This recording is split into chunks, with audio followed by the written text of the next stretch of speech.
1. Your party finally makes it into town sometime past midnight. The streets are vacant, save for the occasional guard making rounds, and the only light seems to be emanating from the local tavern.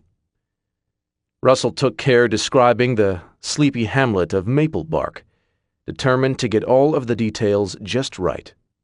"About freaking time," Mitch grumbled. "That took forever." "I told you I want to do more realism in our games. That includes dealing with physical travel time," Russell said, letting out a heavy sigh. "Whatever. I say we hit the tavern." "Boys?" Mitch asked. "Hells yeah," Glenn echoed. "I'm in," Terry agreed. "I'm not sure if paladins are supposed to drink," Tim said quietly. "Oh, would you relax? The Oath of Purity isn't that big of a deal. Besides, you're a level 1 character. If your god abandons you, then just re-roll," Mitch said. "We're going to the bar." "Fine," Russell said. "Roll me vision checks." "How does that work again?" Tim flipped through the character sheet in front of him, trying to make sense of the various numbers. This was his first time playing Spells, Swords, and Stealth, a tabletop RPG, and there was a lot to remember. You roll the die, in this case a d20, and add your skill bonus. For you, that bonus should be 4. Having helped make Tim's character, Russell was quite familiar with Tim's skills and stats. It was the duty of every game master, or GM as they were informally called, to help the new players get assimilated to the system. If you roll a 20, that's an automatic success, and you pull off whatever you're trying. If you get a 1, that's a critical failure, and you screw it up no matter what your bonus is. Those rules also apply when you're trying to attack someone, only the repercussions are worse. You have to re-roll on a 1, and if it's not above 5, then you hurt yourself. If you ever get 3 ones in a row, your character has failed so badly they accidentally kill themselves. "We can do that?" Tim's already pale face seemed to lose a few shades. "Unbunch your panties, it almost never happens," Mitch said. "That's as rare as getting 3 20s in a row, which auto-kills your opponent. Now hurry up and roll. My character's got a thirsty only ale can slake." Once the dice were thrown and the results had been tabulated, Russell described the scene that met their characters' eyes. You see 2 humans sitting at the bar. One, a man who appears to be a local guard, and the other, a woman dressed in slightly more noble clothing. Drinking alone at a table in the back is a shadowy figure, small and crooked. You notice him glance at each of you carefully as you walk in. "Yeah, he better be scared." "Right. Sure. Anyway, tending the bar is a half-orc. Once you've all entered, he cocks an eyebrow," Russell said. "Oh, he is so trying to start something," Glenn almost giggled. "Destructive wizard time." "No way. He hasn't provoked us. Can I roll a read motive?" Tim asked. He'd finally found the page with his various abilities and was anxious to be of use. "Sure," Russell told him. Tim's roll was sufficient, so Russell explained the gesture. "You understand this is his way of inquiring what you all want to order." "Oh," Tim said. "I step up to the bar and say, 'A round of mead for myself and all my friends,' then put a silver piece on the bar. He gives you back several coppers as change, along with 4 mead-filled metal mugs. Damn paladin, stopping us from fighting the bartender," Glenn grumbled. "I know. I wanted to loot all of his cash. But at least Tim's drinking with us," Terry pointed out. "Oh, crap. I forgot," Tim cringed. "Is it rude not to drink something I ordered from him?" "Who cares? He's just an NPC," Mitch said. He turned to Tim, who had already halfway opened his mouth to ask a question. "That means non-player character, someone who doesn't matter. They're background scenery, like the buildings and trees. But you're still drinking the damn mead. Bad enough we have a paladin in the party. If you're a fucking buzzkill too, then we'll stab you in your sleep." "You know that would lead to an alignment shift, Mitch," Russell warned him. "Whatever. It's not like alignment affects my stats, Mitch countered. Okay, boys, hoist them mugs. To the quest. To the quest, echoed the other 3 players.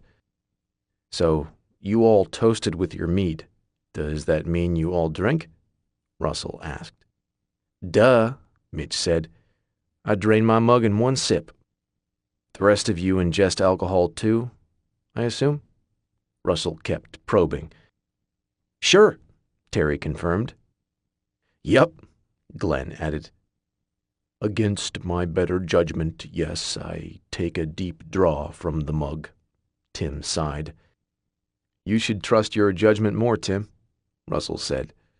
Behind his screen, he rolled several dice. After what seemed like a very long amount of time rolling, given the fact that nothing had been done other than drink, Russell looked back up at the group. So, let's recap for a moment. Does everyone remember when I warned you this whole week that the new module I bought was going to be more realistic? And that meant accounting for weight and food and the like? The other players nodded, confused looks spreading across their faces. And do you remember how no one bought rations or water when making their characters? So you all wound up starving in the forest earlier?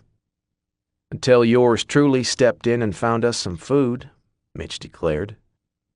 You found mushrooms, and you found them when you rolled a critical failure. Didn't you think that was mildly odd? Russell asked. Whatever. It's just a foraging check. Barbarians are made for ass-kicking, not flower-picking, Mitch said. Right, but then you brought the mushrooms back to camp and made a soup that everyone ate. That was about 4 hours ago in game time, giving the mushrooms ample time to digest and enter your system, a system you just introduced alcohol into. You have a point here? Mitch asked. In response, Russell pulled one of his books from behind the screen. It was the module he'd referenced, a pre-made campaign that saved a game master from having to create every detail in the imaginary world and instead handed him one ready to use. The book was already turned to a page with a picture of a mushroom and several paragraphs about said fungi. Russell handed the book to Mitch. Read the 3rd paragraph. The drunken devil is a nickname assigned to this mushroom because of its peculiar effects. It is easily recognized by anyone with the naturalist skill and is therefore avoided due to its danger. While the drunken devil usually only causes sickness and vomiting 6 hours after ingestion, if at any point in the 24 hours following ingestion the character consumes alcohol, it reacts with the mushroom, causing severe damage and often death, Mitch said, his voice trailing off near the end. Do we get saves? Glenn asked, hopefully. I had you make them when you ate the soup. You all failed, and given the damage I just rolled, I'm afraid all of your characters' heads slump over, slamming into the table. Russell said. So, we're dead? Tim asked. Yes, you are. Consider this an object lesson in listening when I give you fair warnings about changing up the game style. This is also why I had you make backup characters. I figured you guys might blunder into something like this. There was the sound of shuffling paper as his players produced new character sheets, tossing away the old ones and leaving them forgotten.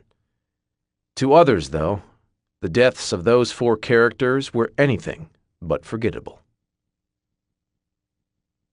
Damn, Grumph. You slipping whiskey into the meat again? Gabrielle asked as the 4 strangers dropped their mugs and collapsed onto the table. No, Grumph replied, his half-orc voice like 2 stones scraping together. Then I guess these boys just can't hold their mead, Eric ventured, adjusting his armor for the umpteenth time that night and taking another sip of ale. Russell hadn't mentioned it, but both Eric and Gabrielle were good-looking humans, with Gabrielle more of a classic blonde beauty and Eric dark-haired with vibrant eyes. The next voice to speak most certainly did not emanate from an attractive being, though. Not even by gnome standards. I suppose the proper procedure here is to loot their purses and dump them outside, the shadowy-looking gnome said, working his way across the bar. Thistle's black clothes didn't quite conceal the crooks in his bones, or the strange gait with which he moved. "Thistle, you know I'm a guard. I can't let you loot drunk people randomly," Eric sighed. "What if I were to put them in a room? Then removing their gold would simply be them paying for that service. And since they are not awake to haggle, they can hardly complain later if they feel it was a poor deal. Once services are rendered, there are no refunds." "I'm not sure," Eric wavered. "The other option is to toss them in the street. And you know how a vulnerable adventurer draws the monsters," Thistle pointed out. Okay, you win. Just gold, though. Stealing equipment would be going too far," Eric warned. I'm fully abreast of general propriety. Gabby, come give me a hand here," Thistle called. "Yeah, sure," Gabrielle agreed.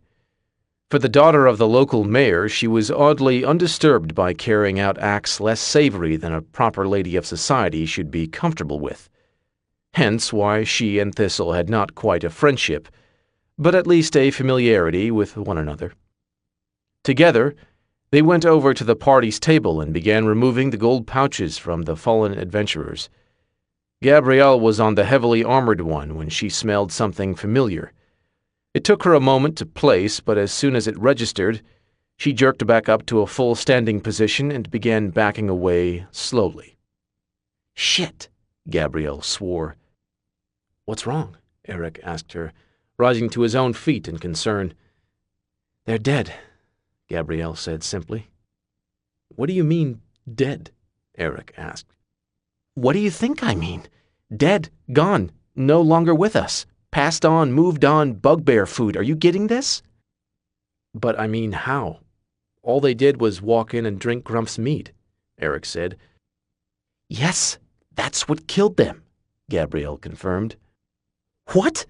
Eric shakily drew his sword and turned around to face the half-orc that loomed at least a foot taller than his own thin form. "Grump, why would you poison some innocent adventurers?" "Way to go there, Lord Shaky of Valiantville. But that's not what I meant," Gabrielle clarified. "They ate drunken devil in the woods at some point and then had alcohol.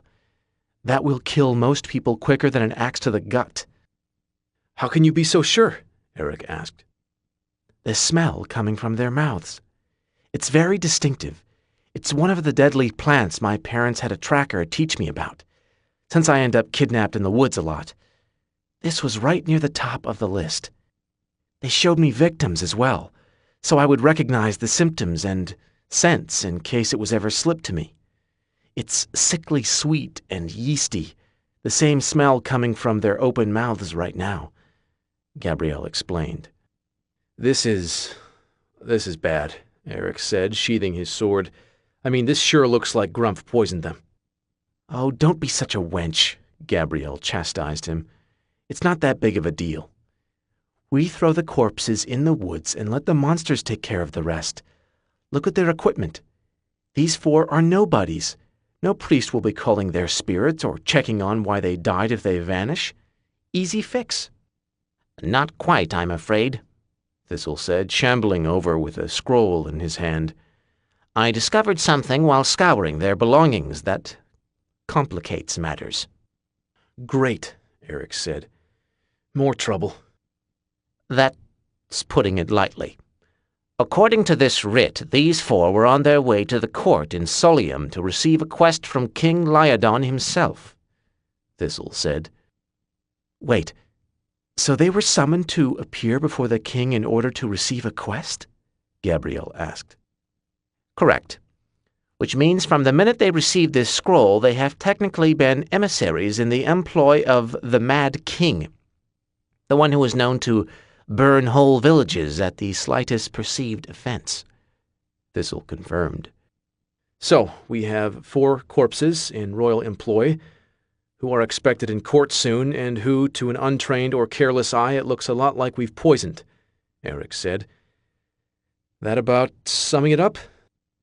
"Perfectly so, though you could have mentioned that it isn't just royal employ, but royal employ that loathes inconvenience and is more than happy to investigate the death of every person who has failed him in any way in hopes of exacting more torture on them, or at least on the people nearby their corpses," Thistle added. There was a moment of silence, and then the sound of a stony, half-orc voice eloquently summarizing the situation in a single syllable. "Fuck." 2. "Okay, we can handle this. We just have to think. There must be a solution here," Eric rambled, trying desperately and still failing to stay calm. "That would depend greatly on your definition of a solution. Technically, the entire town being laid siege to and everyone we know being killed qualifies as a solution. It just isn't a solution that we find favorable," Thistle pointed out. "Thank you for the cheer, Thistle," Gabrielle snapped. "We're looking for more constructive feedback, if you don't mind." "I'm looking over this scroll, searching for anything we might be able to use to swing the blame off of us. Does that not qualify as constructive?" "It does, and we greatly appreciate it. We're just trying to think of other options in the event you don't discover anything of use," Eric placated. "Now who's the pessimist?" Thistle grumbled before turning his attention back to the scroll. "Maybe we can still just dump the bodies in the woods," Gabrielle ventured. "I mean, we're the only ones who know they came through here. If they just die on the way, then the king might swing by. But he wouldn't have any reason to launch a full inquisition." "This is less of a the king needs a reason thing and more of a the king loves burning shit and killing people thing," Eric corrected. "If we hide the bodies, and if they don't find them, and if they don't manage to use magic to contact the departed souls, then our best-case scenario is still royal forces cutting a swath through a huge chunk of land, searching for those answers. It happened last harvest, over in Fergrer." "Why does he keep employing random adventurers who can be so easily killed?" Gabrielle wondered. "Again, because he seems to like leaving a trail of destruction in his wake," Eric reminded her. "Right. Awesome." Gabrielle and the others had heard terms like these from the various adventurers who wandered through their little hamlet from time to time. It struck the townsfolk as curious that these bands of warriors seemed to have a vernacular all their own, but language is infectious, and over time they had taken to using such slang as well. Some phrases were more popular than others, though, and no one had discerned a standard meaning for the word pronounced as pone, despite its recent surge in usage. "So, the bottom line here is that we're dead," Eric said, a not-so-subtle hint of despair creeping into his voice. "If only," Thistle corrected him. "That would be far more preferable. Instead, we're looking at the potential death of everyone in town, including friends and family, as well as the burning of our lands and homes to the ground." There was a sound like muted cannons firing as Grumpf crackled his knuckles. "They'll earn it." "Of that, old friend, I have no doubt," Thistle agreed. "But while you lot were bemoaning your fate, I discovered something fascinating about the quest this scroll charges them with." "Please let it be something good," Eric said. "Not on its own, no. It is simply what it is. There is potential in how it can be used, though. You see, it seems this scroll charges the adventurers with appearing before King Lyodon in 3 weeks' time. It details that they won the honor to serve him by the bravery shown when they stopped a kobold invasion in their own town." "They killed some small monsters. What does that do for us?" Gabrielle asked. "Very little, if not nothing. If you had let me finish, however, I would have made my point. This scroll details their exploits and their orders to meet the king, but at no point does it ever refer to them by name, only as the kobold slayers of Bluefall." "That seems strange," Eric noted. "Indeed. My money says the king is gearing up for some big hubbub and is recruiting every adventurer who can swing a sword or cast a spell. Likely he never knew the names of these 4, only heard of their small success and decided to add them to whatever he has planned." Thistle paused, then tacked on, "That is, of course, mere speculation." If you're right, it would mean they were summoned to see the king, but they haven't met or interacted with him yet, Eric said. That would be my deduction, Thistle confirmed. The scroll merely requests that the team of a paladin, a barbarian, a wizard, and a rogue known as the Kobold Slayers of Bluefall attend audience with the king to receive a quest. Sorry, but I'm still not seeing how this helps us at all, Gabrielle said. It was Grumph who clarified the point. He stepped out from behind the bar and walked over to the corpse-laden table. 1, he rumbled, pointing to the armored body. 2, 3, 4. He gestured to each corpse in turn. He then turned to face the group and thrust his massive gray finger in Gabrielle's direction. 1. He pointed next at Eric. 2. He moved his hand to the direction of the already nodding Thistle. 3. At last, he jabbed in his own direction, pressing his finger against his tremendous sternum. 4. My thoughts exactly, old friend, Thistle agreed. Whoa, let's just hold on a second here, Eric protested, raising his hands and waving frantically. Are you saying what I think you're saying? Do you think I'm saying our best bet is to don their equipment and carry out the mission ourselves? Thistle asked in return. Yes. Then yes. But that's suicide, Eric all but shrieked. We don't have any of their experience. We can't just start masquerading as them. Experience is gained through adventure, and we still have 3 weeks of traveling to gain the prerequisite necessary, Thistle pointed out. They clearly weren't very strong, given how easily they died. It could well be possible to achieve a level of skill comparable to theirs, given our training and a few weeks of effort. You're insane, Eric said, advancing on the gnome.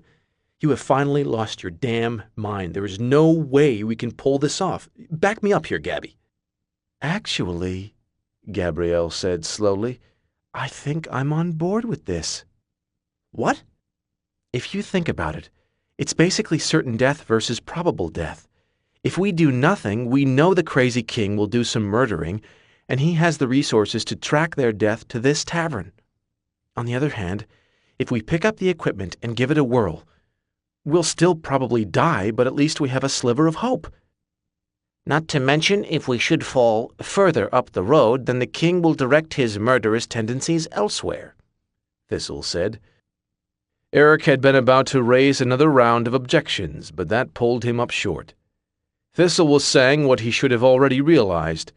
Their fates were likely sealed regardless of what they did, but it needn't be so for their village. Eric had grown up here. He had friends here. His mother still lived and worked here. Thistle wasn't proposing this plan because he truly believed it would give them a better chance of survival. He was doing it because he believed it would give one to the people they loved. Eric's shoulders slumped as the wind flew out of his proverbial sails. You're right, he admitted softly.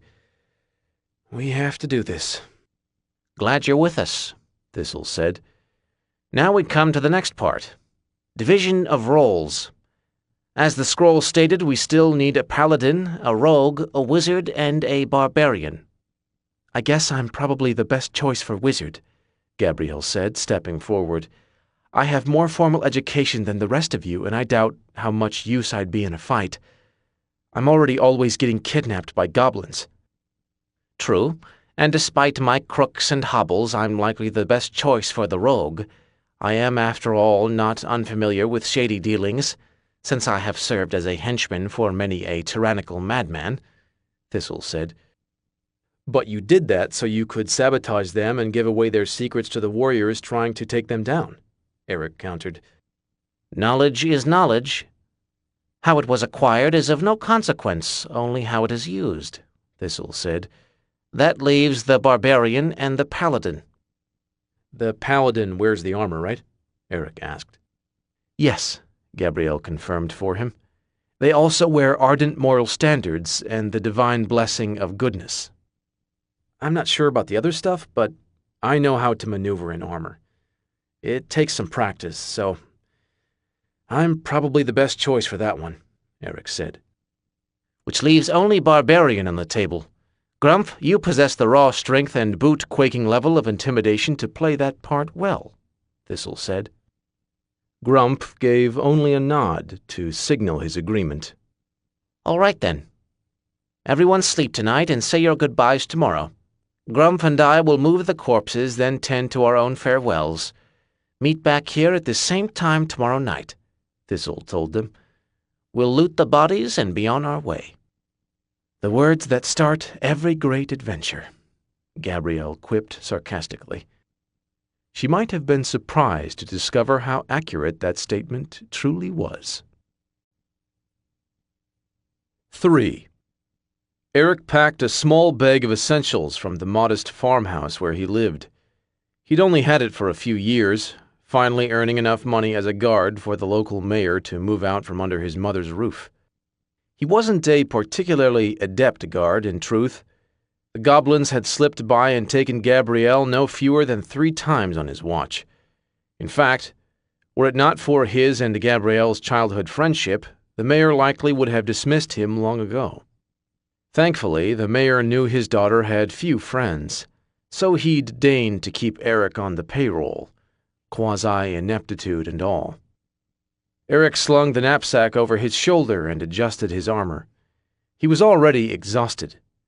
Sleep had eluded him the night before thanks to his bone-quaking levels of worry.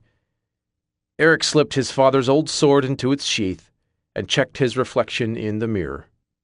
When he'd become a guard, Eric had expected to see himself the way he saw them, heroic and stalwart, warriors in their shining armor.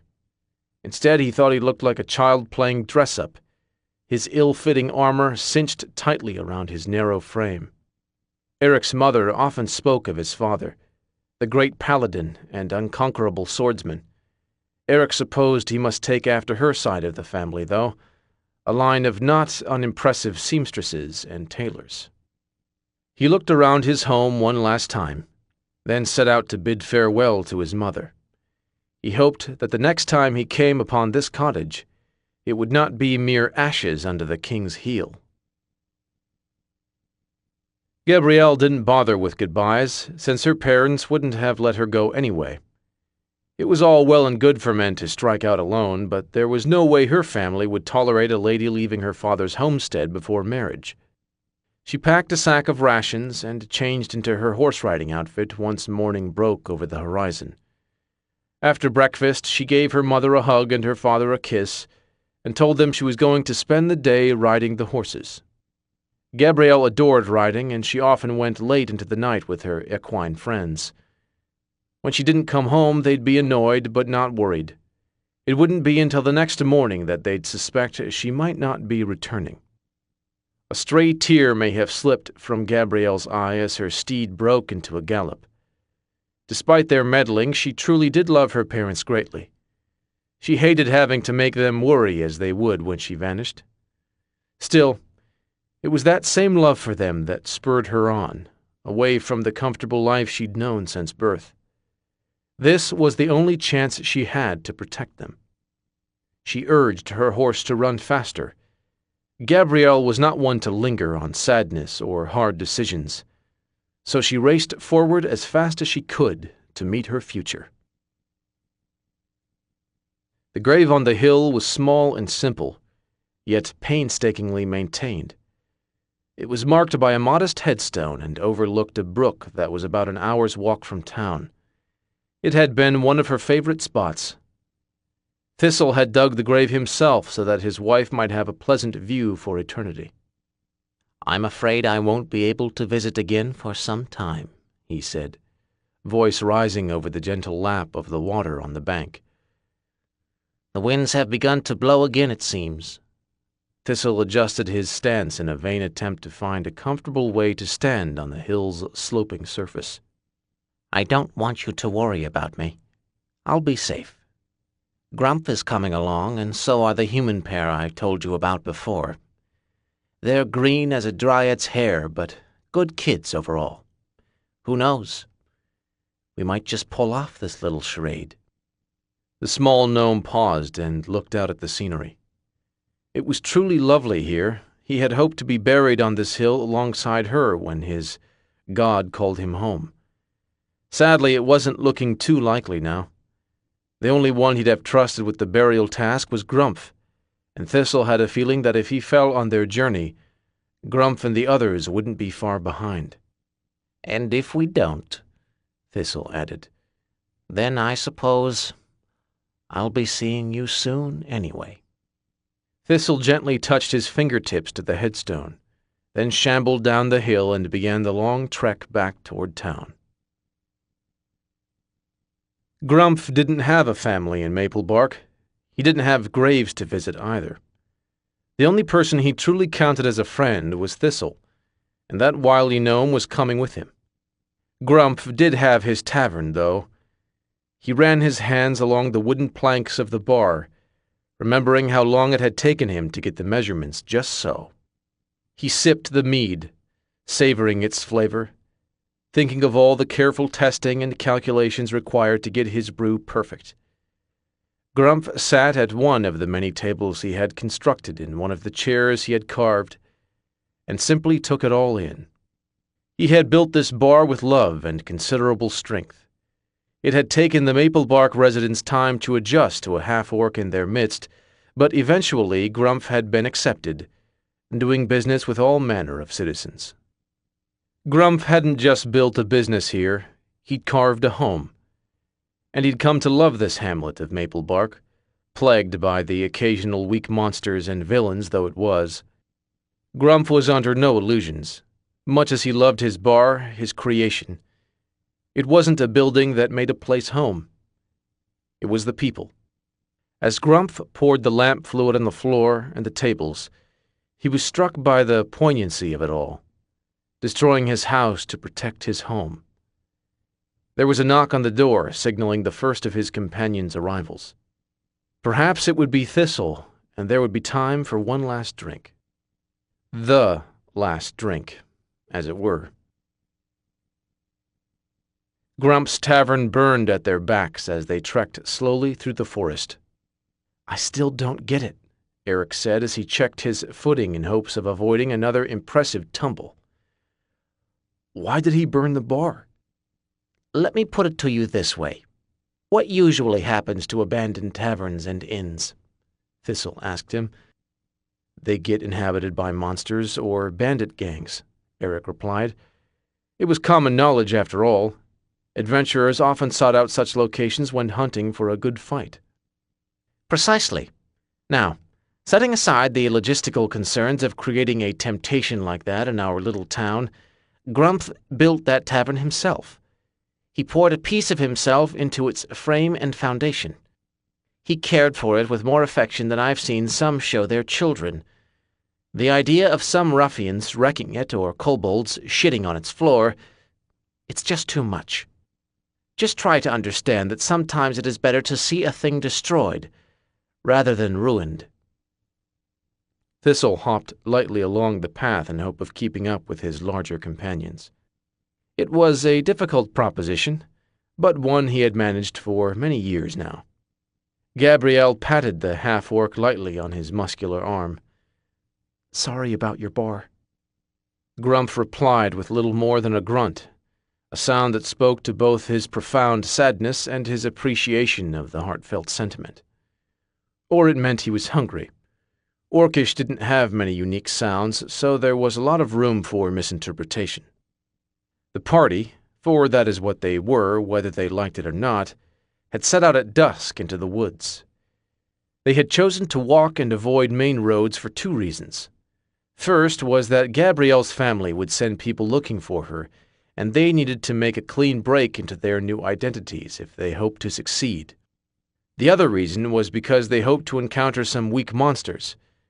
They might have the tools and garb to pass in their new professions, but none of them had the skills. For that purpose, they would travel at night, when the most monsters were loose, leaving study and rest for the days.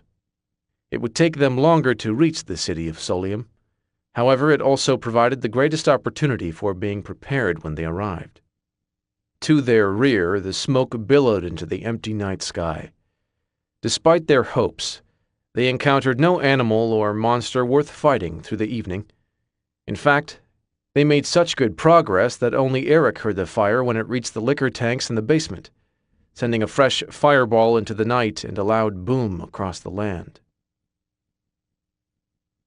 Despite their fears and the sense of dread lingering over them, the group made it through the night without being killed or discovered.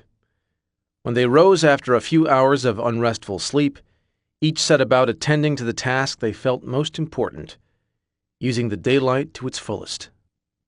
Eric took a few swings with his new blade, managing to accidentally hack off some tree branches in the process. The previous paladin had possessed fine taste in steel. There was no doubt about that. The longsword was well crafted and perfectly balanced.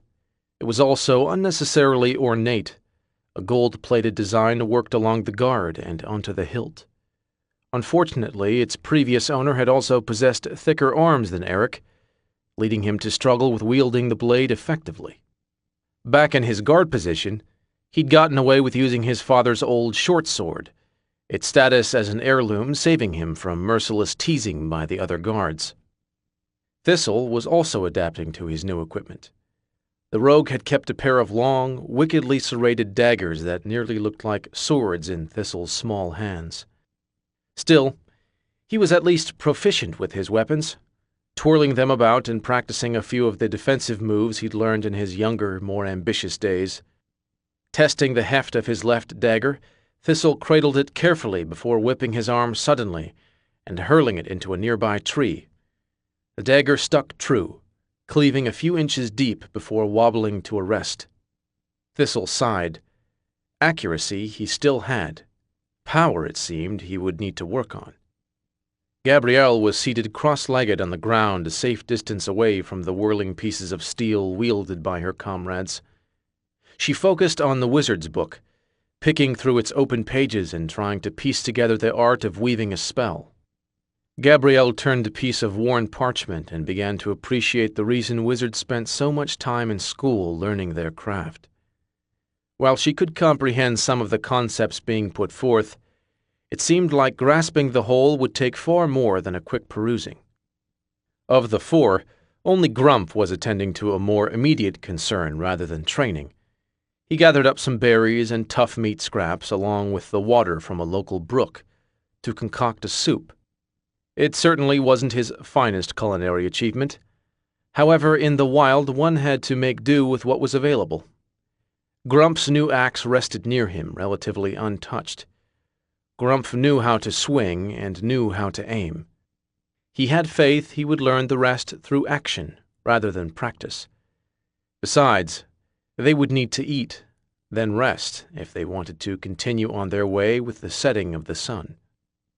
It was Eric who heard the first rustling, which was unfortunate. Gabrielle had spent enough time in nature. Thistle had enough experience, and Grump was simply smart enough to know a rustling bush should always be looked at with suspicion. Eric, on the other hand, merely dismissed it as the wind and continued as he had been taught, blocking out all distractions and focusing on the training at hand. By the time the gentle movement of the leaves reached Thistle's ears, it was too late to implement any plan aside from bracing for impact. "Boys and girl," Thistle said softly, yet firmly, "I believe we are soon to have company in our clearing." Gabrielle kept her book open but seized the quarterstaff at her side while rising to her feet. Grumph kept his eyes trained on the soup. His hands, however, moved deftly and certainly as they wrapped around his axe. Eric pulled his sword up to a fighting stance, eyes darting around nervously as he searched for the threat. "A word of encouragement," Thistle said just before the commotion erupted. "Don't die. We aren't nearly far enough away yet." "I'll try to keep that in mind," Gabrielle said through clenched teeth. After that, there was no time for words or banter. 4. The wheels of the sturdy cart cages absorbed the bounces from the multitude of uneven drops in the road, making the trip back to camp surprisingly pleasant for the prisoners. Gabrielle sat in one cart cage at the front of the convoy, speaking to her captors in a series of loud growls and clicks. Behind her was a cart containing Eric and Thistle, both silent. Eric was nursing a nasty blow he'd taken to the head. At the rear of the convoy was the best built of all the cages, this one dedicated only to the task of holding Grumph. To call what had taken place a battle would be an overstatement. Even skirmish would be giving the new adventurers too much credit. Goblins, while physically weaker than humans, were experienced in dealing with stronger opponents, and skilled in using the environment to their advantage. By the time the party had braced for battle, 20 archers had emerged from the bushes, followed immediately by 10 warriors with polearms. Making a snap decision, Thistle had immediately called out their surrender. 5 arrows apiece was more than he felt confident most of them could endure, and those who did survive wouldn't be in any shape to fight off a polearm. Once they'd thrown down their weapons, a goblin runner had been dispatched, returning less than an hour later with some other goblins riding ponies and, of course, the cage carts. While getting inside, Eric had managed to slip on the step and strike his head against one of the rear planks, resulting in the one and only injury from their battle. "I've got good news and bad news," Gabrielle called from her cart in the front. She'd been gibbering with the goblins since their departure, greeting them with such familiarity that the others found it somewhat disconcerting. "Bad news is that, now that they know I'm here, they're going to send a runner into town to announce it and lure out adventurers. The good news is that it's almost sunset, so they won't do it until morning." "Gabby, pray tell, when did you learn to speak the goblin language?" Thistle asked, his restrained voice as polite as he could make it. "Goblick isn't hard to learn if you have a decent teacher," Gabrielle replied. "I learned it years ago from one of the goblin commanders who can speak the proper kingdom language." "I think Thistle was more asking about why you speak it," Eric clarified. "Because things would be really boring if I didn't. Sometimes it's 2 or 3 weeks between when they kidnap me and when the adventurers would arrive for the rescue. That's a lot of downtime. And the goblins only let me pack so many books when they would kidnap me." "They let you pack?" Eric asked, certain his ears had deceived him like the vile villains they were. "They did once I explained to them that it would make my downtime more pleasant.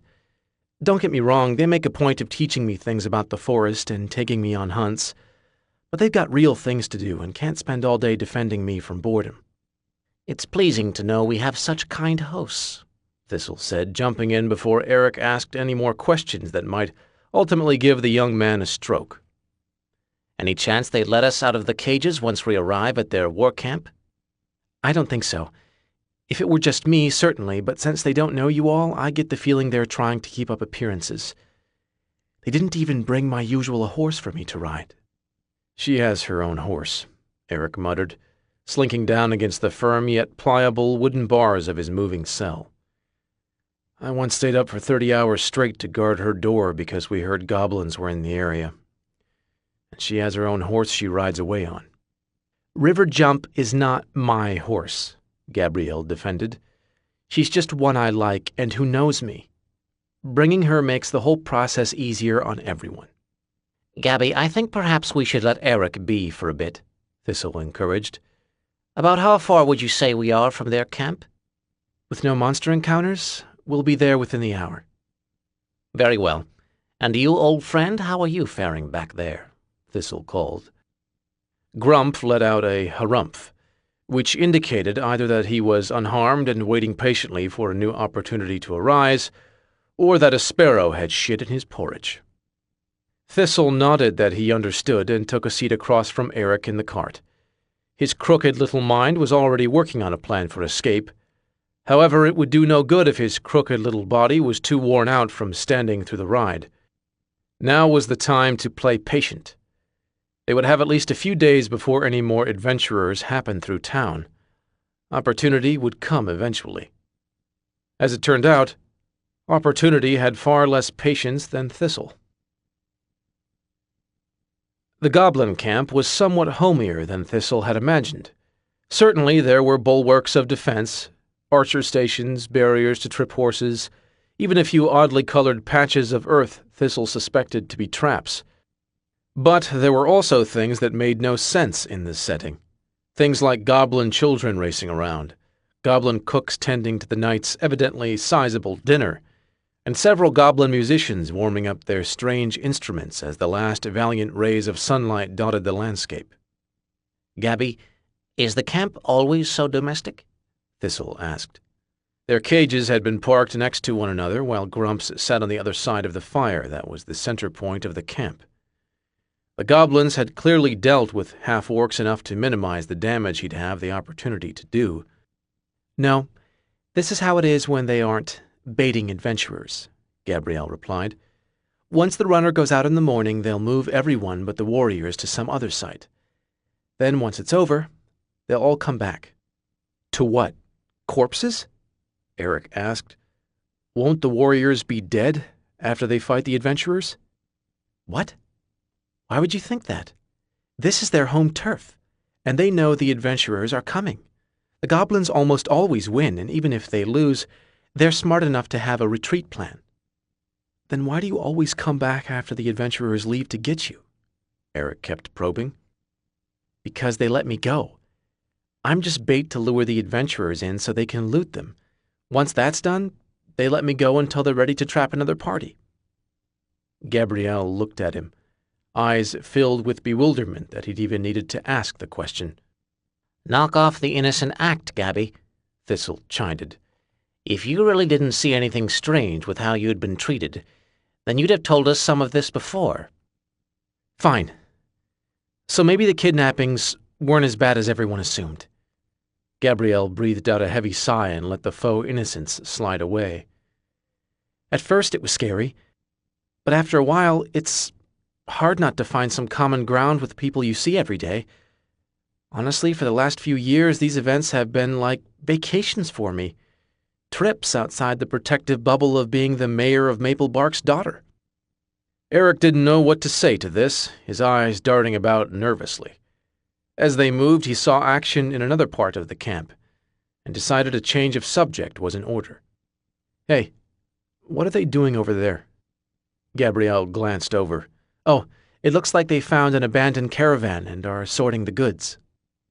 In front of a large building, easily the most hardily constructed and well-defended in the camp, stood several goblins wearing makeshift armor. Before them were other goblins leading ponies and a cart filled nearly to the brim with bric-a-brac. In the center of the crowd was an older goblin wearing a dirt-brown robe, examining each item as it came off the cart. Some he sent into the building, others were moved to a different spot in the camp, and a few went back on the cart. "The one in the middle is an elder. He's tasked with figuring out which pieces of loot have the most value. Those go in the storage building. Bits that are useful but not expensive are given out to others in the camp that can use them. The things going back into the cart are for the other scavenger teams to split up, based on who needs what. When they sell the expensive items at market in a few weeks, everyone will get a cut," Gabrielle explained.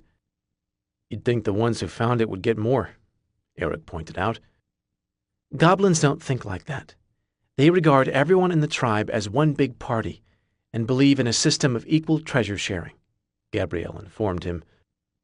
There might have been more discussion of goblin economics had the elder not chosen that moment to open a small box he'd been handed, revealing a glowing red gem the size of Grump's fist. Excited grunts and clicks filled the area around them, many goblins crowding in to get a closer look. From the vantage point of the cage carts, the three rookie adventurers could make out the soft radiance of presumably magical light and the dazzling red surface. It was only Eric, however, whose eyes noticed the slight swirls of color within the gem, and he didn't know what to make of it. "Strange," Thistle remarked. "If they found an abandoned caravan, one would have expected the people who left it to take such a clearly valuable item." "Maybe it was hit by robbers?" "Robbers who left this much stuff?" Gabrielle said. "I saw them take in small sets of armor and what I suspect was a magical bow earlier. No bandit in their right mind leaves behind equipment like that." "They could have been eaten by monsters," Eric suggested. At present, that seems like the most likely option, Thistle agreed. Their conversation was cut short by the sound of the door to Thistle and Eric's cage opening. A pair of goblins stood in the doorway with several more just outside. The message of "Don't try anything" came through loud and clear before a single click was uttered. Another team of goblins opened the door to Gabrielle's cage, motioning her to exit with far kinder expression. The one nearest to Thistle, tall for a goblin and wearing a red buckler on his arm, spoke up. "He wants you to take off the armor," Gabrielle translated, looking at Eric as she was escorted over to their cage cart. None but the Paladin Corps had armor that would fit them, and Eric had examined it only to determine it would be more effort than it was worth to try and get accustomed to it. Instead, he'd elected to keep his guard armor on, since that, at least, he was accustomed to dealing with. When they'd been captured, part of him had hoped they'd leave it be, but now he realized it was merely a matter of waiting for a more convenient time to take it from him. Red Buckler clicked again. "He says they will cut it off you, but they'd prefer if you did this voluntarily, since it will damage the armor less." "Sure, why not?" Eric sighed, pulling himself to his feet. "Honestly, I don't even like wearing the stuff. It's heavy, it's loud, and I'm always tripping over myself wearing it." He began carefully removing each piece, a process that grew quicker as the amount of armor he wore lessened. "Still, I don't think I'm much a paladin without any armor." "Right now, the only identity aspect any of us should concern ourselves with is staying alive," Thistle reminded him. Eric continued to strip off the metal adornments until they all lay in a pile at his feet. Red Buckler stayed by the door while the other goblins formed a quick conveyor line to move the armor out of the cage. Once that was done, Gabrielle was sent into the cage with Thistle and Eric. Before the door was closed, a burlap sack was brought in and set before them. Red Buckler made a few goblin sounds and left. "He thanked us for being cooperative," Gabrielle said. Thistle opened the sack to reveal a generous amount of bread, cheese, meat slices, and even a bottle of wine. "I've been held by worse hosts. I'll give them that," Thistle said, helping himself to a slice of bread. In the transport of the party after the scramble, their equipment had been strapped to the backs of various goblins, since they obviously weren't going to allow prisoners to have weapons. The only item of difficulty had been the spellbook. Goblins understood the value of magic, especially when bargaining. However, they also knew that magical items were unstable, and the less time spent around them, the safer. Spellbooks especially were frequently booby-trapped by wizards to discourage their theft. The result of this knowledge was a healthy disinterest in being the goblin stuck holding onto any items dealing with magic. After 5 minutes of bickering about who would have to hold the book, they'd ultimately reach the compromise of throwing it in the cage with the half-orc. If it was trapped, it would only hurt him, and the worst thing he would be able to do by reading it was set himself on fire, or turn his feet into pudding. At first, Grumph had ignored the book, focusing instead on taking in his surroundings and examining his cage for weak points. Once they arrived and he was stuck away from the rest of his party, boredom teamed up with curiosity to prompt him into flipping through its pages. The vast majority of them were blank. Only about 5 had actually been filled out. The wizard it belonged to truly had been just starting out. Each spell was interesting, a combination of mental images, physical gestures, and specific words, all required to invoke the magic contained within. For most, they would have been very difficult to memorize, especially under pressure. For a veteran bartender who memorized all his mead recipes so they couldn't be stolen, it was relatively easy. Strangely, in all of these specific instructions for how to cast each spell, there was never any mention of what the effects would be. Grumph quickly realized this was likely by design so that, even if the book was stolen, anyone with a smattering of sense would be too smart to cast a spell they couldn't predict. The flaw in this strategy was that it failed to take into account a person who was aware they could soon find themselves in a life-or-death situation. Grumph turned back to the first page and began reading again, He didn't know if barbarians were supposed to cast spells, but he didn't really care. If a spell-casting barbarian was an oddity, then he would simply be the first. Grump had never been one to wait for others to clear the trail in advance. 5. As night fell in earnest, more goblins began gathering in the central area of the camp.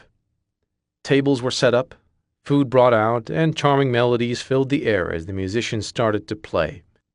Though the sound wasn't traditional or familiar to anyone but Gabrielle, each of the party members found themselves enjoying it. Warm, peppy, and with an exciting tempo, music helped make them feel at least somewhat at ease with their situation. "Do they always party like this?" Eric asked. Gabrielle shook her head. "This is the celebration they throw the night before trying to bait adventurers. It's partly an offering to Grebspluk, one of the goblin deities of the hunt, but mostly it's a last meal with the warriors and their families. Some of them probably won't live to see another hunt." "I've often wondered about that, actually," Thistle piped up. "Why bother luring out adventurers at all? Surely there are safer ways to live." "I asked that once," Gabrielle said. "They know adventurers would come after them anyway, though they aren't sure why. But this way, they control the circumstances and give themselves the best chance of survival. Evidently, almost no adventurers go goblin hunting when there's a kidnapping to pursue. Plus, they get about 30% of their income from looting dead adventurers." Thistle let out a low whistle that sounded dry despite the ample water available to them. "A not unhefty sum." "I'm still stuck on the fact that they have a deity named Grebspluk," Eric admitted. "It's a rough translation. Goblek names sound like the rest of the language, part of why I haven't tried to introduce any of you." "Still seems silly," Eric replied. "Don't be too quick to judge another's deity," Thistle cautioned. "I myself am a devout follower of a god with an unimpressive name, yet Grumble is a kind and devoted god to his followers." "I've never heard of a god named Grumble," Gabrielle said. "Nor would I have expected you to. His shrines are modest and off to the side in any temple, but they are abundant if you know how to find them. Grumble is the god of henchmen and minions. Once a former lackey himself, after his deification he chose to look over his own people rather than putting on airs." "I can see how that guy might get some followers," Eric said. He knew the minions were the lowest on the hierarchy of any organization, regarded as disposable and useless by most commanders. At that thought, he took a long stretch, enjoying the sensation of his muscles' movements now that he was unrestrained by the armor. In truth, he hadn't been much more than a minion himself. Maybe he should drop a prayer to this deity next time he was in a temple. Around them, the festivities had begun to escalate. As plates were cleaned of food, more goblins transitioned from eating to dancing. There was no established pattern that any of the adventurers could make out, no coordinated effort to create a temporary moment of sublime beauty. Mostly it was just each goblin going out near the fire, finding a spot clear of others and thrashing about in whatever way delighted them most. There was no grace or delicacy in their movements, yet it was strangely entrancing all the same. Perhaps it was by the way they felt so free to dance in any style that pleased them, with no apprehension or fear of being judged by the others of their tribe. The musicians picked up the tempo. This, it seemed, was an unspoken signal as many more goblins rose from their seats and began to dance. Soon there wasn't room enough for everyone to move without contacting another, but this didn't dissuade them. Small claws scraped against a neighbor's skin, feet were stomped on repeatedly, and occasionally a pair would end up tangled together, crashing to the ground in a still writhing heap. None of this seemed to diminish the goblins' enjoyment in the slightest.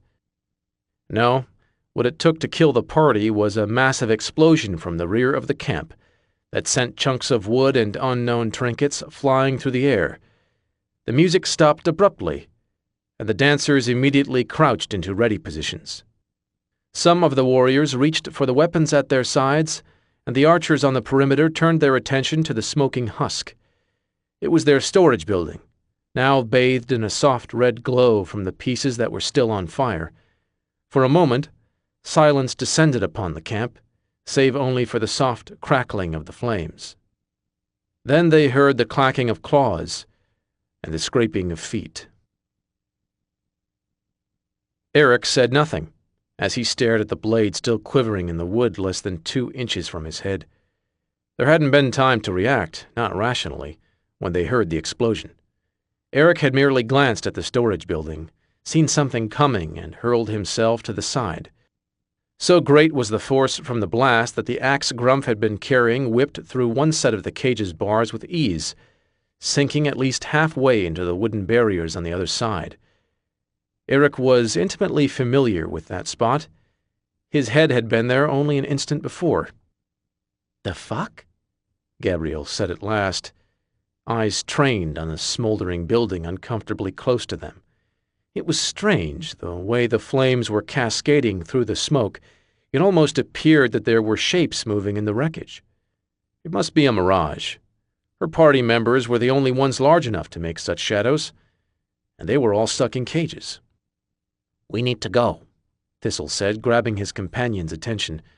While the others had been caught up in shock, he'd examined the hole that the axe had carved through the cage's bars. It wasn't too large, big enough for him to fit through without much trouble, though the same couldn't be said for the humans. In this instance, however, the cage's flexibility worked to its disadvantage. While a material that moved made breaking through more difficult, once a hole was carved, it meant areas could be stretched as needed. "Go?" Eric asked, still unwilling to look away from the axe that tried to behead him. "Vamoose, escape. Do the kobold charge, run away," Thistle clarified. "Someone blowing up part of an entrenched goblin encampment means an attack, and I prefer not to be unarmed and trapped in a cage during such circumstances." "You're wrong," Gabrielle declared. "These goblins are smart and safe. No one could have surprised them like this. It was probably just some magic item they didn't know was going to blow up. We're in no danger." "That theory is a good one," Thistle complimented, "but it doesn't explain why the goblins all seem to be braced for attack." A quick glance confirmed he was right. The children and non-warrior goblins were being herded toward the other side of the camp, while those with armor and weapons slowly advanced toward the remains of the storage shed. It was then that Eric's human hearing finally caught up to what the goblin's large ears had already noticed. "What is that noise?" Thistle and Gabrielle cocked their own heads, listening intently. Now that he'd pointed it out, there was a strange clacking sound coming from the burning building. To Gabrielle, it was completely alien. However, Thistle went white as Wiggett when he heard it. "We need to get out and clear, now." Thistle tugged on Eric's tunic. In a motion quicker than one would have suspected his knobby form capable of, the gnome slipped through the hole and landed softly on the ground. "Why? Do you know what it is?" Eric asked. Thistle opened his mouth to speak, and as he did, the first of the monsters stepped into view. It was hideous, 6 feet tall with red, gnarled flesh along its twisted body. Atop its shoulders sat the head of a malformed rat, upper jaw stretched out inches further than its lower. Instead of hands, it had claws like that of scorpion, the clacking sound suddenly making a sickly amount of sense to all in attendance. Despite all of this, it was the eyes that were most disconcerting, black orbs like midnight dipped in ink. Looking into one, a person couldn't help but feel like they were being sucked into that abyss. "Demons," Thistle said, his voice scarcely above a whisper. Grumph had put the book down when the celebration began, and he'd stood up in the cage after the explosion rocked the camp. However, since he was closer to the lines of warriors than the others, Grumph was less impetuous about getting free from his mobile prison.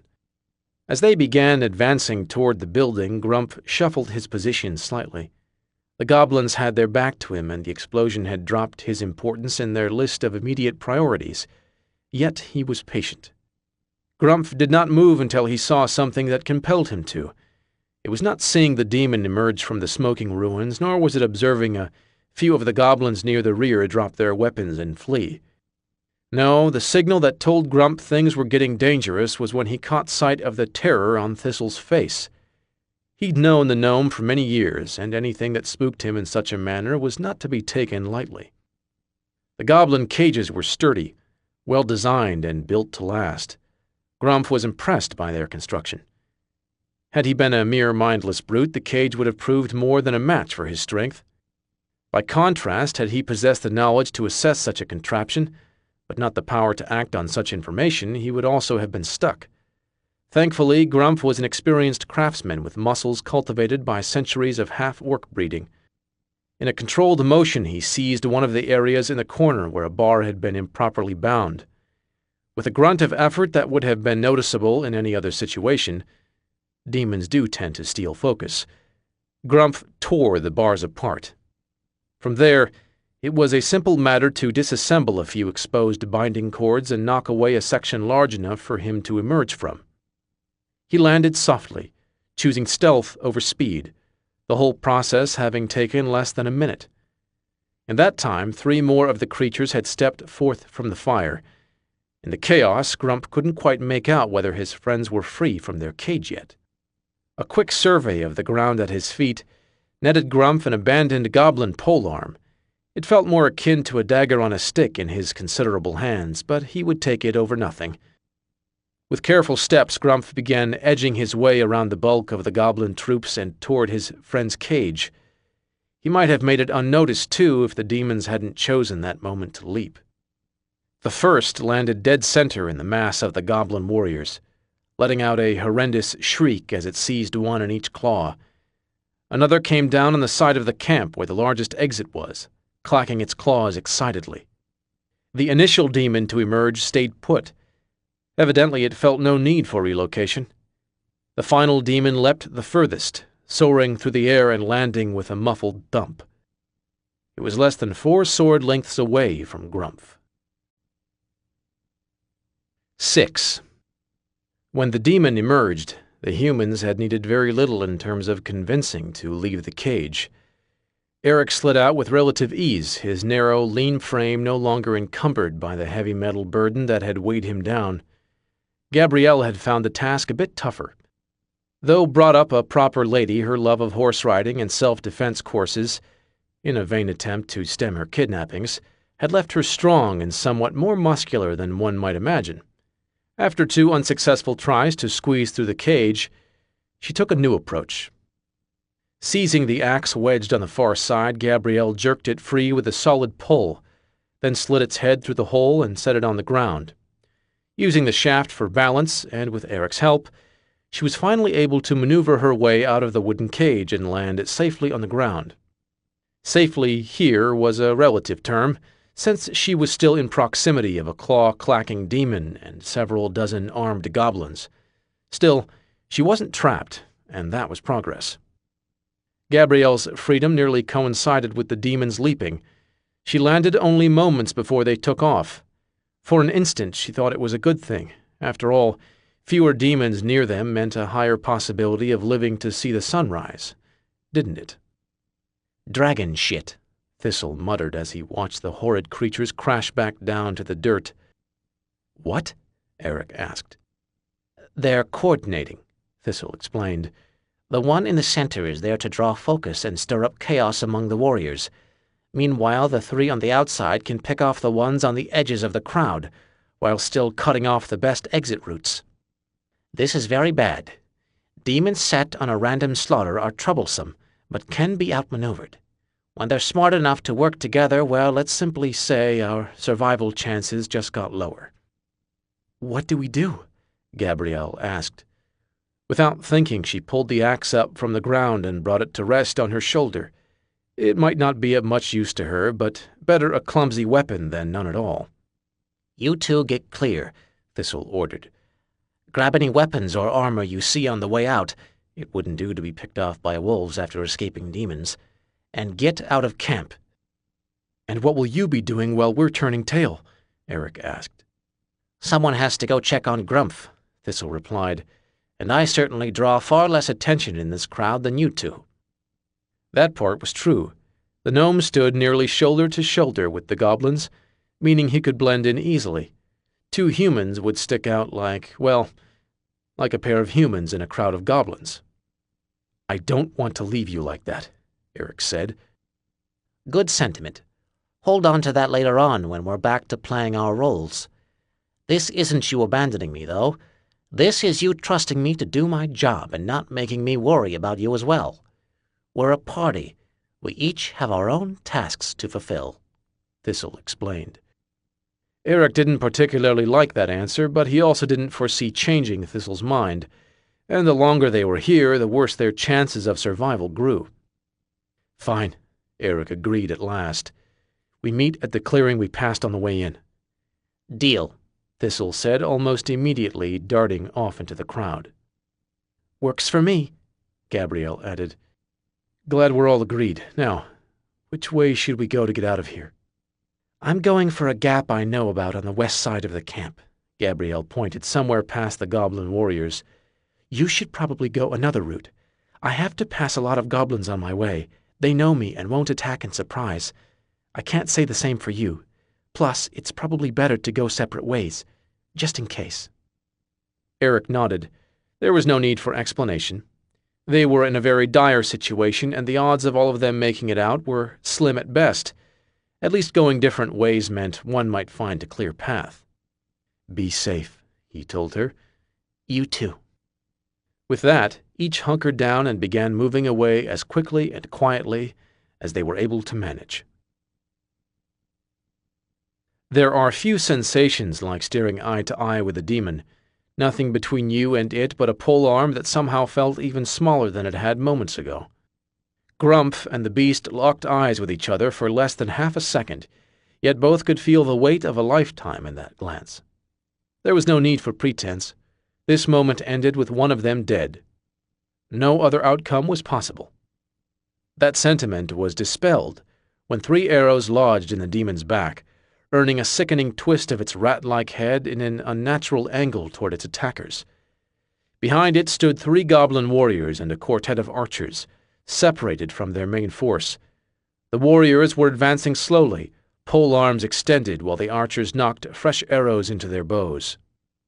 With a series of jerking steps, the demon turned its attention toward the goblins.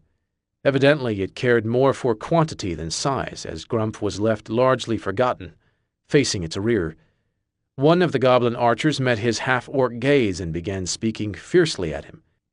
Though Grumph didn't speak Goblic, the shoo hand gestures that the goblin made sent the message quite clearly. They were going to handle this thing. He should run away quickly while the opportunity was there. Moments earlier, staring down a demon, Grumph might have considered it.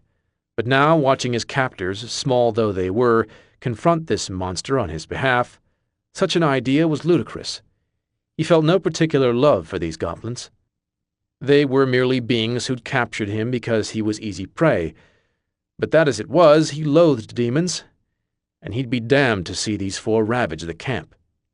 At the very least, he would assist until the children and non-warriors escaped. Grumph tightened his grip on the polearm and felt it creak under the pressure. He dearly wished he'd found something more substantial. Eric, in a show of either cunning or stupidity, the difference between the two being an idea works or not, elected to go the one direction that no one was paying attention to. Creeping along, he made his way to the storage building, which was still burning, but rapidly turning into more of a smolder than an inferno. The first demon had advanced several feet forward, and was now in the process of slicing through a pair of goblins while others of the tribe slashed at it angrily. In the soft light of the fire, Eric slipped through a gap between the storage building and the rubble of what had once been a home. The heat from the flames was strong. Sweat materialized on his face as soon as he was alongside the building's remains.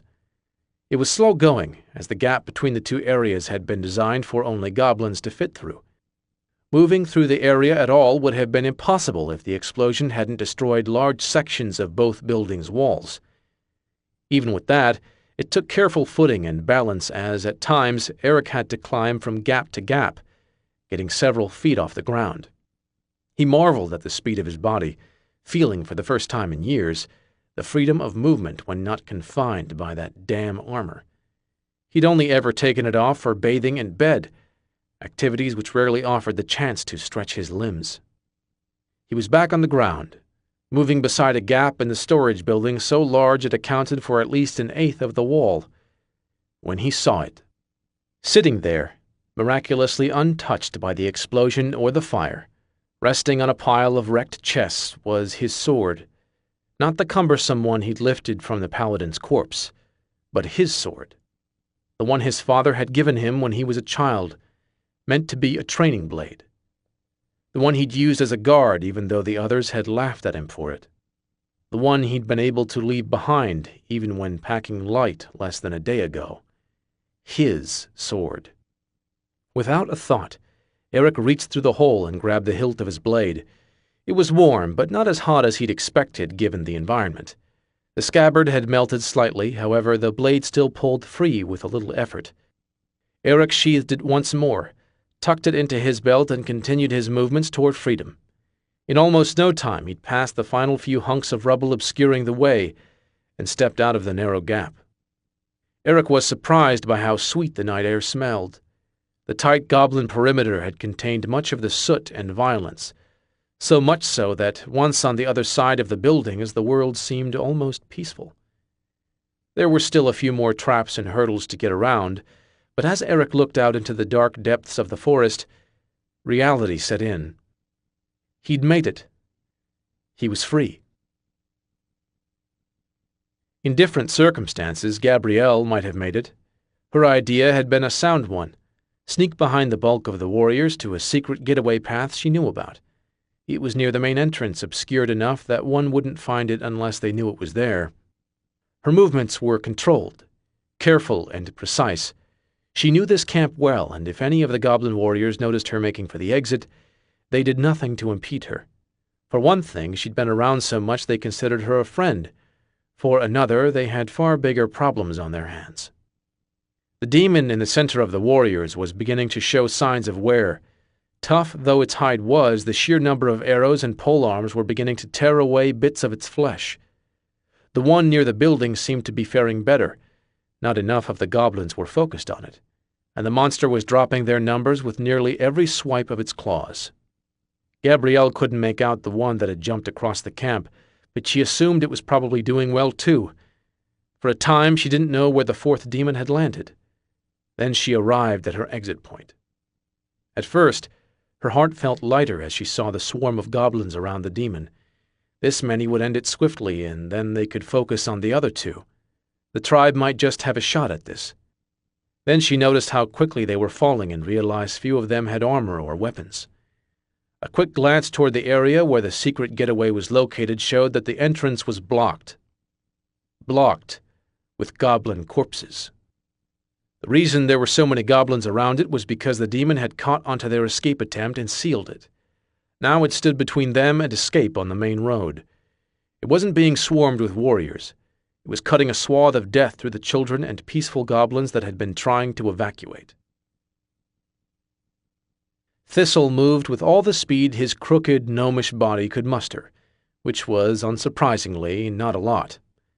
Thankfully, the focus on the incursion of demons made sure he was the last concern on the minds of the goblins he gently moved past. Along the way, he followed his own advice and snagged a pair of mismatched daggers from the corpses of fallen archers. They weren't as well made as the ones he'd taken from the dead rogue, but they had pointy ends he could stab into people, and that was really all that mattered in a dagger. Of the four, he was the last to reach his destination, both because of the difficulty of what he was moving through and his hobbled size. He did make it without incident, which was more than he imagined the other two would have pulled off. Thistle hoped those two would be safe. Maybe if they survived, they could recruit new people to fill the party's holes and draw the king's ire from their town. It was what Thistle would have done. However, he was less confident in his own survival than theirs. They still had the strength and determination of youth. It was then that Thistle broke through the mass of goblins into the area where Grumph was, and all thought of the human safety flitted from his mind. 7 fresh goblin corpses littered the ground around the demon. their light purple blood already soaking into the dirt. A few feet away, Grumph lay on his side, struggling to get up with the one arm that wasn't covered in blood. A shattered goblin polearm stuck out from the demon's hide, wedged into the shoulder above its right claw. In an instant, Thistle knew what had happened. He saw the goblin regiment's death, followed by Grumph rushing in and smashing the demon with a weapon not designed to bear his strength, snapping it off in red flesh, only to have his own half-orc body savaged by the monster's counterattack. Thistle put it all together, and in the span of a heartbeat, he extended the scene moments into the future, seeing what would play out as plain as a sunlight spell. Grumph was about to die. 7. There were surely better ways to die than this. Going down in battle was a point of pride, certainly, but it was supposed to be while making a grand last stand for some important cause. All Grumph had done was whack a polearm against a demon while it was killing several goblins. From the pain in his shoulder and the sizable chunk of missing flesh, he didn't imagine this was going to be a peaceful death. The demon was approaching steadily, but cautiously. Grumph let out a weary sigh that sounded like the wheeze of a broken organ. He'd wanted to be one of the few half-orcs to die out of battle. Oh well. The knife moved so fast Grumph didn't actually see it fly. One moment he was staring up at impending death in the form of a rat-faced monster. The next, he was looking at a rat-faced monster with a knife sticking out of one eye. The beast let out a howl that made all who heard it remember times when they sat in the dark, certain something was moving there, coming after them. The demon twisted to the other side, searching with one eye for the source of its agony. It did not prove difficult to find. "Hey, One Eye! That's a good look for you," called Thistle, twirling the other blade casually in his hand. "Bit uneven, though. Want me to get the other one, too? Then you won't have to see how ugly you really are." The demon snarled, and its clacking grew faster. Whether it understood the words or merely that this small figure had stabbed it in the eye was debatable. What was clear, however, was the effectiveness of Thistle's strategy. Immediately the demon changed targets, Grumph all but forgotten, as it moved toward the gnome. Grumph felt the bottom of his half-orc stomach drop away as realization hit him. Yes, there were better ways to die, but there were also worse ones, like watching your only friend be sliced to shreds first. Later, when the blood had dried and the dawn had broken, Gabrielle would reflect on how it all happened. She'd face the fact that perhaps this sort of thing had been building in her for years, an inevitable reaction to concealing the life she loved for a duty to the family she had. That would be when she finally faced how much this tribe had meant to her, how she'd loved the way they taught her, hunted with her, and treated her like a capable, functioning person instead of a delicate doll to be loved and protected. All that would come later, though. In that moment, when she realized she was watching the indiscriminate slaughter of the weaker goblins, all that existed in her soul was an explosion of incomprehensible fury. There were no thoughts, no fears, no debates, only action. With a primordial scream that none would have believed came from her, Gabrielle gripped the axe at her side and charged forward. It should have been too heavy, her inexperience too much to overcome, yet none of that mattered. The only thing that mattered was the sight of those demons' claws tearing through unprotected goblin flesh. To its credit, the demon did look up when it heard her undisguised charge. Had it been a mindless killer, it would have shifted its attention to the new target. These, however, were thinking demons, so it paid almost no heed to the thin woman with the oversized axe. It raised one claw in a purely obligatory blocking maneuver and went back to skewering goblins. The error of that strategy sank in right around the time it heard a heavy object hit the dirt, looked down, and realized it was its own claw, along with a sizable portion of its arm. The axe had cleaved straight through its tough flesh and bones so quickly that the pain hadn't even registered yet. It did an instant later, however, and the demon screeched shrilly at the loss of its limb. "Don't touch my fucking tribe!" Gabrielle screamed back, twirling the axe back to a ready position. she swung again, approaching its now unprotected right side to go for its head. The demon didn't take her lightly this time, extending its remaining arm at awkward angles to block the blade with its claw. They danced like this for countless moments, Gabrielle possessing righteous rage and the demon using honed battle instincts. It seemed a stalemate, but it soon became clear that wasn't the case. With each swing, the axe felt a little heavier in her hands. The ache in her muscles grew more pronounced. She'd gotten its arm, but she wasn't certain she'd get another chance like that. Still, Gabrielle pressed on because, while she kept it occupied, the children and non-warrior goblins slipped past, making their way to safety and freedom. Then, with only 10 or so left, she swung too far, overextended, and the demon capitalized with a deep slice across her stomach. Gabrielle stumbled back, bringing the weapon up to a defensive position, but only barely. Intense pain from her wound was filling her mind, trying to choke out the anger that had fueled her so far in the battle.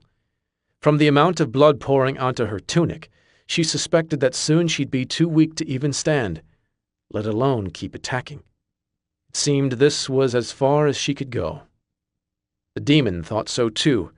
It snarled in what one could presume was joy, lurching forward a step and preparing to finish the job. With a swift motion, it tried to raise its claw for the killing blow, only to find the appendage unwilling to move. Neither it nor Gabrielle could quite believe what they were seeing. All of the remaining goblins had, upon seeing Gabrielle injured, changed direction. They rushed forward, all thoughts of self-preservation cast aside, leaping onto the demon's remaining arm and weighing it down.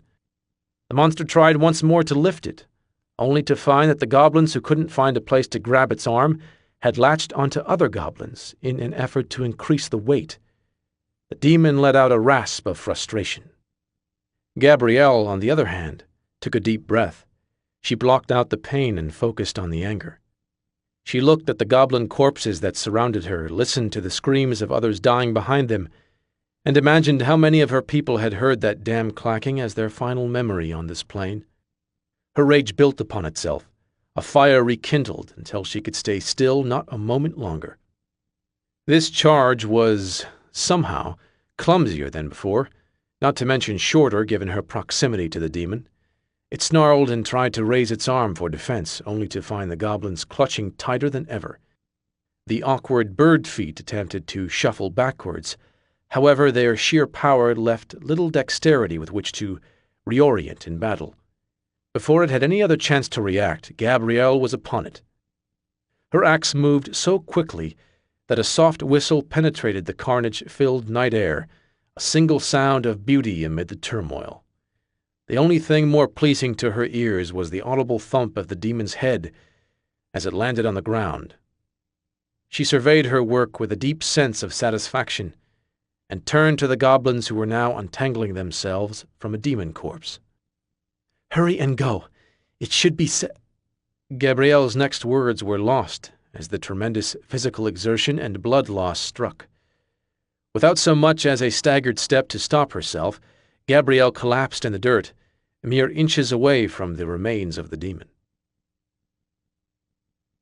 The battle with the demon by the storage building was still going poorly.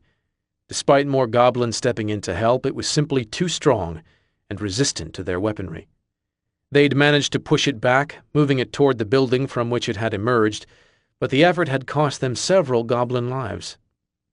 One of the warriors, midway through stepping over another goblin's corpse to take its place, had the very ungoblin-like thought about the futility of this. He would die soon, and another would take his place, as had always been the goblin way. But they were dying so quickly. What would happen if they ran out of goblins? That thought plagued him as he struck the monster with his weapon, barely impacting the beast's thick hide. He tried aiming for a vital spot, such as the throat or the eyes, but the demon was protective of those areas, knocking blows away. The efforts weren't helped by the noticeable size difference between the demon and the goblins. With one desperate effort, this warrior leapt up and thrust the blade of his polearm toward the eye of the demon. Its claw swept the weapon away effortlessly, sending the goblin sprawling on his back. He looked upward, waiting for the end to come. Because of this vantage point, He was the only one not to see the dark shape dart out from the building and swing a short sword into the monster's back. He did, however, hear the ear-splitting screech of pain it let out moments later. Taking advantage of the distraction, he rolled away, grabbed another polearm, and retook his position. The demon turned to search for the attacker, but it found only empty buildings and darkness. Never once to ignore an opportunity, the goblin struck while its back was turned, managing to gouge a few bits of flesh from its hide. With a clacking of claws, the demon turned back around, cutting down any goblins it could reach. The figure stepped out of the shadows once more, padding up to it in near silence and delivering another blow. The goblins didn't know why these strikes were hurting the demon so much more than theirs, nor did they care. This time, when the demon whipped about, it stayed that way for several seconds, allowing the goblins to open up more wounds across its back. Eventually, it turned around and renewed the attack, though it was clear that its focus was split. The stranger came again, but this time, after the strike, the demon jerked its claw behind its back without turning, missing the man while still snagging his dark cloak. As the material came away, the goblins saw it was the male human prisoner they'd taken earlier that day. Now more visible, he retreated slowly, blade close to his body to block the impending claws. As the demon turned, the goblin warrior saw an opening. One of his fellow polearm wielders had torn away some flesh on the torso, exposing a pair of misshapen ribs. Without a moment to think, the goblin repeated his earlier attempt, only this time he aimed his thrust between those ribs. He struck true, and the former weakness of their weaponry became an immediate strength. Because the polearm was designed for smaller creatures, both the blade and shaft slid through the ribs. The warrior kept pushing as hard as he could until he felt his weapon strike a solid mass somewhere in the demon's chest. What he'd struck was open to debate. However, its effects were quite apparent. With a blood-spewing grunt, the demon wobbled and collapsed, 3 inches of polearm shaft still poking out from its ribs. For good measure, and because you can't trust demons, the other goblins immediately took off its head. As for the warrior who'd struck the killing blow, he picked up another discarded polearm and headed off to find more demons. That was the goblin way. Thistle had never much focused on how he'd die. A gnome born like he was, with no talent for magic, meant he'd had to accept his mortality very early on. It was only cleverness and the support of good friends that had kept him alive this long, and now it seemed he would be killed aiding one of those very same friends. Thistle had never thought much about how he would die, but this seemed like a pretty good way to go, all things considered. The demon advanced slowly, wary of the knife still dancing in Thistle's hand. For all the broken bits of his body, Thistle's hand had always been shockingly nimble. Truthfully, he credited luck, or the gods, for that last throw. He was talented, but that had been spectacular. Thistle moved back slowly and carefully. It wouldn't do much good if he died before Grumph had a chance to pull himself up and escape. Though curious to check on his friend, Thistle didn't dare turn away from the approaching monster. This was why he didn't see Grumph making the strange gestures with his hand, nor hear him muttering something in his deep, half-orc voice. There are precious few things that can draw the attention of a demon that has just had a dagger planted in its eye, but one of them, it turned out, was a freezing blast of ice magic striking it in the back. The cold was so intense that for a moment, Thistle's teeth tried to chatter, even being several feet away from the impact. The demon whirled around, and Thistle couldn't help but look too. Sure enough, still slumped over, a swirl of blue magical energy dissipating off his fingers like fog in the sun, Grumph was looking at the demon with an expression of triumph. Thistle didn't even have time to wonder what had his friend so happy as the demon immediately charged. That made it clear. The big idiot was trying to save Thistle while Thistle had been trying to save him. The futility of it all would have made Thistle stamp his misshapen foot, if there'd been time. The gnome's brain kicked into high gear, immediately assessing the situation. He had no hope of getting between the half-orc and the demon in time. The monster's back was to him, so another eye shot was out of the question, and he doubted verbal taunts would draw its ire more than the ice spell had. Since he was out of any practical options, all that remained was banking on the impossible. "Grumble," he prayed, lifting up his remaining blade and taking aim at the moving demon's spine. "Though I know I am not actively henching right now, I would still dearly appreciate any assistance you'd be willing to give." A strange tinkling sound like bells he'd known in childhood filled his ears, and Thistle let the dagger fly. It struck the demon square in the back.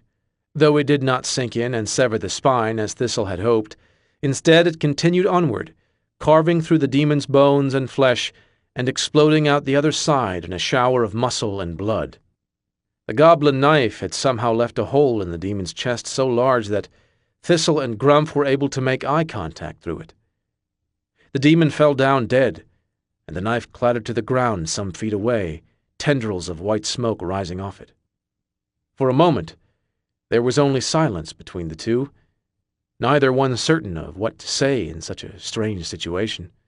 Then a cheer went up from the center of the camp as the goblins killed the final demon. The outpouring of elation was enough to loosen Thistle's tongue just a bit. "I might need to buy some of these daggers before we go," he commented, moving toward the blade that was finally beginning to cease smoking. "That is some fine craftsmanship if I've ever seen it." Grumph snorted in agreement, then set about the cumbersome task of getting himself off the ground. 8. It was several hours before the chaos finally gave way to some semblance of organization. The warrior goblins conducted a thorough sweep of the perimeter, ensuring no other demons were waiting to ambush them once their guard was down. Non-warriors and children were brought back into camp and immediately herded to the most fortified buildings still standing. The fires were put out, and the corpses of the fallen were gathered in a previously empty building. The reason it had been empty, evidently, was that it was used exactly for occasions like this. The adventuring party had regrouped quickly, Eric and Grumph spying each other across the sea of short heads. Thistle was still with Grumph, a bloody dagger tucked securely in his boot. Finding Gabrielle had been more difficult. They searched for some time, trying to communicate with the goblins through cross-species charades. Thankfully, one of the non-warriors finally took their meaning and led them into a tent near the center of camp. Cots dotted the landscape, all filled with beings that had sustained considerable wounds. Most were goblins. However, on the largest bed lay Gabrielle. Several goblins were attending to her, removing her bandages, applying a green salve, and reapplying new bandages. Others were checking her for fever and giving her water. As her friends watched the treatment, one of the goblins noticed the poorly plugged hole on Grumph's shoulder and motioned him over. After a few minutes, Grumph had been properly tended to as well. Gabrielle's treatment, sadly, was not so easy. Although they wanted to stay by her side, it soon became apparent that being in the medical tent was hindering more than helping. So, with heavy hearts, the three walked out into the camp, found some unoccupied space, and pulled out their bedrolls. It was certainly possible they'd be recaptured in their sleep, but none of them could hold on to such concerns as the weight of a stressful night came crashing down upon them. Within a minute of lying down, all three were sleeping soundly. Thistle knew he was dreaming as soon as he opened his eyes. In part, it was because he felt entirely lucid, so much so that he could piece together the impossibility of passing out in a goblin camp and awakening in a church. The other part, however, was because he knew this church very well, and he knew with certainty that if he was here and no one was yelling at him, then it must certainly be a dream. Carefully, Thistle pulled himself up from the pew where he'd been lying. It was all the same as he remembered.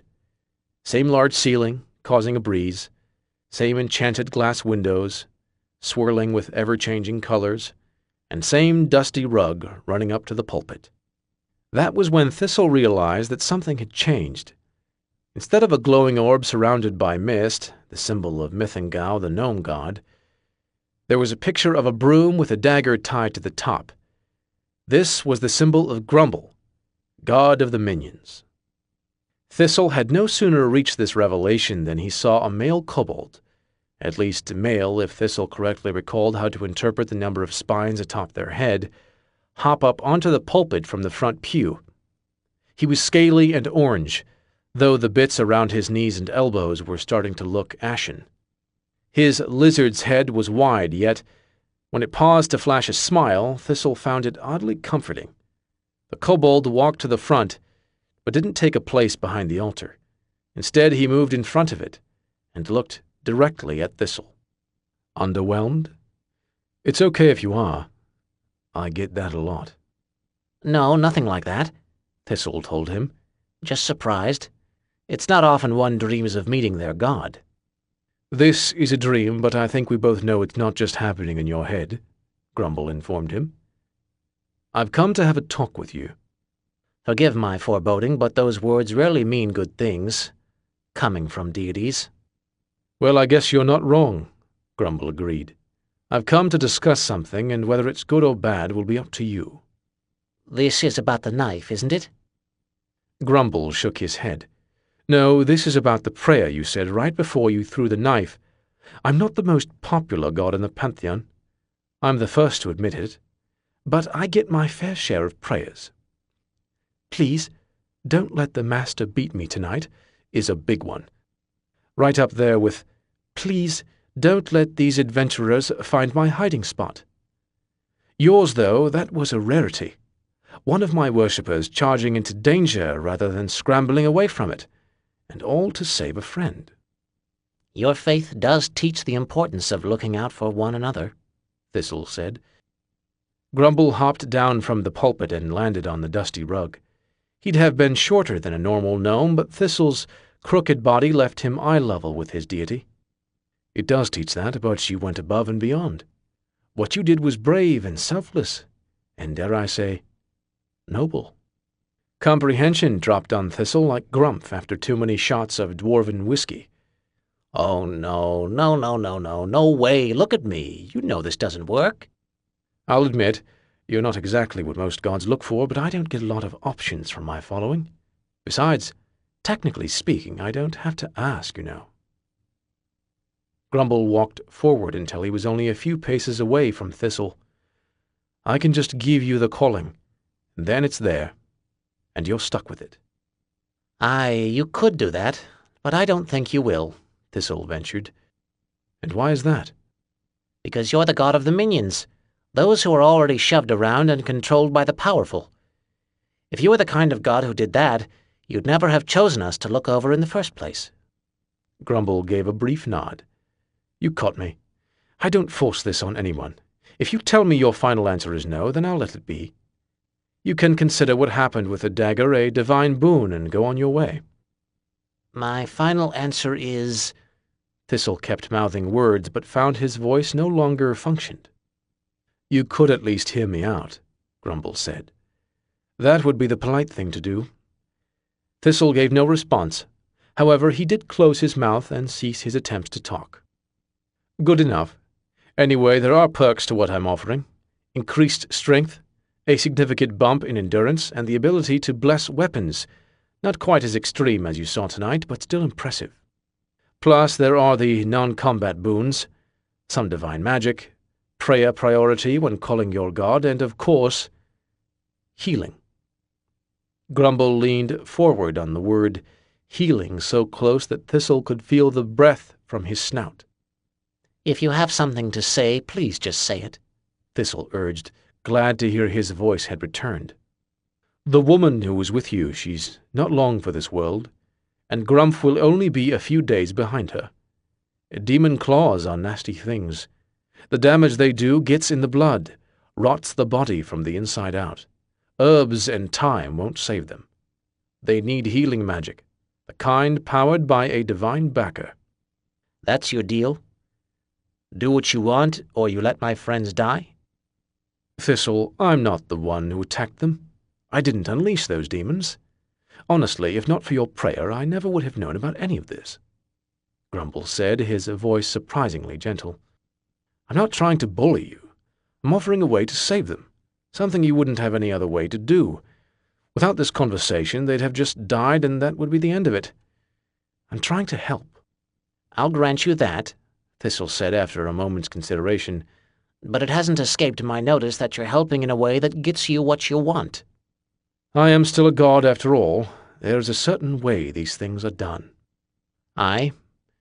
All right then, you win. I'll do it, on one condition. Thistle paused for the barest of instants. Madroria. Your wife? Thistle nodded. As long as serving you won't put me in a place where I can't see her in the afterlife, I'm in. My word is given. When your time in my service is done, I will ensure your spirit is reunited with your wife's. Thistle felt a surge of power, one that rippled out from his god and seemed to pulse all around them. One thing you could say about gods, they always kept their promises. They were bound by them. So, how do I do this? You just promise to serve me, and then you wake up, Grumble explained. I promise to serve you, Thistle promptly replied. Really? That's it? I mean, I don't get many of these, and I thought you'd put a little more theatricality into it. Grumbled. Thistle choked back a sigh, which was the warning sign of a sarcastic retort. He was going to be working with this deity for some time. It would serve them both better to keep things civil. O mighty Grumble, god of minions and henchmen, overseer of them who keep the world running yet remain overlooked, I pledge myself to your service and swear to uphold your standards while glorifying your name. Much better, Grumble said with a smile.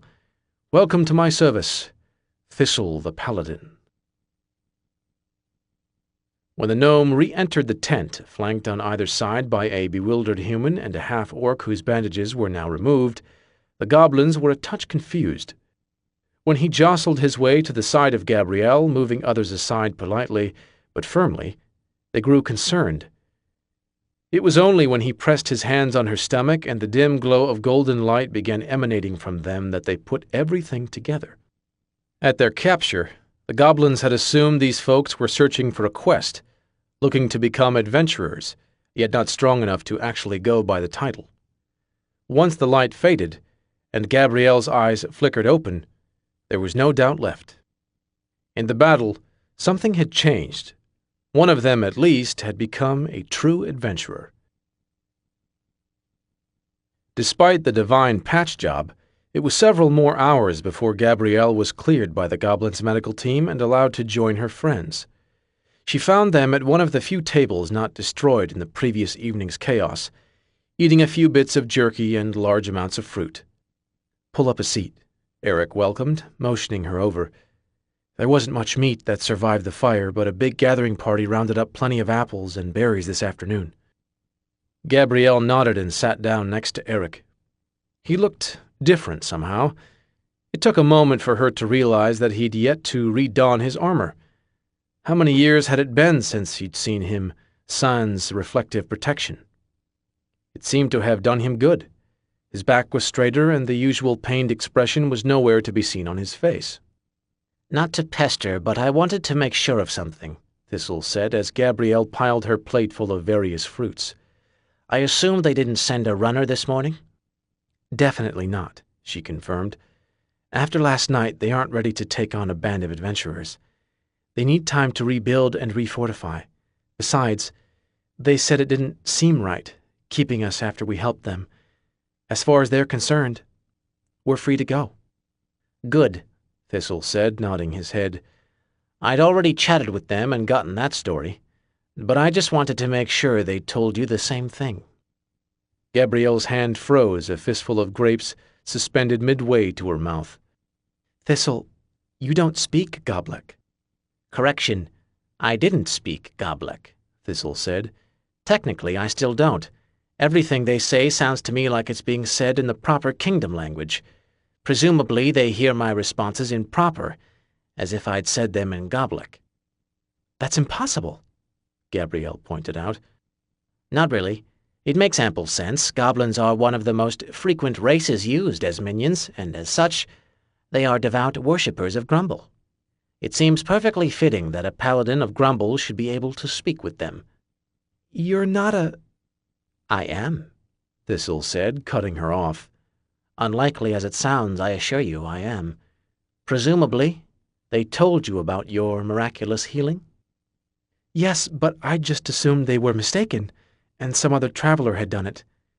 We all sort of look the same to them, Gabrielle replied. It was me. For better or worse, last night changed a few things. I think it best we discuss those, and alter our plans as needed before moving beyond this point.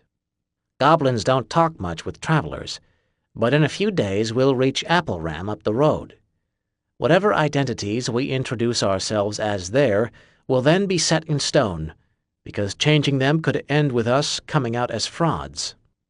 I see, Gabrielle said, finally moving the grapes to her mouth and crunching into them. Setting aside the how of your paladinhood, it means that you're now a better candidate to play the part than Eric. To be fair, I was never all that good of a candidate to begin with, Eric admitted. I was just the one who owned armor. Aye, and I suppose I'll need to get myself a set of that before we reach Solium, Thistle said, pulling out a quill and parchment, and jotting a few things down. Then who plays the rogue? Gabrielle asked. From what the goblins tell me, it seems Eric was quite nimble last night, darting in and out of battle, hiding in the shadows. Thistle's quill moved deftly and precisely even as he spoke. Gabrielle raised an eyebrow at Eric, who turned his attention to his food and blushed slightly. Clumsy Eric did that? I don't really know how, Eric mumbled, moving his berries around his plate. Everyone else just sort of seemed to be moving slower. I guess I'm used to being weighed down, and when I wasn't, I felt fast. You didn't just feel fast, you were fast, Thistle corrected. Fast, stealthy, and deadly, just like one would expect a rogue to be. Eric's blush deepened. I don't know why my sword works so much better than everyone else's. It's an old hand-me-down. A hand-me-down from your father? Thistle probed. Well, I didn't get it from my mother. That might account for it. Paladin weapons are usually blessed. It's possible the one he passed down to you had such magic on it. Demons loathe blessed weapons, Thistle explained. A rogue with a blessed sword? Gabrielle chuckled. What will they think of next? I dare say I might be able to answer that question, Thistle told her. Grumph, if you please. Grumph gave a grunt and pulled the spell book from his pouch, setting it on the table in front of Gabrielle. Oh, good. I'd worried we lost that, Gabrielle remarked. She reached forward to take her book. However, Grumph put a thick finger on top, rendering it difficult to move. Gabby, were you able to cast any of the spells from that book yesterday? Thistle asked. No, I didn't get much time to look at it before we were attacked. Do you think you could have? Maybe. They were tough, but I could have probably gotten through at least one with enough time to practice. Grumph has cast 3 of them, 1 last night, and 2 this afternoon while we waited for you, Thistle informed her. Gabrielle's eyes went up as she stared across the table at the stoic half-orc. It wasn't that she thought Grumph to be stupid, it was just, who'd ever heard of a half-orc wizard? If you want to try and play the part, it's only fair that we give you some time to practice, Thistle continued. No, Grumph should be the wizard, Gabrielle said immediately. As soon as she'd realized what Thistle was telling her, it became obvious. The one most likely to pull off a role should be the one it was given to. Their task was too important for any other strategy to be considered. If he casts 3 spells with less than a day to read that thing, he's better suited to it. The only issue is that now we're short a barbarian. That's not what the goblins told Thistle, Eric interjected, his own shyness fading now that he was no longer the subject of discussion. It seems you swing a good axe, Thistle added. No, that was just one of those things. I like this tribe, and seeing them get killed set me off. It was closer to a tantrum than bravery. As someone who has traveled with a barbarian before, I assure you, The capacity to turn fury into blood is almost the entire prerequisite checklist, Thistle told her. Forgive my lingering doubt, Gabrielle said. I'll do it, because everyone has roles that fit them better. I'm just saying, don't lean on me during a real fight. Concerns have been noted, Thistle said. He could have pushed her harder, but he felt like she was more likely to come around on her own if given time. Now the better strategy was to pull back and let the idea marinate. Role changes aside, the plan stays the same from here. We keep heading toward Solium and do our best not to die along the way. Any objections? Only silence and nodding heads met Thistle's question. Then I say we get a good night of rest and set out in the morning, Thistle suggested. We're not quite running late, but we don't have time to dawdle. Plus, we should try and train a little on the way, Eric added, so we seem somewhat competent in our fake skills. Aye, in our fake skills indeed, Thistle said, catching Grump's eye and giving a light shake of his head. They'd catch on in their own time. For now, there was dinner and sleep to attend to. 9. The next morning saw the party rising with the sun, having a quick breakfast composed primarily of more fruit and packing up their bedrolls. The few possessions they'd left Maple Bark with had diminished even further, many of their things lost in the fire and chaos of the attack. Their packs, luckily, had been stored below the carts, so their basic necessities were still accounted for. Eric's armor had survived the fire as well. However, he elected to abandon it.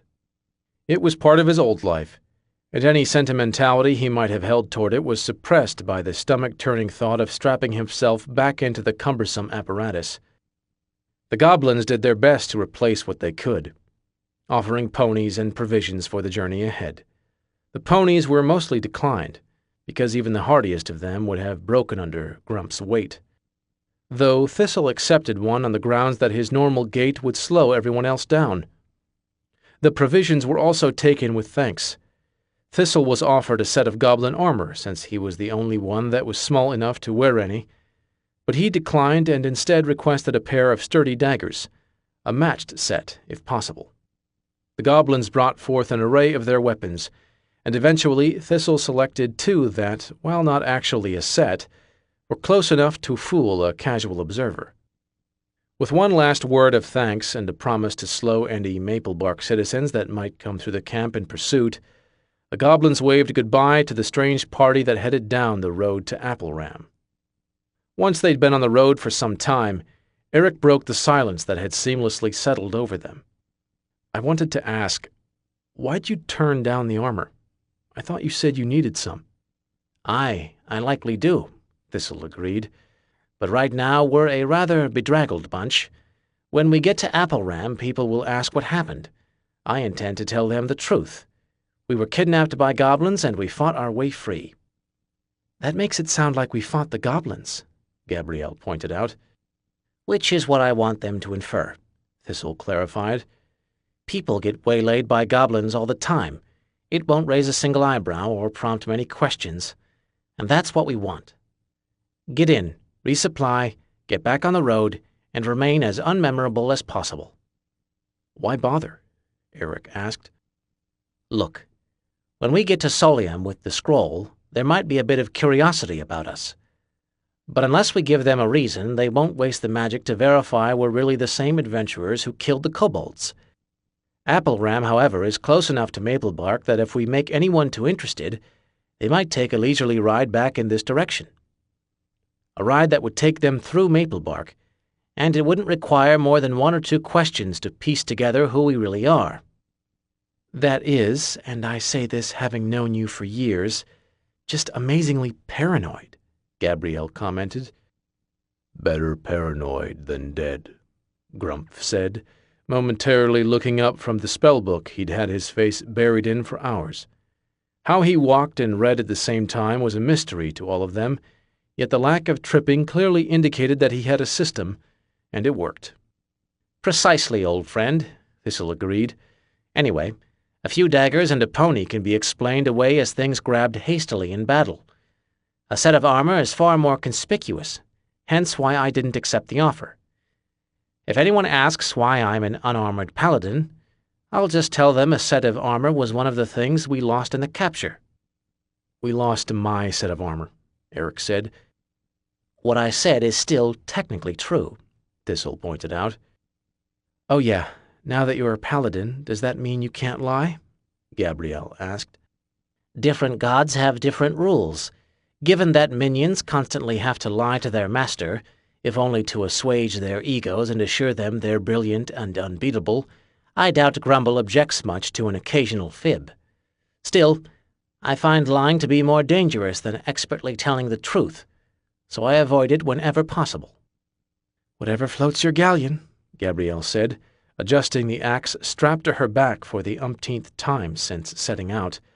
The actual sheath was one of the things lost in the fire, so the goblins had rigged a makeshift sheath from a canvas grain sack and some leather straps. It wasn't pretty, and it wouldn't allow her to draw quickly, but it allowed her to heft the weapon along without tiring out her arms.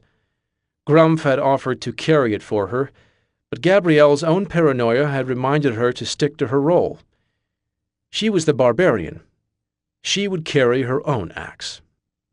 They continued on in near silence after that, save for the clopping of Thistle's pony, each lost in the thoughts of what they were trying to do, and how in the names of the gods they had any hope of accomplishing it. 2 days later, a party of 4 adventurers wandered into Appleram a few hours before sunset. 3 of them were on foot, while the 4th was mounted on a very weary-looking pony. Dust from the road coated their boots and pants, and 2 wolf pelts were slung over the back of the pony, no doubt the glorious prize from a random encounter on the road. The quartet made a beeline for the local inn, which was also the tavern where the pony was hitched and the gear quickly handed out. A blonde woman with a 2-handed axe strapped strangely to her back took the wolf carcasses, heading off toward the tannery with her male companion, while the half-orc and the gnome went inside the inn. On most days, this would have been a sight worth noting. Appleram was a large town, easily the biggest one between Solium and Puro, the next kingdom south. But its townspeople were still interested in hearing tales from adventurers and sometimes in negotiating services from them. That was most of the time. These days, nearly every villager of Appleram who saw them lope through town had roughly the same reaction. "Oh, shit. Not more of them." Grumph and Thistle realized something was amiss as soon as they entered the tavern. This particular establishment, much like Grumph's and many others throughout the land, utilized the downstairs floor for food and alcohol, while the upper floors were lodging rooms travelers could rent. Years of running an inn had taught Grumph to expect a rush at dinner, a few constant customers at the bar and occasional clusters of adventurers. Once, during a season where there was rumored to be a dragon in the area, there had been 3 parties in his tavern at the same time, but that was the most he'd ever seen. Walking in the door, Grumph counted 7 distinct parties, all huddled together at their own tables, many throwing suspicious glances at the others in the room. Any regulars that might have normally dined here had long since abandoned the room to the new patrons. Grumph and Thistle were both assessed as soon as they walked in, and dismissed just as quickly. Neither minded this in the slightest. Making their way to the bar, they passed a set of 5 humans, all of whom grew silent when they walked by. Whatever was going on, it seemed even those who were deemed not to be threats still weren't allowed within earshot. Thistle scrambled his way up a bar stool, clearly missing the rungs Grumph had installed on his for the smaller customers. Finally coming to a perch with only a minimum of embarrassment, he surveyed the tavern, making note of the strapping human behind the bar serving drinks, as well as the waitresses running to and fro around the tables. From their similar noses and eye color, not to mention the variety of ages, Thistle deduced they were either the bartender's daughters or some other close kin. He filed this away in case it would be of use later, and turned his attention to ordering a drink. 2 meads, kind sir," Thistle called to the sizable fellow behind the bar, A man whose salt and pepper hair somehow made him seem more distinguished than aged. It was strange how every bartender seemed to convey a sense of toughness that 3-day-old kobold steak couldn't match, but Thistle had always taken it as simply one of those things. 1 silver, the bartender replied, drawing them each a mug from the barrel nearest to him. Thistle resisted the urge to raise an eyebrow, but only barely. That much for 2 drinks was outrageous. Clearly, this man intended to get all he could from the influx of adventurers that had happened into his bar. With a quick motion, Thistle set a coin on the bar, which the large man promptly scooped up. I was also hoping to find some lodging tonight, Thistle added, taking a quick nip from the mug in front of him. It was tolerable. He'd have even thought it good, if not for years of drinking Grump's home brews. Got 2 rooms left, going for 20 gold apiece, the bartender informed him. If getting back up wouldn't have been such an issue, Thistle would have fallen out of his chair just to make a point. 20 gold apiece was ludicrous, beyond mere gouging and well into outright theft. Before he could voice that opinion, Grump set the mug he'd been draining on the table with an audible thud. "Too weak," Grump announced, meeting the bartender's immediately incredulous eyes. "Good process. Poor ingredients. Where you get your hops?" Thistle quickly noticed that Grump had affected his ignorant half-orc speech pattern. It mostly consisted of growling at the end of sentences and leaving out unimportant words. Base as it was, the tactic was effective for getting people to underestimate his intelligence. Plus, and Thistle hated to admit this, it would make Grump less memorable, which was a big priority. Everyone expected half-orcs to be dumb, so this would make him as uninteresting as the tables or stools. "I'll have you know I buy my hops from one of the top solium grain merchants, and he sells me the abstanial silver," the bartender announced proudly. "No," Grump rumbled. "No? No what?" "Abstanial silver brute tart, but with undertone of pine. This have undertone of nut. It's Grebthon silver," Grump informed him. "Look, almost the same. Yours have occasional veins of red in leaves?" "Actually, yes," the bartender admitted. "Grebthon silver. Abstanial has no veins. Merchant is cheating you." "That weaselly little son of shit," the bartender cursed. "I'm going to wring his neck next time I see him." "You're sure about this?" Grump nodded. "Had one try to pull same trick on me. Got good guy now. I'll give you his name. Bartenders have to look out for one another." "Oh, you're a bartender too?" The man stuck his hand out to Grump. "Bertrand. Pleasure to meet you." "Grump." The handshake was delicate, since both were clearly strong men and neither wished to hurt their new friend. Thistle took the opportunity to slip quietly off his stool and make for the door, mumbling something about using the outhouse. Grump was clearly working his own angle. Thistle's presence would merely get in the way. Besides, he had to think of a new place for them to regroup. The last thing they needed right now was for someone to see all 4 of them together and realize that there were really 8 parties here. Better to gather away from prying eyes. Hopefully, in the meantime, Grump would be able to get some less exorbitant rates on a place to stay. An hour later, Eric and Gabrielle were shown into the tavern's back room by one of the many waitresses. Grump and Thistle were already there, working their way through bowls of stew that, after days of nothing but trail rations, may as well as have been made by the gods themselves. Gabrielle let out a low whistle. "Hope you didn't splurge too much on a private dining room. Those pelts didn't fetch as much as we were hoping for." 1 gold, Eric added, before anyone could ask. He set the single coin on the table to show the meager haul. And that was with half an hour of haggling. "Merchants said they're swamped with stuff. Evidently there are a bunch of adventurers here, and they've been killing every wild beast for miles in their downtime. I thought he was blowing smoke until I saw the tavern, Gabrielle explained. By the way, why did that girl greet me as the new applicant? I didn't want to draw suspicion about you two following us to the back room, Thistle explained. Ostensibly, we're back here so Grump can pass on a few trade secrets to Bertrand, the bartender. In reality, their shared occupation and a few actual trade secrets got him to lease us one of the servants' quarters for far less than the rooms upstairs. How much did he want for an upstairs room? Eric asked, looking around with a keen eye, noticing the sparse decor and old straw bundles. 20 gold, Grumph rumbled. Dragon shit, Gabrielle snapped.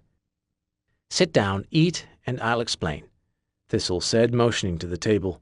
The humans took the cue and sat, filling their bowls quickly. Once that was done, Thistle continued. Evidently, the last governor of Appleram noticed the high flow of adventurers heading to Solium over the last few weeks, and decided to get his hands on a bit of their coin. He's holding a tournament in 2 days, one with fairly respectable caches of gold as prizes. All these adventurers are here to compete, and in the meantime, the town is bleeding them dry for every meal, night of sleep, and tool they purchase. I presume that's why the tannery was overstocked. They're trying to make enough coin to last until the tournament. Smart, Eric commented, tearing into a piece of overcooked chicken he spooned up from the stew. Both he and you. Good way to make money, and since you managed to negotiate a decent rate, we can just hit the road again tomorrow. Yes, about that. I said Grump got us a better rate. Not a good one, Thistle clarified. How much do we have left? Gabrielle asked.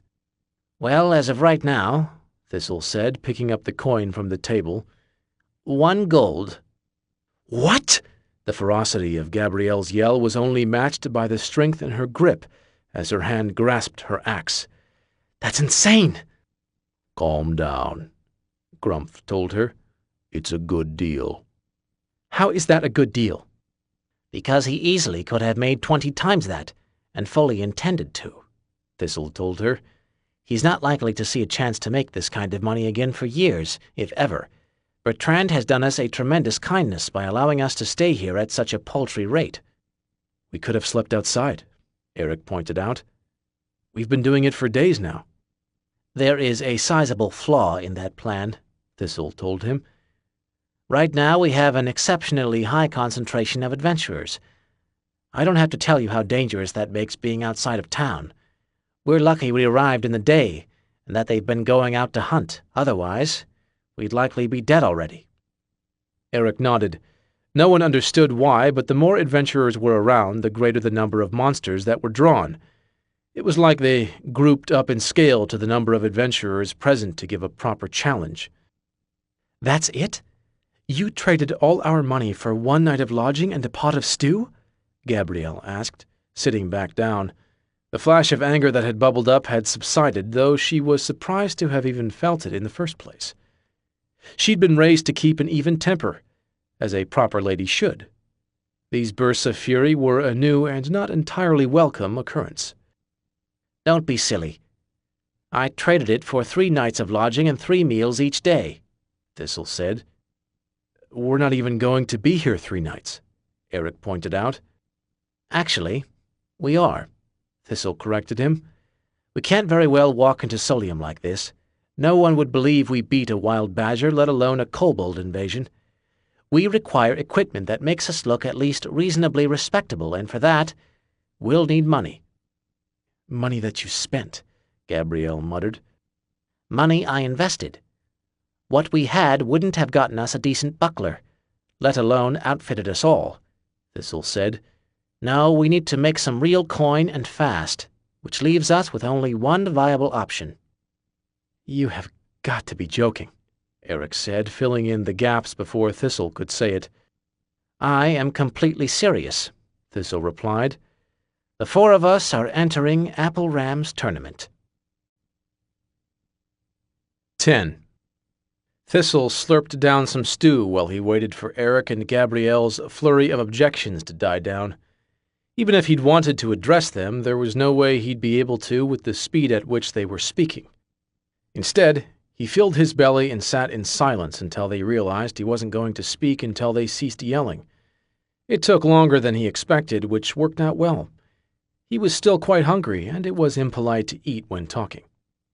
When silence finally reigned over the table once more, Thistle continued. We don't have an option. I know I said we should lay low here, but that was before I realized the situation. This is actually better. If we can put on a good showing at the tournament, it will lend our story credence, and if anyone from the kingdom does any investigating, they'll hear about our party's deeds in Appleram. The key word was if we put on a good showing, Eric said. Did you forget that we don't have any idea what we're doing? No, I didn't, Thistle said, but we do have some skills and 2 days to train. Plus there are 6 events, and admission is free for 1 event per adventurer. No doubt a ploy by the mayor to keep people from thinking about how much their food and lodging is costing. What are the events? Gabrielle asked. This plan was crazy, but Thistle rarely did things without thinking them through. Besides, their whole idea had been crazy from the get-go.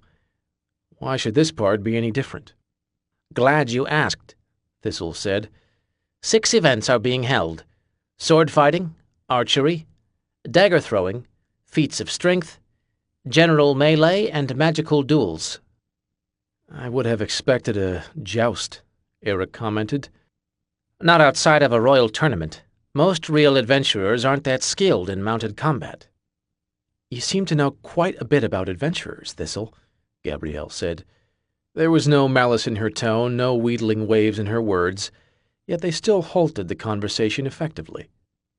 Eric and Gabrielle, heck, all of Maplebark, had known that Thistle's past was more interesting than he let on. No one commented, no one probed. It was just one of those things. Strangely, the longer they wore the mantle of adventurers, the less normal one of those things seemed. The world didn't make much sense, and like a lost man stumbling out of the fog, they were beginning to notice the details around them. Aye, that I do, Thistle agreed. And maybe I'll tell you that story one day, but it won't be here, and it won't be now. We've got more important things on our plate. I apologize, Gabrielle said, although this time her tone made it clear that her words were only that, words. No need. It's natural to be curious, but there is a time and place for such things. Anyway, you were saying about the events? Eric probed, eager to change the subject and ameliorate some of the tension in the room. Aye, the events. I've got a decent hand at throwing daggers, so I'll enter that one. Eric, are you better with a sword or a bow? Sword, Grumph grunted. He's right, Eric admitted. Sword. When I was trying to learn the bow, I broke 3 of the windows on Grumph's tavern. That's pretty impressive, Thistle noted. Not really. I was aiming for a target in the grove of trees off to the side.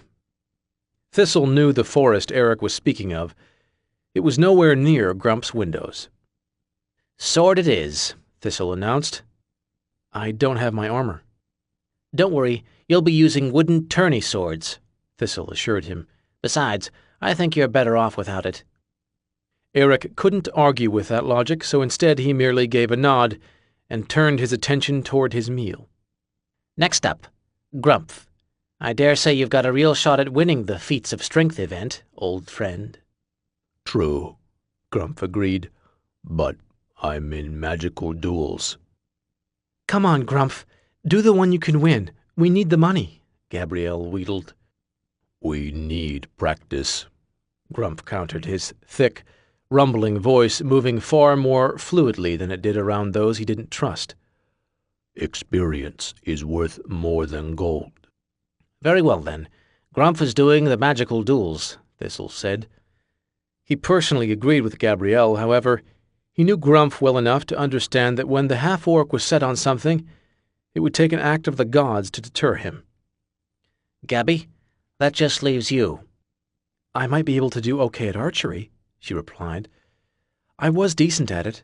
Not great, but decent. General melee, Grumph said. I hate to say it, but I agree with Grumph, Eric added, before Gabrielle's mouth could voice the objection she clearly felt. He's right. We do need the practice. When are you going to get the chance to fight seasoned warriors without risking getting killed? Plus, I've seen you shoot a bow.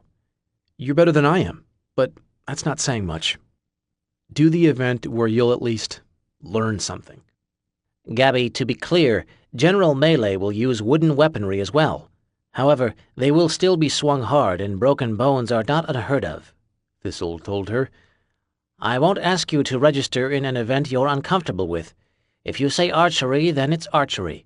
The choice is yours. Though Gabrielle was surrounded by silence once the question was asked, she could still clearly hear voices. They were the corrective tones of her father, the mayor, and her mother, the socialite. The voices were firm, admonishing her for even considering such a course of action. Proper ladies did not enter brawls. Proper ladies did not swing axes about their heads. Proper ladies did not adventure. How did she ever hope to catch the eye of one of the royals from Solium if she continued pursuing these stupid endeavors? Her mouth opened a fraction of an inch, ready to say the word archery, when another chorus of voices echoed through her mind. These spoke Goblek, and told her that she was a good tracker, which she'd shown herself to be. She was good at gutting the captured animals and skinning their hides, a task the goblins had taught her, and that she'd picked up quickly. And, this voice was the quietest, yet someone she heard with the most force, she was a brave warrior who had saved many goblins with her blade. No, General Melee was not a sport for proper ladies, but she'd been engaging in those sorts of activities for years already. She'd straddled the line, living publicly as the mayor's daughter, and living in the forest as an honorary goblin. The line was growing wider now, the division between the two greater. She was going to have to choose which Gabrielle was the one she truly wanted to be, and while this might not be the point of no return, it would mark the first conscious step in that journey. General Melee, Gabrielle announced, her voice filled with more conviction than she actually felt. Are you certain? Thistle asked. Yes, I am, she told him. And with that, she was. Her parents weren't here to make happy. Her friends didn't care which she chose. For once, the only one she had to please with her decision was herself, and the truth was, Gabrielle had been far happier as a pretend goblin than a pretend proper lady. Maybe it was time to stop pretending. Very well, then. First thing tomorrow, I'll get us registered. Grumph is going to see if Bertrand can get the other vendors in town to sell us equipment at somewhat decent rates. And you two are free to do what you wish. We'll all meet at the training grounds for practice, Thistle instructed. Won't the other parties be there? Eric asked. Almost certainly, Thistle confirmed. Don't worry about them. Just work your hardest to improve in the time before the tournament. They'll be more concerned with their own skill sharpening than sizing us up. Despite knowing his policy on truth versus falsehood, Eric couldn't shake the feeling that Thistle had just told them all one hell of a lie. The training area was set up where the tournament would actually be held, since putting together two structures to serve the same purpose would be at the level of idiotic redundancy reserved for the highest halls of government. True, many of the banners were still furled, and the decorations had yet to be unveiled, but the bare bones of the tournament grounds were there. Wooden weapons, targets, and fenced-off areas for sparring. There were no arrows or magical tools because those were prone to breaking or being used up and were therefore sold by the shops in town. Thistle was the first to arrive. Registration had taken less time than he expected. All he needed to do was provide names and which events each person was entering. The clerk had been profoundly disappointed that none of them would be paying for the privilege to compete in additional events, an attitude made clear by his constant reminders that the more one competed, the more they could win. The gnome didn't begrudge the clerk his attempts to gain a little extra coin, but he became quickly tiresome. He made his exit and headed over to the training area to survey it himself. On the whole, he was impressed. Appleram didn't have much tradition of sported combat, but they'd put together a respectable arena. It wasn't as fancy as one might see in Solium, however, in a way that appealed to Thistle more. He preferred the simple, genuine attempts rather than gilded fluff. It was why he'd settled in Maplebark after all. Since there were no other competitors present yet, Thistle decided to squeeze in some extra practice. Having only 2 daggers made the throwing process a bit tiresome. He would hurl both, then shuffle across the dusty ground to the target, yank the daggers out, and drag himself all the way back. By the 4th round, he was expecting his body to protest, years of experience telling him this was as much motion as he could complete without pain. Strangely, the soreness didn't come. Rounds 5, 6, and 7 passed, all without so much as a twinge. It was not until round 8, when he accidentally threw one of his daggers with too much force and wedged it halfway into the thick wood of the target, that Thistle remembered his new job was supposed to give him greater strength and endurance. With a concentrated effort, he chunked his 2nd dagger into the target, this time actually causing a small part of it to crack. Thistle wore a subdued smile as he made his way across the arena to retrieve them. The title of Paladin might not come with a long job expectancy or much of a social life, but he had to admit that he didn't mind the fringe benefits. Gabrielle and Eric arrived next. After a few moments' discussion, they each picked up wooden versions of their usual weapons and headed off to one of the sparring rings. Since both would be engaged in martial combat, it made sense for them to train against one another. The first few rounds were more of a dance than a fight, light tapping that only ended when someone called the other as out or one admitted defeat. Each was getting accustomed to the new weight and shape of their wooden weapons. The trees around Apple Ram were notorious for the dense, sturdy wood they produced. While not as heavy as a normal sword or axe, these definitely had more heft than if they'd been made out of the same materials as the targets. As they settled into the flow of combat and grew more comfortable striking each other, the fights quickly became an exercise in frustration for Gabrielle. Eric, slow, clumsy, ineffective Eric, became increasingly more difficult to hit. Freed from the weight of armor he'd never been strong enough to bear, Eric's grace was a thing of strange beauty. He moved effortlessly around her faux blade, slipping to the side of each strike with inches of space to spare, then slashing her across the arms or stomach. True, his lack of strength meant the blows weren't terribly forceful, but that wouldn't have stopped a real sword from opening up some serious wounds on her. With each round Eric won, Gabrielle's frustrations grew. How was he so good? She managed to forget that he'd been forced to train regularly with the other guards for the past several years, instead focusing on how unfair it was that he vanished like a whisper in a crowd every time she swung toward him. The breaking point came after she saw his heel catch on the ground and seized the chance to attack.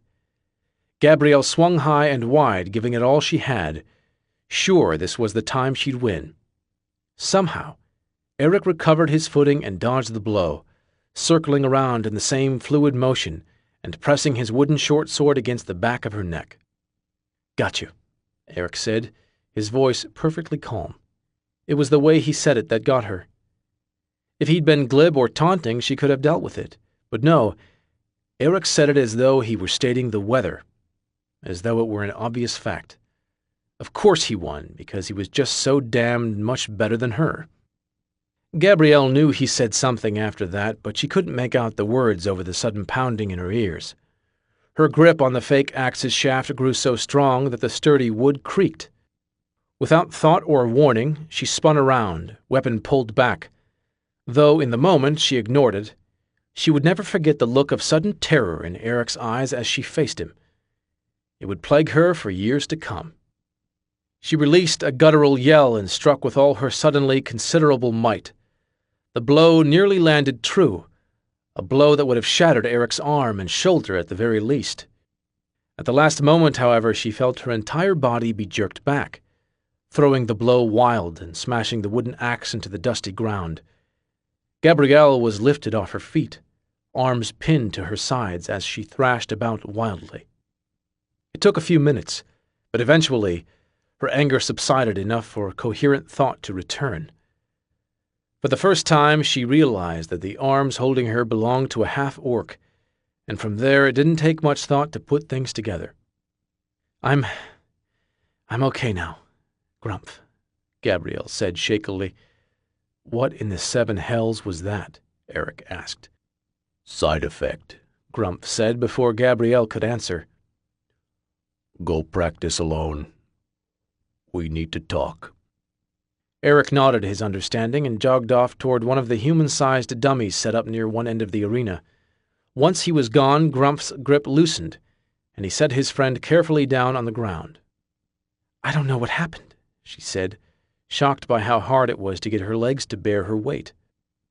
I do, Grumph replied. Follow me. With that, he headed off, away from the arena, past a few of the other adventurers who had wandered in to train, and toward an outcropping of trees not quite dense enough to be considered part of the forest. Part of Gabrielle wondered why he was leaving the arena. However, a much larger part wondered what was going on inside her. That was the question that begged answering, and soon. Taking a few deep breaths and making sure she could move under her own power, Gabrielle followed her half-orc friend to the woods. The arrival of other adventurers had forced Thistle to switch up his training tactics. He was still throwing his daggers, still trundling across the wide expanse of land to retrieve them, and still walking all the way back to throw again.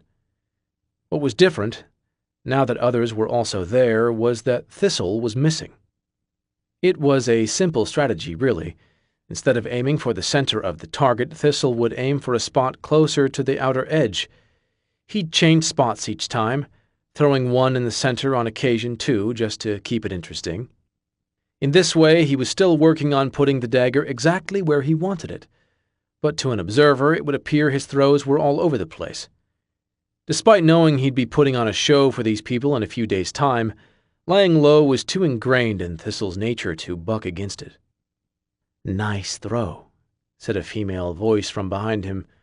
Thistle turned to see a half-elf woman walking forward until she was parallel with him, perfectly situated to throw at the nearest adjacent target. She was quite pretty, if you went in for that sort of thing, with lavender eyes and golden hair, not to mention a body accentuated nicely by the tight leather armor wrapped around her. "One of the better ones of the day," Thistle replied, hobbling to the target to retrieve his daggers. This one had landed close to the center, so he made a note to ensure the next several were thrown at the edge. "Hope you get more of them," the woman replied. She pulled a pair of her own daggers from sheaths at her side, long silver beauties with intricate carvings across their mirror-like surfaces.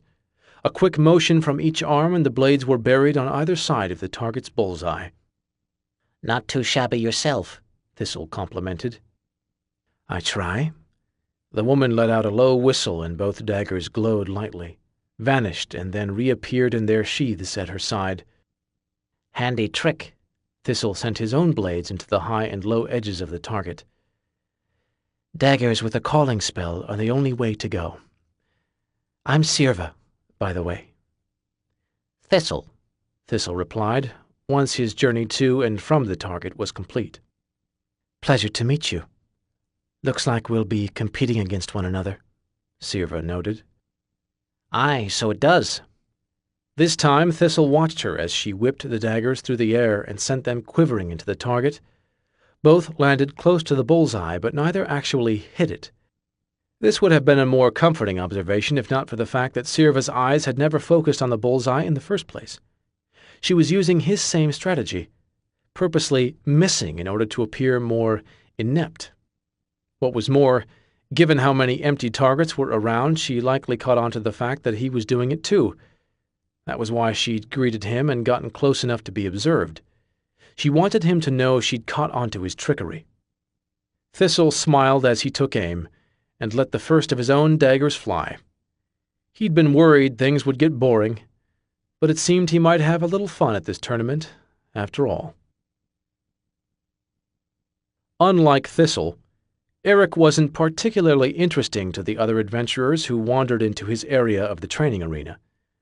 Most of them seemed to stick together, whispering when others came by. A few of them shot Eric looks, suspiciously gauging whether he was a danger, but after watching him smack the dummy around, they lost interest. He couldn't really blame them. He knew he didn't look the part of a fellow adventurer. They were all decked out in well-made clothes and fitted armor, while Eric was wearing a homemade tunic and pants, along with shoes that were barely holding together. His mother had taught him to patch his clothing, though in the rush to get out of town he hadn't thought to bring along any sewing implements. Hopefully, his footwear would hold out until at least after the tournament. If even one of them won, it would provide enough to equip themselves with the necessities. Eric took a break to catch his breath and watched a few of the other groups sparring. Most of them were good, but not spectacular. A few he felt sure he could actually win against. There was the occasional rarity, though, warriors in armor that nearly hummed with magic, and who struck each other with such power that the dust behind them was blown away. One was a dwarf, swinging a club nearly the size of him. Another was human, long sword dancing lightly in his hands. When Eric looked at these competitors, he felt a hot stone of certainty in his gut that, if one in his group did win, it wasn't going to be him or Gabrielle. Even if they had even odds against the bulk of the others, one of those two he was watching spar would likely be walking away with the win. Eric took up his wooden sword once more and began training, determination renewed. Maybe the impressive contenders would both go to general melee, in which case his party would be counting on him to win some prize money from sword fighting. It was like the leader of the guards had always said, "In a real battle, anything can happen." He'd meant it as a caution to be prepared for whatever their opponent might throw at them. But Eric had gleaned a different meaning from those words. To him it meant that, no matter how difficult an opponent might be, there was always a chance. Eric intended to make the most of that chance, if it was presented to him. The grove Grumpf brought Gabrielle into wasn't particularly peaceful. Nearby sounds of battle still echoed from the training area, bouncing off the trees. Still, the shade, greenery, and distance from others did help Gabrielle calm down. For the life of her, she couldn't imagine why she'd snapped at Eric like that. Gabrielle was on the verge of telling Grumpf to forget everything, that it had been a fluke, when he spoke. "You've had anger for a long time," he said simply, rough voice brought down softer than she'd expected. "No, just since the goblin camp," she replied. Grumpf shook his head. "Years, always angry, unhappy with your life, unhappy with your place in the world. Anger boils constantly, builds pressure as time goes by. Anger didn't begin at Goblin Camp. That was when anger broke free." It was more than Gabrielle had ever heard him speak at once. Grumpf always kept things short, simple, and concise. That fact alone impressed upon her the importance of what he was trying to convey to her. Besides, hadn't she just admitted to herself that she'd been trying to live two lives, being forced to compromise pieces of herself nearly every day? Maybe that sort of thing had worn on her more than she'd let herself realize. "But I've never had a temper before," Gabrielle pointed out. Sarcasm, biting words, fierce tones. You kept it sealed, released only in small spurts. "That still doesn't explain why I've got one now, though." "If I have barrel of mead with a spout, I control how much mead comes out," Grumpf told her. "If I kick open a hole, mead comes out as it sees fit. Spout is no help anymore. You broke open your sealed anger when you saw the goblins dying. Now, it is flowing out when it chooses." "Fine. If, and this is definitely an if, but if I accept that idea, how do I fix it?" "A broken barrel cannot be fixed unless mead is emptied. I don't know how to empty a person of anger," Grumpf admitted.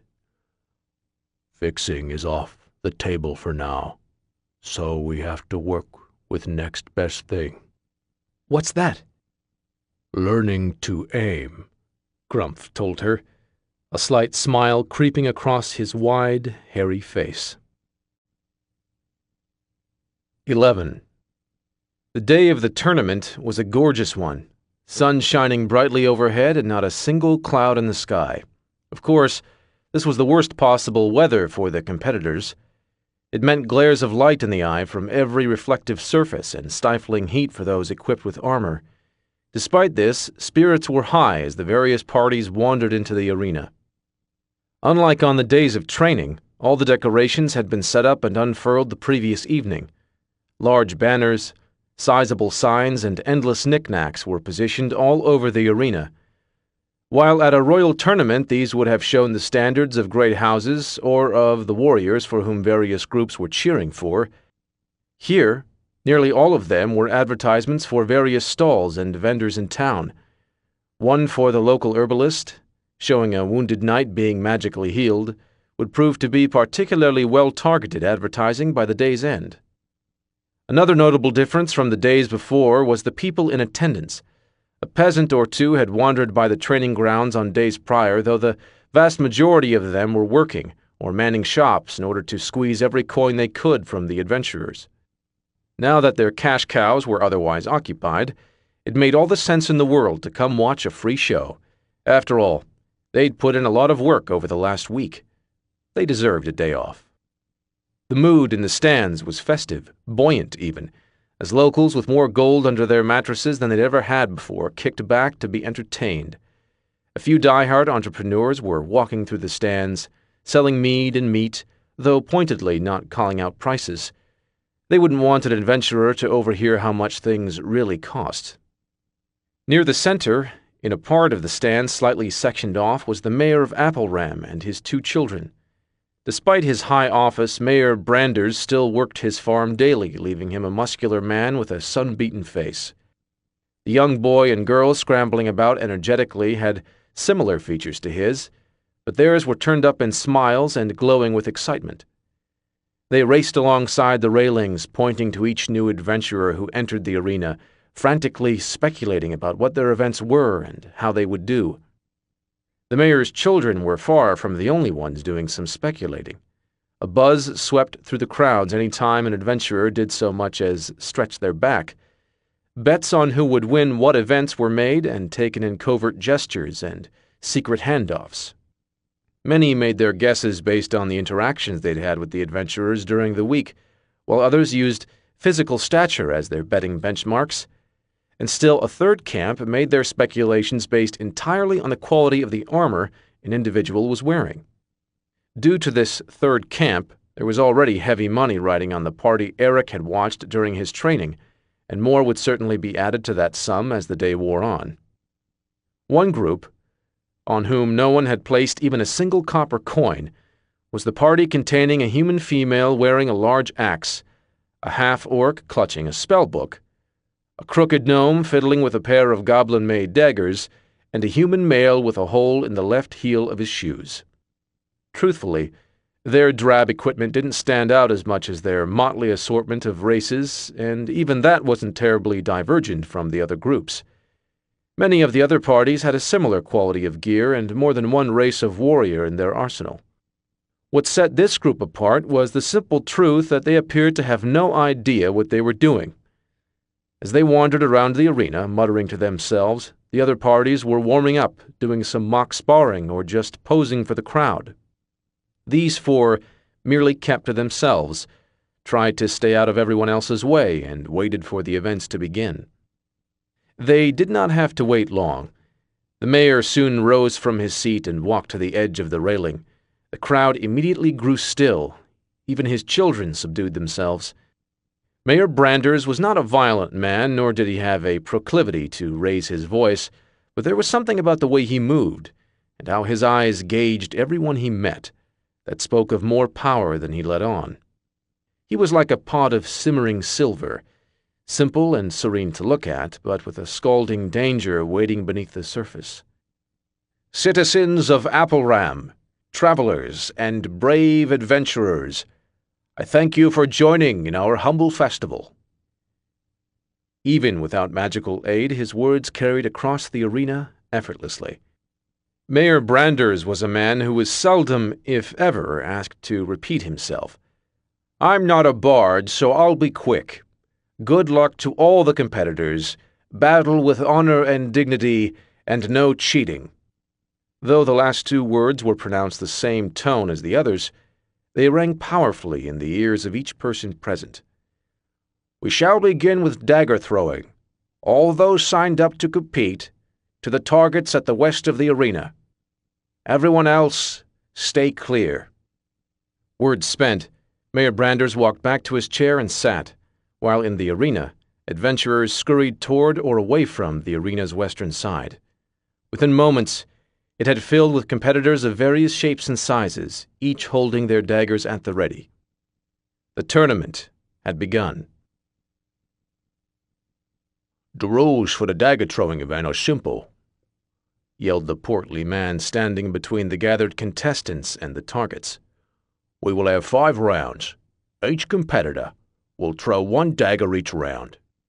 The closer you get to the bullseye, the better you score that round. I'll watch and keep tally, and the highest score at the end of the final round wins. Oh, and there's one more thing. If, during any round, you miss the target entirely, you are immediately disqualified from the competition, regardless of score." His wide face broke into an unashamed grin. "We thought that would keep it interesting." With that, he walked toward a wide table, and a flurry of other peasants rushed to set up the first targets. "Seems we're neighbors again, Thistle." Sirva stepped forward from the still milling crowd, taking the spot to his right. Most of the competitors had waited to see who went where, wanting a place where they wouldn't feel crowded or overshadowed by the grandeur of their competitor. Thistle, on the other hand, had stalked his spot immediately upon arrival. It would be too easy to get knocked about if he tried to jostle through the crowd. "Quite a coincidence, though a pleasant one," Thistle replied politely. Of course, since she'd chosen that spot, it was really anything but coincidence, but propriety was propriety. "Tell me, what do you think of that last rule? The immediate disqualification if one misses." "I'd say the reasonable assumption is that anyone who misses completely is likely too far behind in points to have a chance at placing, so pulling them out saves everyone's time," Thistle proposed. "Perhaps, though it seems a shame to rob them of a chance to regain ground," Sirva commented. "You have another thought?" "More of a tickle of suspicion than a full thought," Sirva admitted. "It just strikes me as off, but I can't think of why it bothers me." "Well, if I were a less trusting and far more paranoid individual, I might have an inkling to offer," Thistle said, both volume and tone carefully controlled. Whether it was his years of henching, his amount of exposure to heroes, or some secret paladin sense, Thistle had a hunch that Sirva was a good person. Certainly she might beat him, but that was the nature of competition. A little information now could equal a favor later, and Thistle was fond of having useful people in his debt. "And what might that be, if you were indeed cursed with a suspicious heart?" Her eyes didn't linger on him. Instead, they watched the targets being set up. To a casual observer, they appeared to be nothing more than competitors making chit-chat before the battle began. "Were I indeed so wretched, it might have seemed strange to me that, while the town was bleeding its new inhabitants dry, the mayor allowed a free events entry to any person who wished it. That, coupled with the generous chunk of prize money for each, seems as though Appleram was losing out on a chance to make notably more coin. Adding a disqualification rule, though, that might just send the gold coursing back into the town's coffers, since, after all, the only way to avoid paying out the prizes would be if there were no winners." "Of course, that would be impossible," Sirva replied, "unless every competitor was to be disqualified under some rule." "Aye, it would take nothing less," Thistle agreed, polishing a goblin dagger on his shirt as he spoke. The targets were nearly all set up. Soon the time for talk would be at an end. "Well, let us be thankful you are not such an awful person as to have doubts of our gracious hosts," Sirva commented. I say a prayer of gratitude every morning to just that effect." Sirva looked over at the gnome, her lavender eyes nearly shining in the light of the day's fierce sun. "Good luck to you, Thistle. I intend to win, however, if I do lose, I hope it will be to you." Consider the sentiment echoed. "Throwers, prepare yourselves," yelled the portly man from the table. "Strike your target on my mark." Thistle pulled back his arm, felt the cold metal of the goblin dagger resting between the tips of his fingers, and let everything in his world outside the target fall away into nothingness. "Fire!" The adventurers not competing in the current event had been directed to what was essentially a giant pen. Railing ran along the sides, butting up to the edge of the arena and extending back towards the town, then wrapping around in the direction of the tournament. There were a few mock weapons scattered here and there for anyone who wanted to squeeze in some last-minute training, but the intent of this space was made clear by its sparseness. They were to sit still, wait their turn, and not distract from the current show. Evidently, many of the other parties didn't have a wolf in the fight for dagger throwing, because rather than paying attention to the competition, they were doing their own warm-ups. The upside was that this meant the competitors who did want to watch the competition were able to do so without having to jostle for a good viewing spot. Eric, Grumpf, and Gabrielle all let out cheers after the first round, when Thistle managed to sink his dagger right into the bullseye. A quick glance told them that only a few others had completed the feat, and that some had actually missed entirely and gotten themselves disqualified. The loudest cheer went up from their left. Eric looked over, surprised to see the well-armored team he'd watched yesterday lined up along the railing and hooting for all they were worth. They must have had another member on their team who was competing. It was because Eric's eyes lingered that he saw the cart being hauled along a dusty trail behind the pen. It was largely covered with a tarp. However, the mild breeze rustled the covering as the cart moved, affording his eyes a momentary peek inside. There was a flash, so quick and brief he'd have thought he imagined it, except that it was familiar. A creeping worry ran down his neck like frozen leaves falling off a winter tree. "I'll be back in a moment," he told his friends, never letting the cart leave his field of vision. "You're going to miss Thistle's event?" Gabrielle asked. "Don't tell me your nerves are upsetting your stomach again." "No, It's probably nothing. I just need to go check something quickly."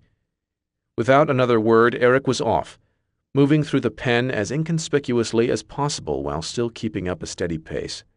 He flowed through the crowd without thought, which was good, because he'd never have pulled off such grace had he been conscious of his movements. "Odd," Grump said, then turned his attention back to the contest. Thistle hadn't bullseyed his second target, but he'd come close. The mighty half-orc's hand still thundered with applause as the targets were changed and daggers retrieved. Thistle thanked the attendant who returned his dagger to him, noticing Sirva at his side doing the same thing. Once the attendants had moved on to other competitors, he voiced his curiosity. Couldn't help thinking you could save the folks some trouble and bring your own daggers back like yesterday. Perhaps, but in light of the extra disqualification rules, I've decided to handle things the old-fashioned way, Sirva replied. The calling magic on them doesn't give me any advantage, but people can be touchy about magic in a martial competition. Technically, the only events allowed to use it are magical duel and general melee. Best to play it safe, then, Thistle agreed. His vision turned forward toward the new targets being put in place. This seems even smaller than last round. I noticed. About half the size of the originals, Sirva added. Makes a bullseye nearly impossible. And missing far more likely. So it would appear, Sirva agreed. Makes you wonder how small the ones in the final round will be, Thistle said. Let's just focus on staying in long enough to make it there, Sirva suggested. Aye, good thinking. They let the words fall away as their attention became focused on the targets in front of them, each no bigger than the lid of a small vat. This one, Thistle was confident he could hit. Any smaller, though, and he'd be tossing a prayer to Grumble. He wondered if that counted as cheating, given his new position in the god's employ. Oh well. Even if it did, it likely wouldn't make much of a difference. Grumble was a fair god, but not well known for his attentiveness. The cart had woven around the arena, moving all the way to a building on the other side. Though the building connected to the arena in the stands, near the mayor's position, it was technically outside the fence, marking the area. Outer doors, manned by 4 guards, halted the cart's haulers. Words were exchanged, words too soft for Eric to hear at the distance he was keeping, and 2 of the guards went to check out the contents of the delivery. Doing this required lifting up the tarp and should have provided Eric with a glimpse inside. Unfortunately, the angle they lifted at only made more material flow over the part Eric wanted to see. Whatever they observed satisfied the guards because they pulled the tarp back into position and motioned for the others to open the doors. Then, when they were tugging the material back to the edge to secure it, Eric caught another flash. Perhaps the first glimpse he could have written off as imagination, given enough time, but this one he'd been watching for. A dull red pulse of light from a barely exposed crystalline surface. 4 days ago it would have meant nothing to him. 4 days ago had been before he saw the gleaming red gem in the goblins' camp, mere hours before denizens of hell sprang forth. It could be a coincidence, true. The goblins had hoarded many magical items in their storage hut, but the similarity between the gem's color and the blood-red tinge of the demon's skin was undeniable. Eric still heard the clacking of their claws at night during the worst dreams, and sometimes for a few heart-stopping seconds after waking. It could be a coincidence, but a twisting splinter of worry in his gut refused to let him accept that possibility and move on. He had to be sure that the gem was innocuous, or that it wasn't the same kind the goblins had found. That meant he had only one option. Eric, the former guard, was going to have to break into that building. What do you think about the size of a coin? I'd say that would be a fair approximation, Thistle agreed. Of the 6 remaining competitors, they were taking the size of the 4th-round targets with the most calm. The other 4 were raising a ruckus while the crowd was cheering and tittering at the new challenge.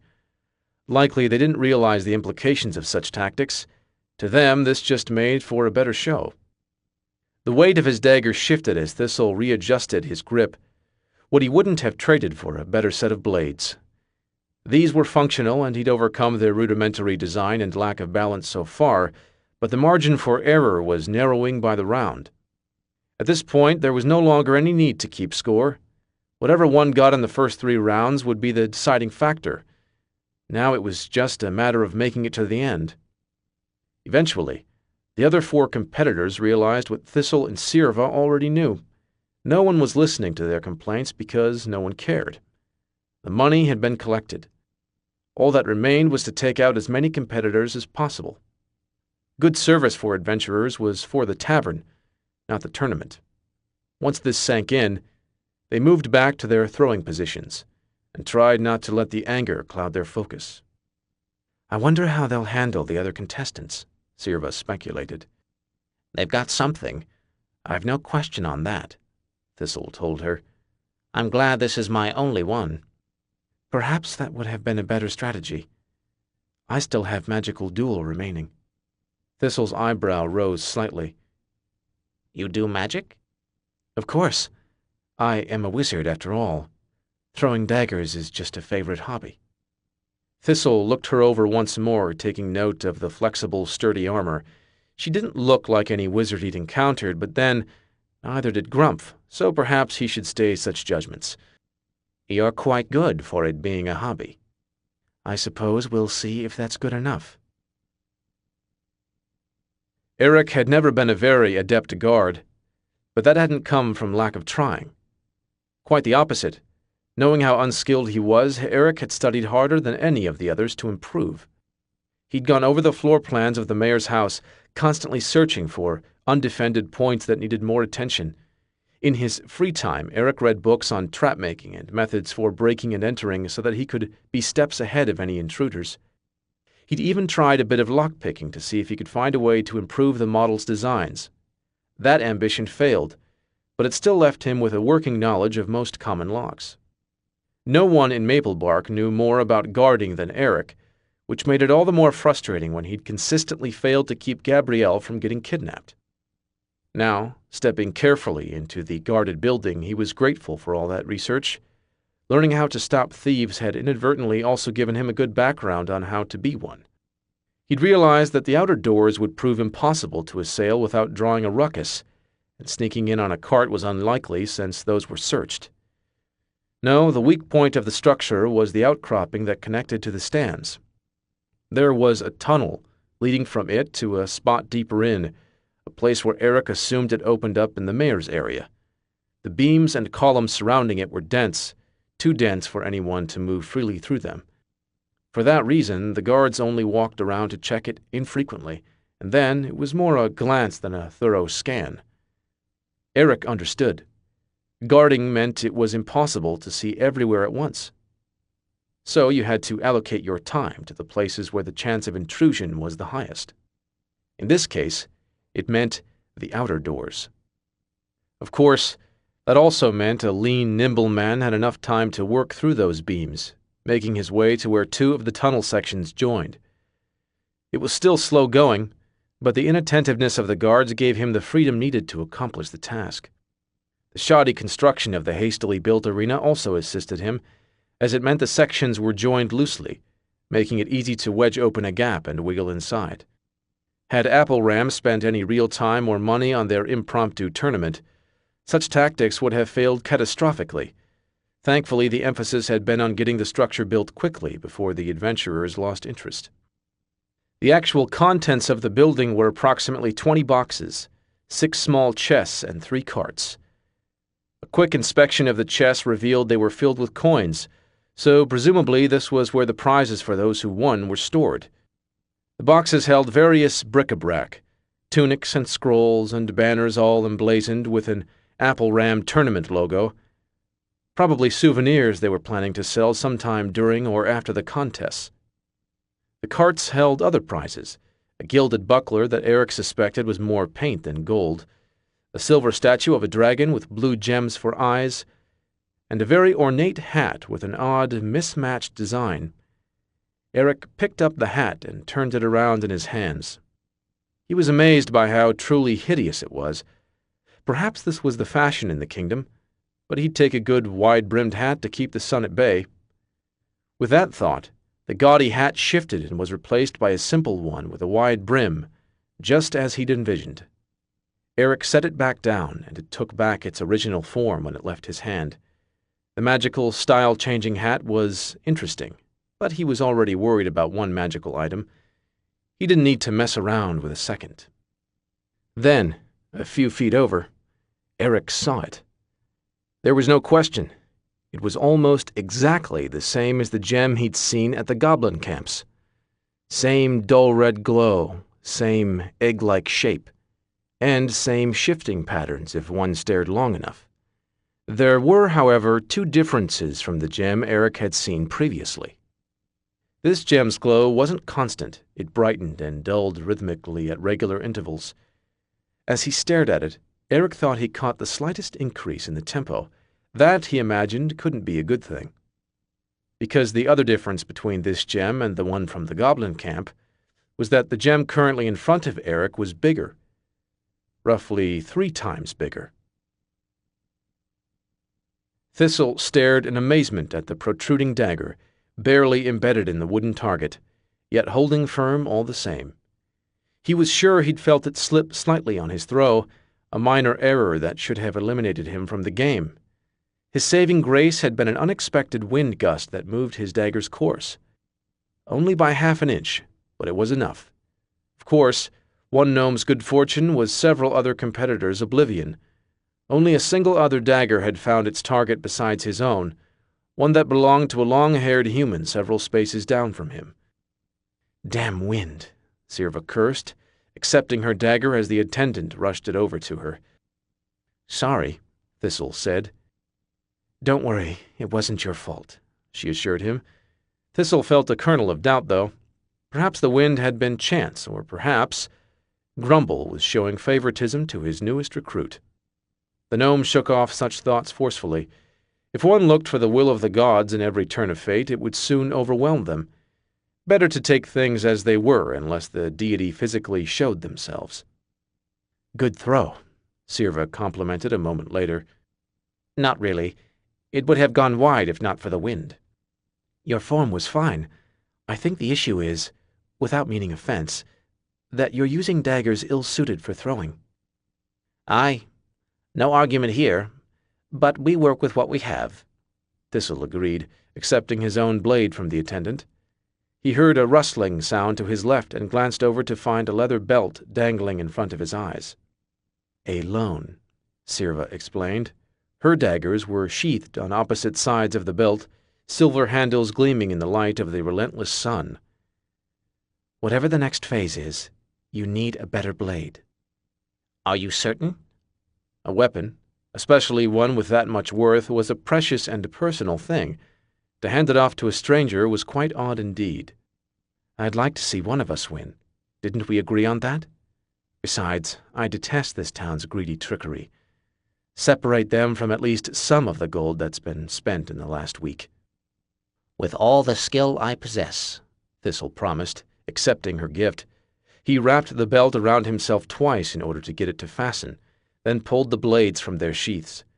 They were light, delicate things that belied the danger in their sharp edges.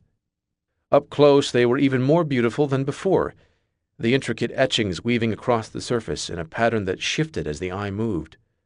Though slightly bigger than his goblin daggers, they were easier to hold, and their balance was immaculate. Good luck, Sirva told him, walking back toward the pen with other, now disqualified competitors. That was when Thistle looked forward and saw the final round's trial. The good news was they hadn't shrunk the targets. Each was still about the same size as a coin. The bad news was they had tied those coin-sized targets onto the foot of two crows, each of which were squirming for freedom in the attendants' hands. A cheer went up from the crowd as they pieced together this next challenge, still unaware or uncaring about the ramifications it had on the competitors. Thistle chanced a glance to the mayor, who sat stalwart as he watched the proceedings. He, at least, wasn't celebrating. So he was likely a man who was doing this because he saw it as necessary, rather than to be overtly stingy. Thistle filed this mental note away, then stopped looking at the crowd and focused on the near-impossible task in front of him. If the wind had been Grumble, Thistle hoped that wasn't all the god was ready to contribute. The chances of winning without some divine aid were about as good as if he went one-on-one with a great dragon. Still, miracles happened, so there was no reason not to at least give it a throw. "Competitors," the portly man called from the sidelines, "at my signal, the attendant shall release the crows. You may throw one dagger whenever you choose after that." Both Thistle and the human nodded, unwilling to look away from the shrieking birds with targets attached. "Prepare yourselves," he yelled, clearly readying himself to give the signal. "Run!" The voice came with such speed and ferocity that both attendants jumped, releasing their birds inadvertently. The human let his dagger fly, shearing a few feathers from his crow's wing, but otherwise missing entirely. Thistle, on the other hand, turned to the source of the noise, only mildly surprised to see it was Eric, dashing through the center of the arena, red-faced and panting. "Everyone needs to get out. Now!" Eric's voice carried more weight in those words than any of his friends had ever heard him conjure. "What is the meaning of this?" the mayor asked, stepping forward and addressing the intruder from his position on the balcony. "Why have you disturbed our tournament?" "Because we're about to be attacked and we have to evacuate," Eric explained. "Appleram keeps watch over these roads and has a fine militia. There have been no raiders or outlaws spotted anywhere near here. So what, pray tell, is going to attack us?" Thistle winced inwardly at the words. He'd heard such phrases enough to know they had a strange magic. Words like that presented a theatrical opportunity that neither the gods, fate, nor whatever uncaring being oversaw the world was able to resist. Sure enough, the mayor had barely spoken when a huge explosion from the northeast corner rocked the arena. "Demons," Eric replied, his voice hollowed by the realization that he was too late. Very few heard him over the screams of the audience members, now fighting back a fire. There are demons coming. 12. It had been such a simple plan. Exit the building, find Grumpf and Gabrielle, consult Thistle, work out what to do next. After watching for a few minutes, Eric had determined that the pulse of the gem was indeed speeding up, but it was doing so at a steady rate. He didn't even know for sure if this gem had anything to do with the demons. Right now, it was just a coincidence and a hunch. Besides, if it was building toward a detonation, then it seemed a reasonable guess that he had at least enough time left to formulate a well-thought-out plan of action. That was when he heard the scratching. It was from a cart over, the one in which the odd hat rested. Eric searched quietly, pausing as needed to see if the sound was still coming. It took some doing, but eventually he found the source in a large crate near the back of the cart. Inside were 2 more gems. One was pulsing a bit slower than the first Eric had spotted. The other was going so fast it seemed almost like a constant shine. This second gem also appeared to be the source of the scratching. As Eric peered into its depths, he realized the swirling patterns of the gem's surface were far clearer in this one, so clear he could make out an image. That image was, unfortunately, one of all too familiar claws scraping against the other side of the rapidly pulsing gem. All hope of a plan evaporated, and Eric rushed back to the makeshift entryway he'd made in the tunnel. He exited the beams faster than he would have thought possible, mind too preoccupied on what was happening. This was no longer a hunch. What he'd seen in the third gem had removed all doubt. Now, he needed to warn people, as many as possible, as quickly as he could. These gems were bigger, and he didn't know what that meant, but he could make a damn good guess at what 3 of them would entail. Eric's speed was so great that, though the guards noticed him emerging from the rafters, they were only about to shout at him as he tore off in the direction of the arena. His newly discovered speed after years of wearing bulky armor assured him they had no chance of catching up. Even then, the thought of being pursued might have quickened his step, were it not already being hastened by the memory of the claws scraping against the inside of the gem. That was more than enough motivation to give him speed. He broke into the main part of the arena just as a portly man was barking orders. But Eric paid him no heed. There was only one target for the former guard, Mayor Branders. He was the man who could move people along, the man who might get them to safety before things went to hell, or rather, before hell came to them. With a deep gulp of air, Eric bellowed with all his might. "Run!" The high-pitched ringing filling the ears of all present, a side effect from the explosion, had scarcely begun to subside when a second boom filled the air. This time there was no delay. A third followed immediately on the second's heels. This final blast proved more than the hastily built stands could handle, and a section near the mayor's position began to collapse. Many were able to scramble away, but a few went tumbling to the ground below. Scary as it was to see people falling away, it was nothing compared to the terror of what came next. Once they landed, the screaming started. Grumpf and Gabrielle raced forward from the pen, joining up with Thistle along the way, and making it to Eric's side in expedient time. "What's happening?" Thistle demanded, his voice firm but calm, despite the growing pandemonium. "Demons," Eric said. "I saw one of the gems like at the goblin camp. Followed it on a hunch and saw inside it. There were more demons. And it sounds like all 3 gems have let them out." Thistle took a breath and let the absurdity wash over him. Dealing with magic was tiresome for a logical person because it often refused to make sense. Nevertheless, time spent debating the rationale of demons popping out of gems would be precious moments wasted. It was better to accept this strangeness as fact until it could be thought through later. Right now, all that mattered was that the demons were coming. Even if Thistle had doubted Eric's deduction, the explosions and screams were more than enough to sell him on the demon theory. "We won't have long, but this time we've at least got a few advantages," Thistle said. "Eric, go rally the garrison and the guards. Let them know what they'll be facing so they don't go in blind. Gabrielle and Grumpf, go let the adventurers know what's happening. We've got enough swords and magical muscles to beat these beasts back before they get established. I'll talk to the mayor and try to get him to evacuate the citizens." Thistle's directions were interrupted by the sound of splintering wood. A demon, nearly identical to the ones they'd faced only days ago, save for the fact that it was over twice as large, smashed its way out of the stands and into the side of the arena. The clacking of its claws filled the air, broken splinters of wood tumbling away as it crushed them effortlessly. Among the debris, a keen eye could pick out bloodstains on the wood, answering the question of why the screaming had grown noticeably quieter.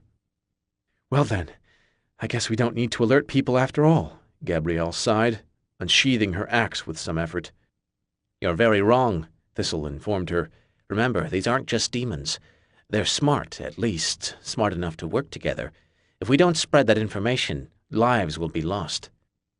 Grumph snorted in agreement as he sprinted off toward the pens.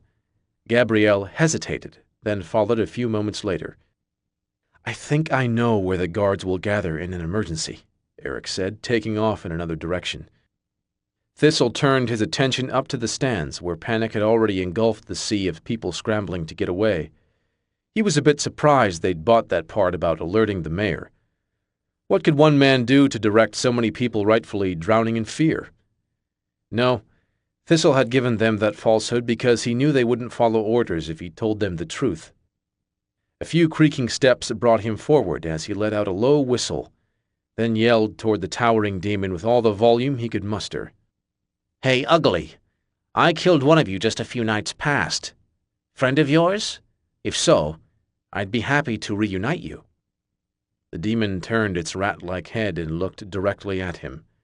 From the hole it had left, 3 more equally sized monsters emerged, their eyes also glaring in his direction. Well, he'd wanted to grab attention, and he'd certainly succeeded. His nimble fingers danced to his sheaths, surprised at the quality of daggers he'd found there. Right. He'd borrowed Sirva's blades before things went crazy. He hoped she had magic to find them, because he doubted he'd get to hand them back. One demon, perhaps, he might have been able to slay with his new magic and Grumble's blessings. 2 would have certainly killed him. 4 made what he planned seem so staggeringly stupid that part of him wondered why he was standing there. That part was quickly silenced. Thistle knew the terms of the bargain he'd struck. It was why he'd been so hesitant to take it. For all the perks and gifts that came with being a paladin, there was also an unshirkable duty attached. Paladins didn't run. Paladins didn't hide. Paladins were the shield of flesh between the forces of darkness and those without strength to defend themselves. Paladins held the line no matter what.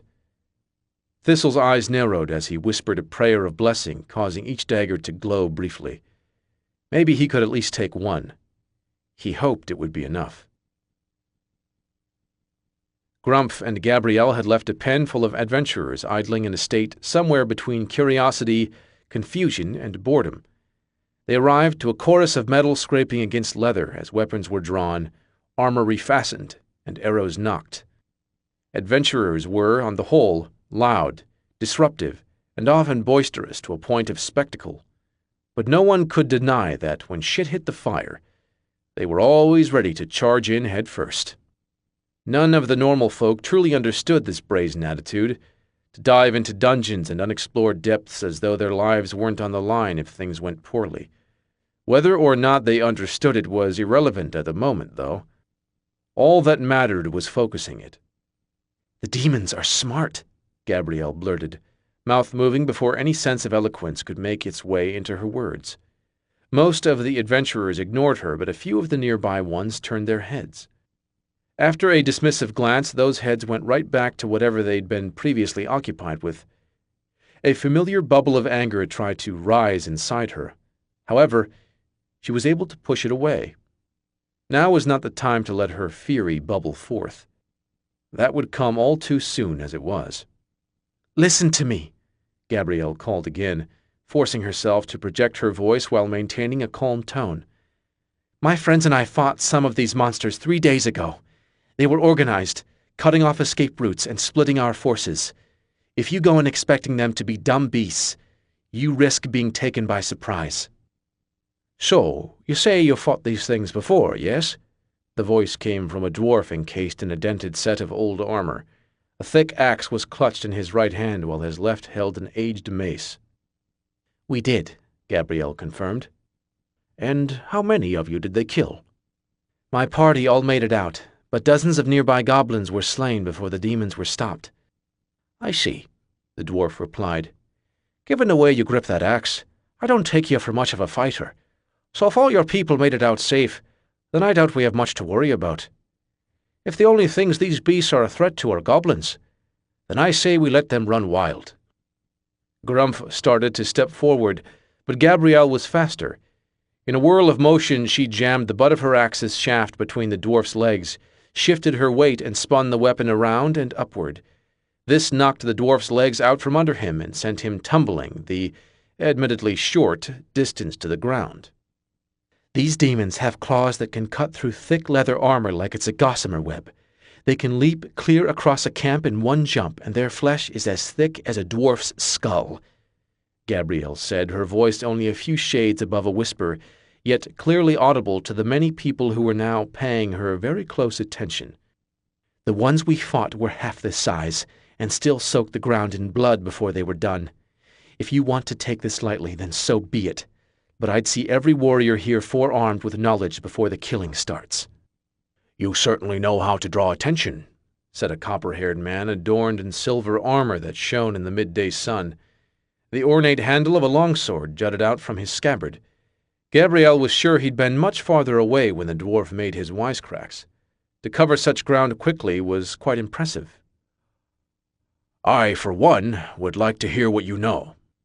"Might as well listen," the dwarf agreed from the ground. "It'll take me a few minutes to pull myself back up anyway." Gabrielle nodded, waited for as many others as could fit to gather around, and then began to speak. The trick to getting guards to listen was to put yourself outside of a situation where protocol could be followed. There were rules for messengers, procedures for other guards, and general bureaucratic bugbear shit designed to make sure that any information accepted came from a reliable source.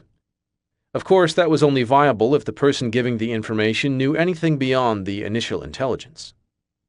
Eric found the circle of armored guards speaking in fast tones just where he'd expected they would be, and immediately sized them up. The captain was clearly the man farthest away, with a few scars visible under his helm, and an aura of command.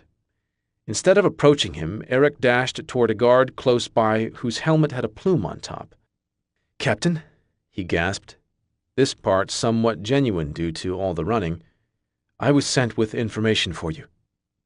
The plumed guard looked surprised, then uncertain, and then scared once the real captain began walking over. "What's the meaning of this?" His voice was rough like his face, and the scowl across his brow did nothing to make either less severe. "I was told to come find the captain of the Apple Ram Guards, and to pass on a message," Eric replied, eyes darting between the actual captain and the guard with the plume. "Who sent you?" "I don't know," Eric replied. "Tall man, dark hair, simple clothes. Grabbed me, gave me the message, told me it was a matter of life and death." Based on those he'd seen walking around Apple Ram, that description fit around 30% of the men. More if one had loose opinions on what constituted being tall. The captain stared at him, scowl deepening. His training made him want to ask verification questions, but his choices were limited when Eric was stating outright how little he knew. "Why didn't this man come himself?" "I don't know." "What made you so willing to do it, then?" "Because the monsters were in the other direction," Eric replied. This was enough to satisfy the captain. If he'd claimed noble intent, Eric would still seem suspicious. But the captain knew that when danger came from nowhere, most folks were hell-bent on getting away. "What's this message, then?" "He said these things were demons, that they were smart, and that they would work together. Said their claws can cut through armor with ease, and that blessed weapons are your best bet." The captain nodded, no expression besides the scowl, which Eric was beginning to suspect was a permanent fixture on his face. "Anything else?" Eric shook his head. "That was it." "Fine. Thank you for your service. Now get clear of this arena quickly, the captain ordered. Eric nodded, slipped out of the circle, and ran toward the exit. Once there was enough room between him and the guards, Eric doubled back and made for an entrance to the main part of the arena. He'd nearly run away the first time, and that knowledge still haunted him. This time, he wasn't leaving without his friends. The first dagger had taken a demon in the shoulder. There was a howl of pain, and the demon reeled on impact, revealing a blade sunk all the way to the hilt in its flesh. Definitely an effective blow, though it was not the explosion of bone and muscle that had come from the last time Thistle had thrown a dagger at one of these things. Well, Grumble had said the first one was a bit special. Careful steps brought the demon closer to Thistle, the other three directly behind. Its red eyes stared at the other blade in Thistle's hand, wary, but also able to do enough math to understand that one blade wouldn't stop all of them. Logic told Thistle that as soon as he let the second fly, the demons would rush him.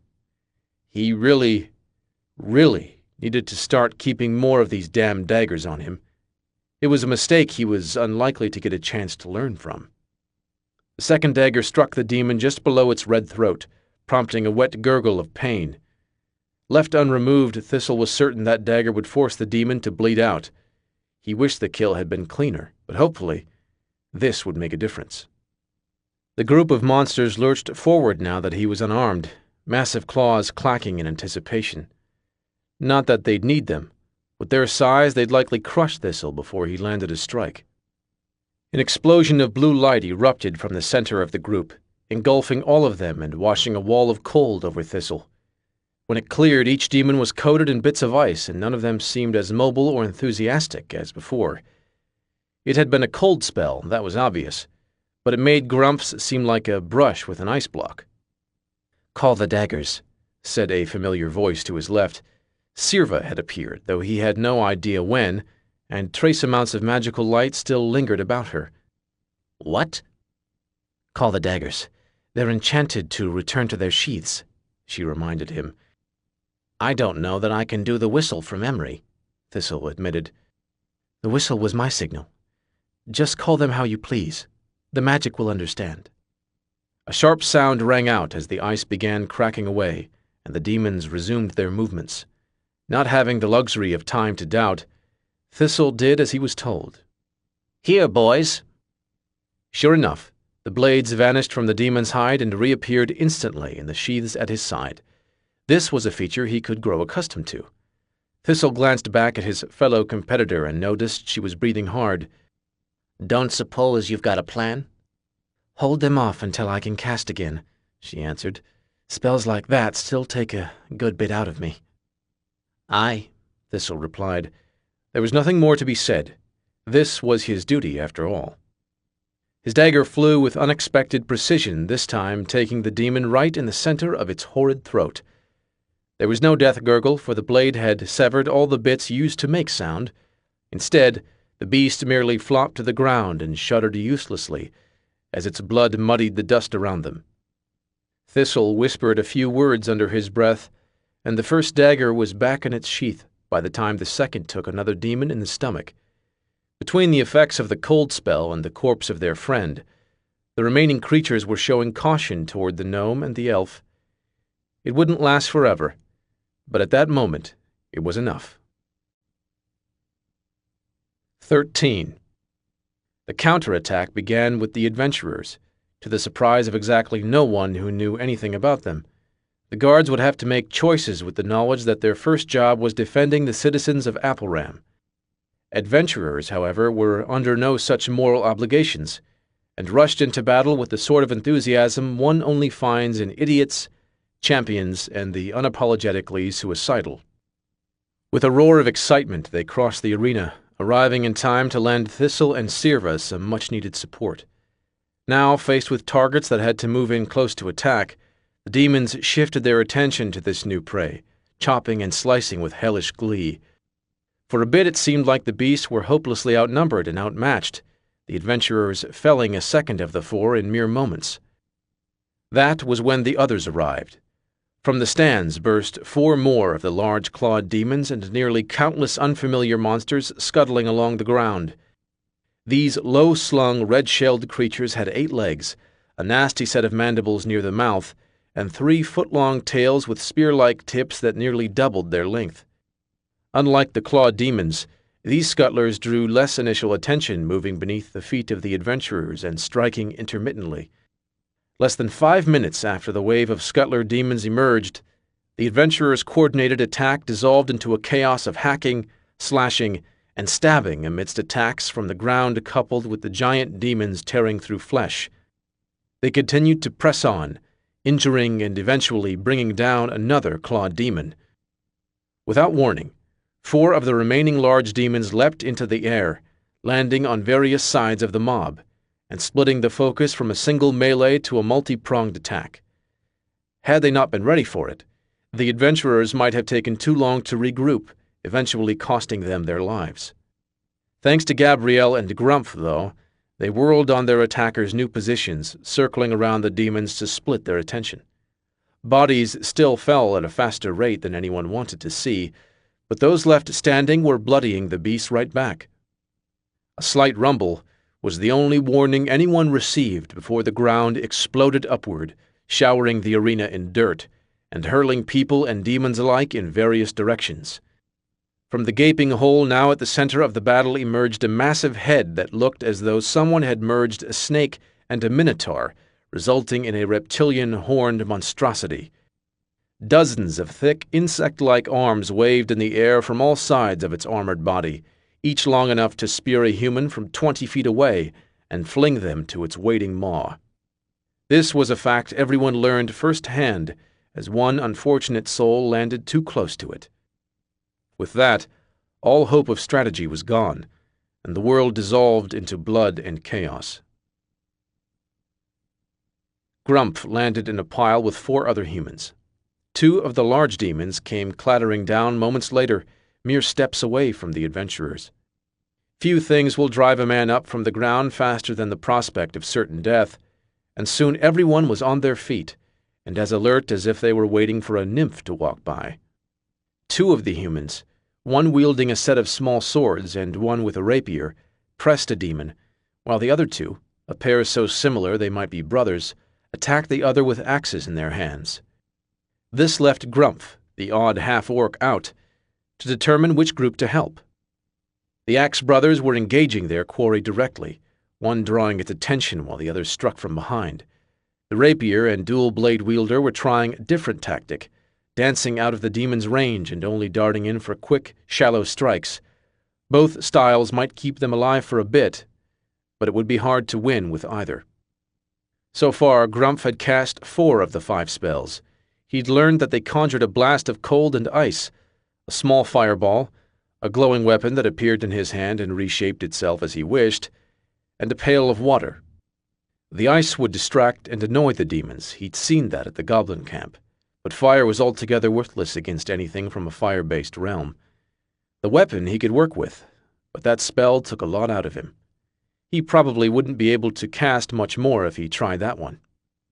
Then, with a reflexive thrust, one of the demons managed to slash the rapier wielder across the gut, sending the thin man stumbling backwards. With a few whispered words and a quick gesture, Grumpf cast his spell. The pail of water materialized a few feet above the demon's head, falling immediately and spilling its contents all over the monster. This distracted the demon so much that it was utterly unprepared when the metal pail landed upside down on its head, momentum wedging it in place. Its claws, horrible and deadly though they were, proved little help in yanking the pail free. Granted, with enough time, it surely would have pulled something off. But before it had a chance, Grumpf finished casting his second spell.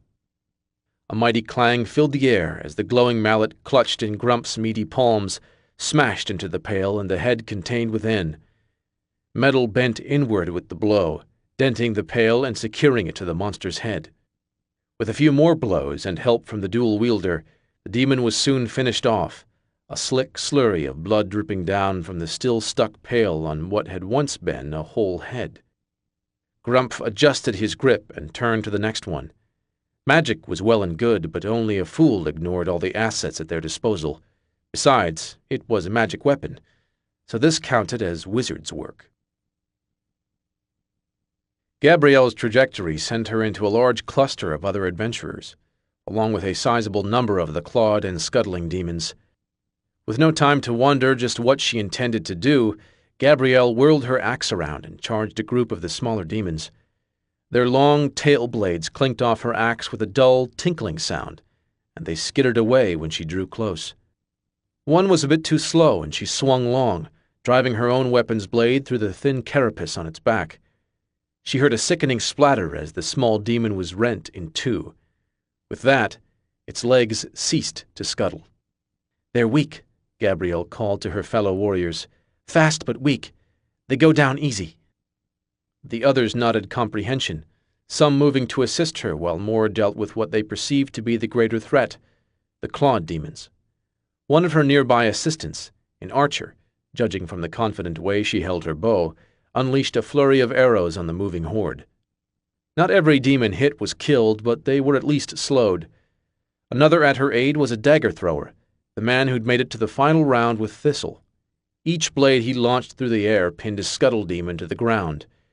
Their struggles stopped almost before the hilt finished quivering. A different pair of adventurers joined Gabrielle in the melee, one wielding a halberd and the other a staff. Halberd did ample damage, clearing the vermin away with pinpoint accuracy, while staff laid down small spells that didn't kill but certainly wounded. Gabrielle took up a defensive role since her range was shorter. She kept the scuttle demons from swarming any of the others, often having to dash between spots in order to draw attention and to keep the others safe. The five of them worked seamlessly, teamwork fostered by the universal desire not to die. Within minutes, they'd cleared out over 3/4 of the scuttle demons, and none of them had taken significant damage. That changed, not because of any failing on their part, but because of an ill-timed death on the other team. A swordsman who had been part of flanking and containing the clawed demon missed his step, causing him to stumble. The demon pounced on this opportunity, cutting the man in half with a single motion, then racing forward to assist the scuttles. Even if what was left got free, they would surely distract the adventurers fighting the claws, allowing the demons to overtake the group. This claw was particularly smart. Instead of attacking one of the people on the offensive, it opted to go for their only defensive member. Gabrielle, back-turned as she swung her axe through another scuttle's body, never saw the monster coming. The only one who did was the dagger thrower, momentarily turned around to grab more blades from his pack. He moved on instinct, no time for consideration.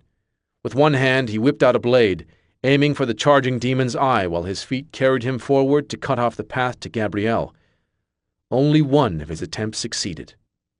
A choked scream drew Gabrielle's attention momentarily away, and she swung around to see the dagger thrower with a claw jutting out of his torso. The demon had impaled him, and was now trying to shake the corpse loose. Its eyes glared at her as it swung its arm, flecks of blood flying all over the increasingly red ground. Figuring out what had happened didn't take more than a little bit of mind, and Gabrielle had far more than that. She understood that this man, whose name she'd never known, had put himself in the way of an attack meant for her. The bubbling of rage that was becoming so familiar surged as she watched his body finally slide free of his killer's arm. So stupid. Why did he do that? Why did he feel the need to protect her? Gabrielle's anger wasn't at the man for his action, or even at the demon for capitalizing. Gabrielle was mad at herself for still seeming like the kind of person who needed to be protected. She didn't want to be weak. She didn't want to be kidnapped. She didn't want to be a damsel, and the fact that she'd just become one again really pissed her off. Fortunately, there was a clacking clawed outlet for her aggression, mere steps away.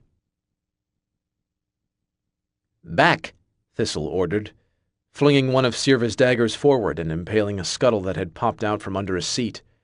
The children squealed in terror, nearly falling over as they scrambled away from it.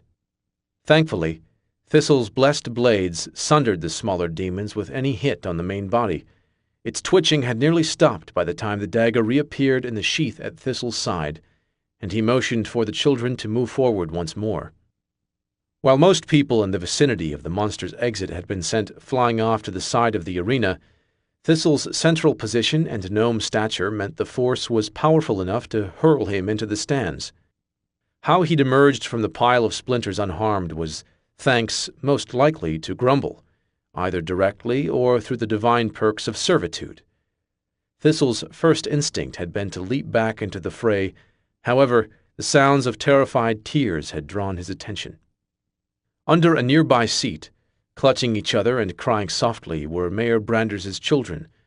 It seemed a reasonable guess that they had been separated from their father in the confusion and opted to hide. With a weary sigh, Thistle called them forward and assured them everything would be all right. Whether it was his paladin's aura or just sheer desperation, the children immediately latched onto him and agreed to come along. Navigating their way out of the stands proved tougher than Thistle expected. Between damage from the explosions, groups of other people trampling about, and the roving scuttles popping out all over the place, he'd nearly gotten everyone, himself included, killed twice before they made it out of their original section. Thistle noticed that the bulk of others he saw were moving west, and that almost none were coming back in the other direction. That meant either there was a way out or certain death. 50-50 was better than his chances if they stayed put, so the group pressed onward. The one blessing of their journey was that the scuttles they encountered moved singularly rather than en masse. A group of them easily could have overwhelmed Thistle and the children, yet they encountered no more than one at a time. Such behavior bothered Thistle, who had seen them moving as a unit earlier. Even without his blessed daggers, out of their group these creatures were weak. It made no sense for them to spread out like this. Assuming they weren't as intelligent as the claws, sheer instinct should still have kept them bunched together. Thistle wished he could have seen how the fight below was going. Unfortunately, between the debris, constant movement, and the fact that his own height was barely greater than that of the children's, he had to resign himself to listening to the ordeal below. From the sounds, it seemed like things weren't entirely lost. The majority of the shouts he heard were ones of direction, not terror or surrender. Hopefully, that ground demon was built more for intimidation than practicality. Another scuttle popped up, this one letting out an odd, chittering screech before Thistle's dagger chopped it in two. "I don't remember the others making a noise," he mumbled after calling back his blade, staring at the spot where the demon's remains were oozing onto the wood. Before he could say anything else, the wooden chunks blocking his sight to the arena below fell away, and he immediately wished they hadn't. The wood, along with the entire section of stands where they were situated, had been smashed away by the giant ground demon that was now waiting below with an open, salivating mouth. The floor, no longer supported by anything other than habit, fell away, sending them falling toward the waiting mouth. "Ah!" the children screamed. "Ah!" Thistle screamed right along with them because this was a damn good moment to scream. In the back of his mind, where his logic lived, an epiphany struck as he finally realized why the scuttles had spread out in such a manner. They were a detection system to find the ground demon more prey. Eric was moved the least of the four by the explosion, reflexively diving to the ground moments after having been launched in the air. As a result, he got an up-front seat for the horror that was the giant ground demon. After the first casualty, archers and knife-throwers let loose volleys of attacks, all of which bounced off the interlocking scales of the demon, leaving scarcely a scratch. The next volley was one of magic, a rainbow of different spells bouncing off its flesh. One or two seemed to wound it slightly, but the demon paid them almost no mind at all. Instead, it focused on eating more people. It would smash into stands intermittently, tearing away sections of wood and gobbling the people who had been standing there moments prior. Occasionally, an adventurer using a melee weapon would draw too close to it and be speared by one of its endless legs, but these occasions scarcely grabbed more than a few seconds of its attention. A dull ache in his hand drew Eric out of the trance he'd fallen into while watching this vast monster. It took him a moment to realize he'd been gripping the hilt of his sword so tightly it caused the metal to dig into his palm. He wanted to do more than grip his weapon. He wanted to hurt this demon that was killing so freely. Eric licked his lips and watched the waving legs swing through the air. Maybe, just maybe, he was fast enough. Maybe he could get in close enough to swing his sword and take off some of those legs. If he was lucky, he might even get a strike in on its side. Eric took a tentative step forward and immediately felt a hand close on his arm. "Give it a moment," said a thick voice to his side. It was one of the armored people he'd watched so attentively, the dwarf with the massive club. "When it goes to hit the stands, its legs slow up a bit. That's when our kind has the best chance of hitting." The dwarf hefted his melee weapon to his shoulder, leaving no doubt what he'd meant by the words, "our kind." "Thank you," Eric said. "No need. This works better if more of us charge it," the dwarf told him. Eric realized that all around the demon were adventurers with their weapons out, braced to charge, merely waiting for the right moment. Most of the parties he recognized were split, members forming triangular patterns around their massive target. Later on, Eric would realize that was so that if the demon attacked an area where one of them stood, the others would still have a chance at killing it. When he understood their brutal, selfless efficiency, he would be all the more impressed by these warriors. They didn't have long to wait until their opportunity came. The demon, reacting to some unknown impulse, pulled more of its body out of the hole and smashed into a section of the stands with its head. As it did, the waving legs slowed and the adventurers rushed forward. Eric was with them, trying hard not to think about the lives of the people in the stands. It seemed cruel to have waited for it to kill more of them, but there really hadn't been any other way. He kept his eyes on the monster, not wishing to see the deaths of more innocent people. His ears, unfortunately, were not so easy to turn away. "Ah!"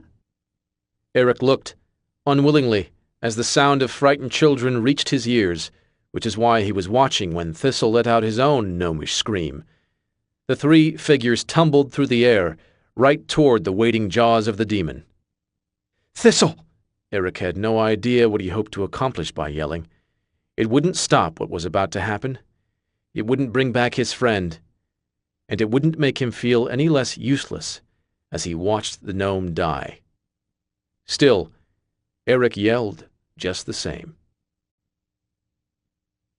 14. Kicking children was, by and large, not an activity associated with paladins, at least not with paladins of any god one could pray to in a respectable temple. So Thistle felt a touch awkward about the fact that his final action in this life would be sinking his small gnome feet into the torsos of the mayor's children and pushing with all his might. Before the job change, it likely wouldn't have been enough, but his paladin strength gave him the extra boost to send both children hurtling in a new direction, one that would hopefully place them outside the ground demon's range. This also had the effect of moving him closer to the demon's open mouth. Such were the ramifications of mid-air readjustments. As he tumbled through the air, Thistle pulled both of his daggers from their sheaths. It was a useless gesture. This monster would crush him in a single snap of its jaws, but he was determined to fulfill his duty to the end. Paladins always went down slashing. Thistle would not be the one to break that grand tradition. In the span of seconds, he'd fallen into its mouth, a wide red canyon filled with hundreds of razor-sharp teeth. The world grew dark as its jaw shut, sealing away the daylight. All that illuminated the space around Thistle was the set of daggers clutched desperately in his hands, which gave off a faint white glow. He wasn't sure if this was magic Sirva had put on them or a side effect of the blessing. He just knew he was thankful for it. Thistle flew past the first few rows of teeth. The kick generated spurt of momentum carrying his small body through at high speeds. When he finally landed, he was partway down the demon's throat, just past its tongue. Immediately, the muscles of the throat constricted, coming together to force this delicious tidbit all the way down to the waiting stomach. Before it could fully surround him, Thistle dug both daggers into the soft flesh, plunging as hard and deep as he could manage. "Hope you can't swallow right for a week," Thistle muttered, one last dash of spite against his killer before his inevitable death. With the damage done, he waited for the throat to crush him into pulp. Instead, the entire arena got a very attention-grabbing surprise. The demon's scream made nearly everyone present clutch their ears in pain. It rang out across the tournament field, causing a section of the stands to shake and collapse, then continued onward where it startled some unsuspecting birds roosting a mile away. As horrible as the sound was, it might as well have been the starting flag at a joust, because it signaled just what all the adventurers had been waiting for: an opportunity. They poured into its lair like a spilled potion, surrounding the demon as it churned and bucked, battling some unseen foe. Eric was with them, hoping against hope that if he were fast enough, somehow there would still be time to save Thistle. Maybe if they opened up its stomach, he'd still be alive and could be healed. It was a silly, delusional hope. Eric understood that quite keenly. That didn't stop it from fueling his focus as he slashed at the demon's arms with his blade, taking them off cleanly with every strike. Around him, others were having varied success. Those with more physical strength or magically enchanted weapons were able to duplicate Eric's feat of taking every limb they swung at. Others, unfortunately, required 3 or 4 hacks before severing an arm from the demon's body. Even with the beast's attention elsewhere, this left them vulnerable for too long and often resulted in them getting stabbed, if not outright skewered. Still, as they continued their work, more limbs fell away and fewer adventurers found themselves injured. Whatever was distracting this demon was doing an incredible job. All they could hope was that it would continue long enough for them to start on the body. As Eric finished off the last of the tentacle-like arms in his area, he slashed at the demon's hide with his sword, cutting easily through the hard scales as blessed metal tore infernal flesh. Thick, gooey blood oozed out from the wound, and Eric redoubled his efforts. His friend was in there, alive or dead, and he'd be damned if he allowed Thistle's final resting place to be inside some glorified demon worm. Thistle was, at this point, doing very little resting. Point of fact, he'd never worked harder in his life. After the monster's scream, one that had left him with twin trails of blood trickling from his ears, and had very nearly forced him to release his blades, the constriction had finally begun in earnest as the demon tried to dislodge the discomfort in its throat. However, for once, Thistle found his size to be a boon rather than a burden. Big as the creature was, it had clearly been bred for large meals, and its physiology reflected that. Had Thistle been a touch bigger or lacked the dagger handholds, he'd surely have been sent down the express route to its stomach and impending digestion. As it was, he was just barely able to hang on against the pressing muscles pushing him downward. While the constriction failed to dispose of Thistle, it did succeed in moving him and the daggers slightly downward, rending the demon's flesh as it went. After a particularly hard thrust, the constriction relented. Thistle took this opportunity to pull out one of the daggers and slam it back into an unarmed bit of throat, slightly higher than the previous wound. While it didn't result in another ear-splitting shriek, Thistle felt the creature jerk and twitch, shuddering in pain. He had no idea what he was trying to accomplish. Perhaps a dim hope of climbing back up and out of the demon's mouth flitted about his head, but the logistics of getting past the teeth would have crushed that delusion as easily as the jaws would crush Thistle. No, this was not an attempt to survive, a break at freedom, or even some stupid belief that he could kill the demon from the inside. This was merely Thistle showing the quality that had defined him most in his youth: relentless stubbornness. It was what had gotten him tossed from his church, what had forced him to travel with a band of adventurers, and what had ultimately led to winning his wife. Pliable as Thistle's mind could be, there were just some things he absolutely could not do, and dying quietly was one of them. Had he passed away at this particular moment, Grumble would have pointed out that this trait was what made him a candidate for paladinhood in the first place. But Thistle did not pass away, nor did he relinquish his grip on the daggers when the next round of constriction began. Instead, he held on tight and stabbed again each time the opportunity came. There was no end goal or strategy at work. Thistle just intended to give as good as he got before the inevitable occurred. Of course, had he been able to hear the sounds from outside the demon, he might have entertained a very different idea of what constituted the inevitable. There was no style to Gabrielle's technique as she swung her axe, no sublime grace that others would watch and find beautiful. She was, in fact, quite ugly.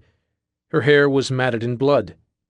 Hot, sticky stuff that also coated a large portion of her face, a face that wore the sort of scowl one sees just before a knife enters their belly. No, she was far from beautiful as she swung downward, rending another claw's head from its shoulders and sending a hot spray of fresh blood into the air. Gabrielle didn't need to be beautiful. She was effective, and that meant worlds more than beauty in her current situation. With a heavy grunt, she pulled her axe free and spun around, searching for fresh targets. The last few minutes had been a blur. After the dagger thrower's sacrifice, her rage had broken free, sending her on a collision course with the claw who had killed him. Alone, anger or no, she'd never have stood a chance against such a monster. But she wasn't alone. At her charge, other adventurers had taken the cue, swarming the demon with her and splitting its attention. They'd tried this tactic before, however this time they had Gabrielle, who demanded the monster focus on her with every snarl, grunt, and swing she sent its way. The demon was dead in minutes, and her newly formed party hurled themselves at the next one, and the next one, and so on, until she looked around and realized she might be out of claws to kill. At that realization, the anger ebbed, and Gabrielle was able to think clearly once more. She surveyed her surroundings carefully, on watch for any threats that might leap out at her. The claws in her area were all dead, the last of them a headless corpse at her feet. Somewhere along the line the scuttles had been broken, their groups destroyed. A few rogue ones darted about, but without the advantage of numbers or the claws, a single scuttle proved little challenge for any adventurer. She could see other groups of adventurers and guards still fighting throughout the arena. From the way they were bunched together, it seemed likely they were cleaning up the last of their demons. Truly, the final challenge was the giant monster that had sprung from the ground. Gabrielle hefted her axe to her shoulder and began heading over. "Be careful," said a familiar voice to her right. She turned to find Grumph, holding a glowing spear that seemed to be made of purple light, pinning a scuttle to the ground.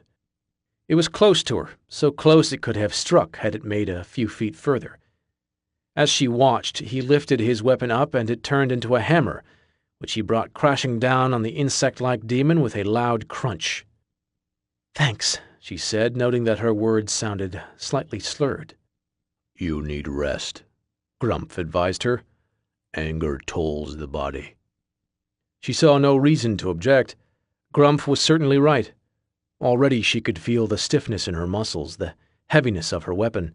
Hell, even taking a few steps had been an arduous task. Grumph was right. She should rest, and she would when the battle was over. "Soon," she promised him. Grumph merely nodded. He understood that arguing would waste energy she didn't have. She would fight until either the battle was done or she was. That was the way of the barbarian, which Gabrielle most certainly was. He would do the job of a friend and keep her safe as best he could. "One left," he said, pointing at the ground demon which was thrashing wildly about. "Big one, though," Gabrielle noted. "Big still bleeds." "Couldn't have said it better myself." It was only Eric's natural grace that kept him from slipping on the massive pool of blood at his feet. He and the other adventurers had taken out nearly all of the demon's legs and turned their wrath onto its body. The hide was thick and tough, but with time and determination they'd hacked through it, slice by slice. Each blow opened up new wounds, spilling gooey blood onto the ground. Within minutes, they were all soaked in the stuff. A few minutes more, and not even the thirsty dirt could soak up any more. The effects of their damage could be seen. The demon was growing slower, its few remaining limbs weak and ineffective.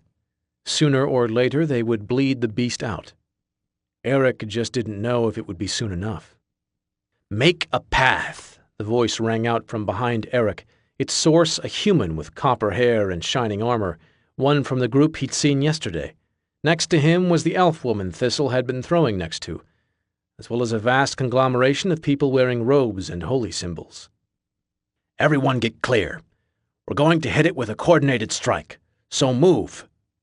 The man yelled again, his words finally penetrating the battle fog most of the remaining warriors had fallen into. Bodies gave up their front-line positions quickly. The one thing any good melee fighter knew was to get clear when magic was about. Eric scrambled away, nearly losing his footing twice thanks to a combination of haste and exhaustion. As he exited the demon's crater, he saw a growing light radiate from the group as each person there began casting a spell. The light grew brighter, dozens upon dozens of symbols materializing in front of each adventurer, magical energy so thick it made Eric's hair stand on end, even at such a distance away. The energy grew, swelling slowly like a filling water skin. Then, just when he was certain no more could be contained, the energy burst. No one there could actually make out what the attack looked like. 25 spells detonating on a single area simultaneously was more than mortal eyes could bear to witness. What they could make out, however, was the after effect. The top of the ground demon tumbled forward, striking the dirt with a powerful thud. There was no chance of it getting back up, as it had no muscles to work with. The coordinated magical attack had sundered it clean through, chopping it down like a hideous red-skinned tree. Moments after impact, a cheer went up. The arena was filled with the sound of joyful accomplishment and relief as the monster lay conquered at their feet. It was done. The attack was over, and they'd survived. Most of them, anyway. As quickly as the cheer began, it halted even faster when the demon's mouth began to twitch. Swords readied, arrows drew, and the crackling of magic filled the air once more. Everyone was braced to attack as the twitching moved. First, from the back of its mouth, then to the middle, and finally to its lips. These same lips were pulled open slowly, not by a tongue, as many expected, but by a pair of small, gnome-sized hands. Thistle emerged from the demon's mouth, careful not to nick himself on the rows of blade-sharp teeth, and breathed a sigh of relief as his shoes touched the blood-soaked dirt. Looking around, he realized the eyes of everyone were on him, ogling the insane sight of a gnome emerging from the maw of a demon. Never one to waste an opportunity, Thistle cleared his throat and spoke as loudly as he could. "Anyone object to a do-over on that last throw? I got a bit distracted by the demons, and I'd wager my target has flown half a kingdom away by now." The cheer he received would have been deafening, had the demon's scream not already broken the eardrums of so many. 15. Night fell before any semblance of peace returned to Appleram. The corpses of the demons were trimmed, skinned, and stripped of all useful parts, then buried on consecrated ground and blessed by any adventurers who had a bit of divine connection. The remaining inventory of the storage shed, what little remained, was scrupulously evaluated. No item with magical potential was left unassessed, and anything even slightly tinged red was suspect to exceptional scrutiny. Those who'd been injured in the fray were healed with divine magic, the healers curing the poisoning in the blood that the demon's strikes had inflicted. Those who were beyond healing, or already gone, were mourned, buried, and stripped of gear by their adventuring party. The latter act gave no one joy, but there was no sense in entombing a friend with his chainmail when that same armor might keep another alive. By the time Thistle, Gabrielle, Grumpf, and Eric returned to the inn, they were wiped beyond measuring, every bit of energy and magic expelled. They greeted the innkeeper and staff with polite nods, slurped down a few bites of stew and rolls of bread, and collapsed in exhaustion with nary a word said among them. There would be time for talk later. All that mattered for the night was the sweet release of sleep, carting them off to a land where their bones didn't ache, and their eyes weren't burned with images of fallen corpses. In a small blessing, perhaps metaphorical and perhaps literal, none were troubled by nightmares or dreams of any sort. They slept the slumber of the dead, cut off from the world until morning came, all too soon in its arrival. As the group stirred, they became aware of a presence in their room, aside from one another. Sitting at the table, helping himself to a dish of porridge from a still-steaming pot, was Mayor Branders. The four foe adventurers slowly pulled themselves out of their cots, wandered over to the table, and took their seats. To his credit, Mayor Branders waited until everyone had served themselves before speaking. "I do not care for adventurers," he said, his voice thick and rougher than the previous day. It certainly made sense. He'd been doing ample shouting of commands when he restored order after the attack. "I never have. I see them as flippant, uncaring folk. They ride into town, slay a few monsters, spend some gold, hit on our bar staff, then float on to the next encounter. They have no roots, no ties, no sense of obligation." The other four focused on their porridge, holding back the words of agreement they wanted to speak. Mayor Branders had the same impression of adventurers as any of the regular folk, the same they'd had only a week ago. "So, when an advisor came to me suggesting the idea for a tournament to draw them in, bleed them dry, and then swindle them out of prizes, I'm ashamed to admit, I allowed myself to be won over. I resisted at first, but because of my prejudice against your kind, I let my mind be clouded by greed. It seemed like a victimless scheme in that it would only annoy adventurers, not decent people like those who lived in my town." The group's silence continued, broken only by the occasional sounds of porridge entering mouths. "Yet today, I find myself impossibly indebted to the very folk I thought to fleece. Without the adventurers, this town would be nothing but blood and ash. Every one of my decent people owes their lives to the efforts your kind put forth yesterday. This is the sort of debt I cannot ever hope to repay, even if I possessed all the gold in Solium." It was Thistle who spoke next. Thistle who had to speak next. The others didn't trust themselves to play this right, neither their minds to understand the situation nor their tongues to find the right words. Only the tiny gnome could speak for them. Only he had the talent and the respect. "I'm going to make a guess that you don't intend to have this talk with every adventuring party in town." "No, I do not," Mayor Branders confirmed. "There will be an official release of thanks, and I will work behind the scenes to make good on what I owe. It will not come overnight, but I promise you, Apple Ram will one day be a haven to every adventurer looking for a place to rest their head. Fair prices, safe accommodations, everything we can do to make their lives easier. However, I came to speak with you all because you hold a different debt over me. Not as a mayor, but as a father. You saved my children's lives." "It is literally part of the job," Thistle assured him. "A paladin who won't help defenseless children is unworthy to wear the title, and won't for long once his god gets wind of it." "Knowing your motivations doesn't preclude me from repaying what you've done for me. First off, you've won the dagger-throwing event and are entitled to the prize chest." "I never—" "We both know you had the skill to make it, and you're the only one who never technically missed the throw. This is my jurisdiction as tournament official, and I'll hear nothing more about it. As a paladin, you are obliged to respect the rules and laws of a city, correct?" "It's a little less defined than that, but you've got the gist of it right," Thistle admitted. "Then the matter is settled." Mayor Branders paused to take another scoop of porridge from the pot. A man his size could put away half the pot, were he so inclined. "Now, I asked around a bit and learned you lot came into town looking for supplies. Lost what you had in a goblin raid. Thistle and the woman with the axe need armor. Anyone else?" "I could use something light," Eric spoke up. Much as he loved his newfound freedom, he wouldn't mind having a barrier between his flesh and enemy blades next time fighting started.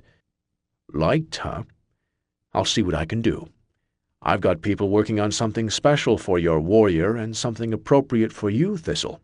Now, as for weapons, does anyone need anything?" "I could use a set of decent daggers," Thistle said.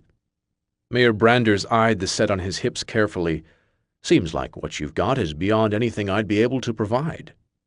"These belong to Sirva, another adventurer," Thistle explained. "She loaned them to me for the last round of the tournament, and in the chaos that followed I had to use them. As soon as I find her, they return to her possession."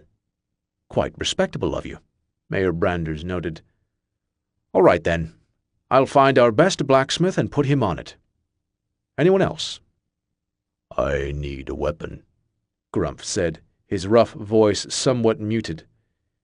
He was loath to pick up a melee item, but he had to face the fact that he simply didn't have enough magic to handle every situation with spells. Yesterday's battle had illustrated his need for something to knock attackers back with. If he hadn't had to waste magic creating his energy weapon, he'd have had more power to use helping others. "Right. You're the wizard." If Mayor Branders felt any curiosity about the request or the fact that it came from a half-orc boasting magical skills, he kept it to himself. "Staff, dagger, or something else?" "Blade," Grumph replied. "One-handed, sharp, and sturdy." "I see no problem with that. In fact, I may be able to get you something quite nice." "That's weapons and armor, then. Anything else you lot need, aside from the basic provisions and horses?" "No," Thistle said, speaking immediately. "You have already been more than generous. I feel we will owe payment for what has been promised as it is." "You try to pay me and I'll throw you in a cell," Mayor Branders informed them. He finished off his second bowl of porridge and rose from the table, extricating himself with great care so as not to jostle those near him. "I'll need 2 days to get everything in order for you. Can you spare the time?" "We can," Thistle informed him. "Time to rest would be helpful, and I must locate Sirva to return her daggers." Mayor Branders nodded. "Right then. See you in the morning, 2 days from now. I might send people by to get measurements, so if you leave, let the innkeeper know where you're going." "Certainly," Thistle promised. With that assurance, the mayor of Appleram stepped out the door, leaving the party alone for the first time all morning. "I didn't see that coming," Eric said. "Me neither," Gabrielle agreed. "Good thing the mayor is a decent guy. After the tournament trickery, I thought he'd be a real rogue." "Kind, maybe. Smart, certainly," Grumph told them.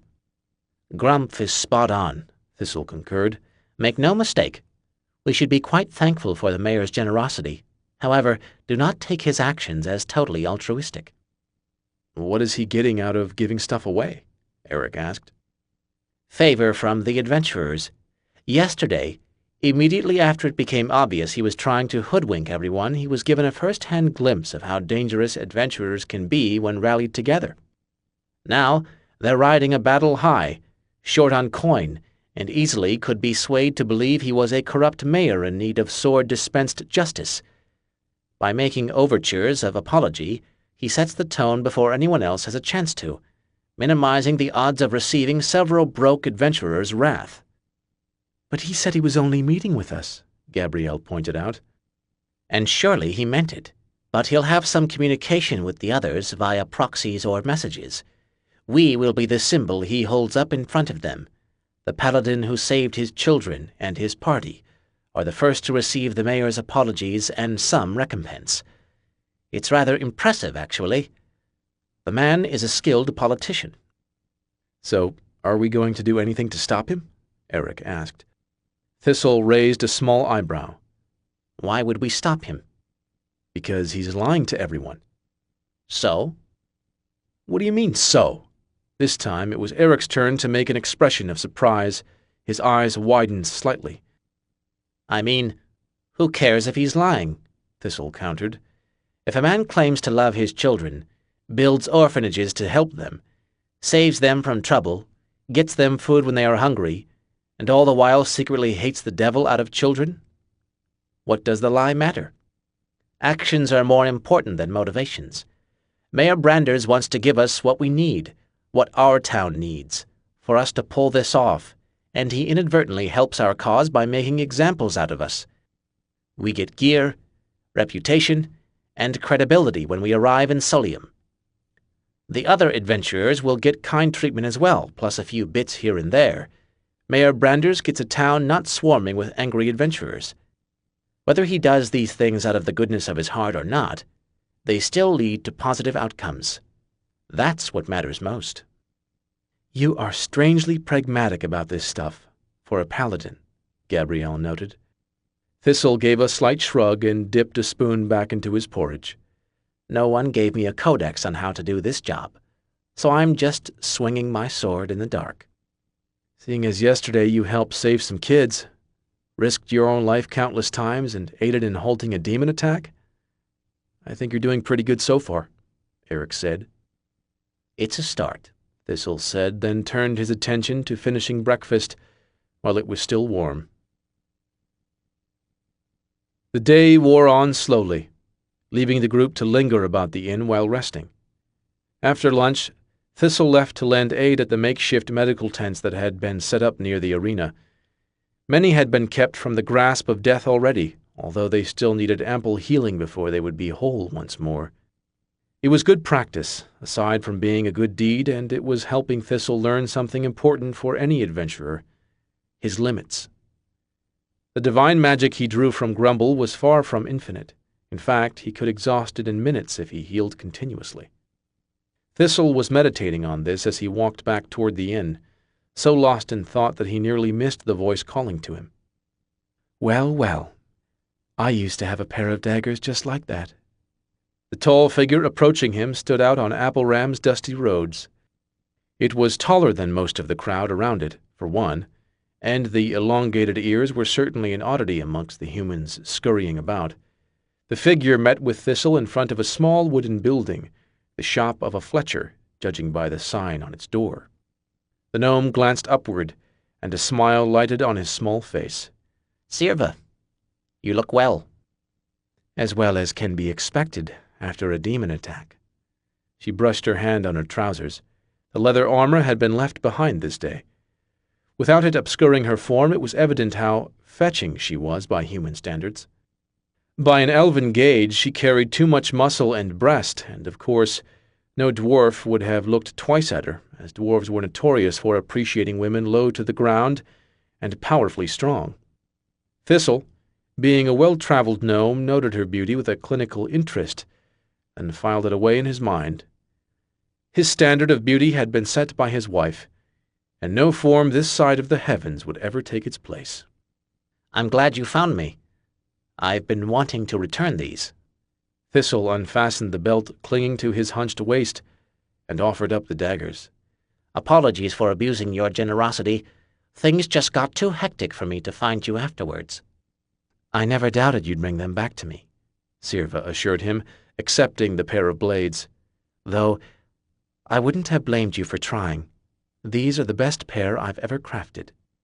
Thistle's face tilted in surprise. You made them? I dabble in smithing, as well as a few other crafting trades, she explained. In my experience, making enchanted items is far easier than finding someone who has what you want.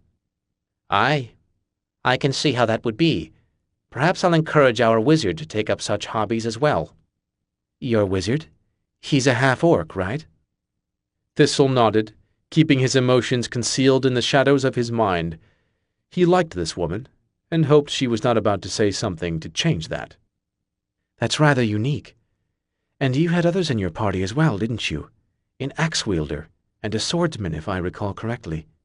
Sirva ran the belt across her waist as she spoke, fastening the buckles and adjusting the position of the sheathed daggers resting against her legs. You know quite a bit about my friends, Thistle noted. You and your friends know quite a bit about demons, from what I've heard, Sirva countered. For a moment, silence stood between them, an unwelcome guest shuffling its feet on the dirty Apple Ram road. Thankfully, it was sent away quickly, as Thistle let a wide grin grace his face and decided to push the conversation onward. Shall we stop with the dancing and speak plainly? You want to know what we've learned about the demons. That, And I wouldn't mind hearing how you acquired the knowledge, either, Sirva added. I expected as much. What's in it for us? A sharing of information, Sirva offered, her expression friendly but her words careful. You tell us what you know. We tell what we know. This wasn't the first demon attack, and I'd like to get to the bottom of it. It's a start, Thistle said. Where and when shall we meet? Let's have dinner. My party has booked a private room at one of Apple Ram's more pleasant restaurants, the Keening Wyvern. We can sit, eat, drink, and talk. Sundown work? Sundown is fine, Thistle assured her. Grumph and Gabrielle had gone to squeeze in a bit of training after Thistle left to help the wounded, so Eric spent his morning walking the streets of Apple Ram. He did this partly in an effort to stretch his tired muscles, but it was also to become more aware of his surroundings. Eric liked knowing where obstacles were, the locations of blind alleys, and places he might duck into should a need for hiding arise. In his guard days, he'd assessed these proactively, making sure he knew spots that might be used against him. Now, he wasn't entirely sure what motivated him to make these mental maps, only that he felt more secure after becoming familiar with the place. It was why he'd known the arena so well, and that had paid ample dividends. As his feet carried him along the worn road that linked Apple Ram's various establishments, he became aware of a very strange discrepancy from the days prior. Before, he had been glanced at by the townsfolk in the same way one might view a barrel in the path.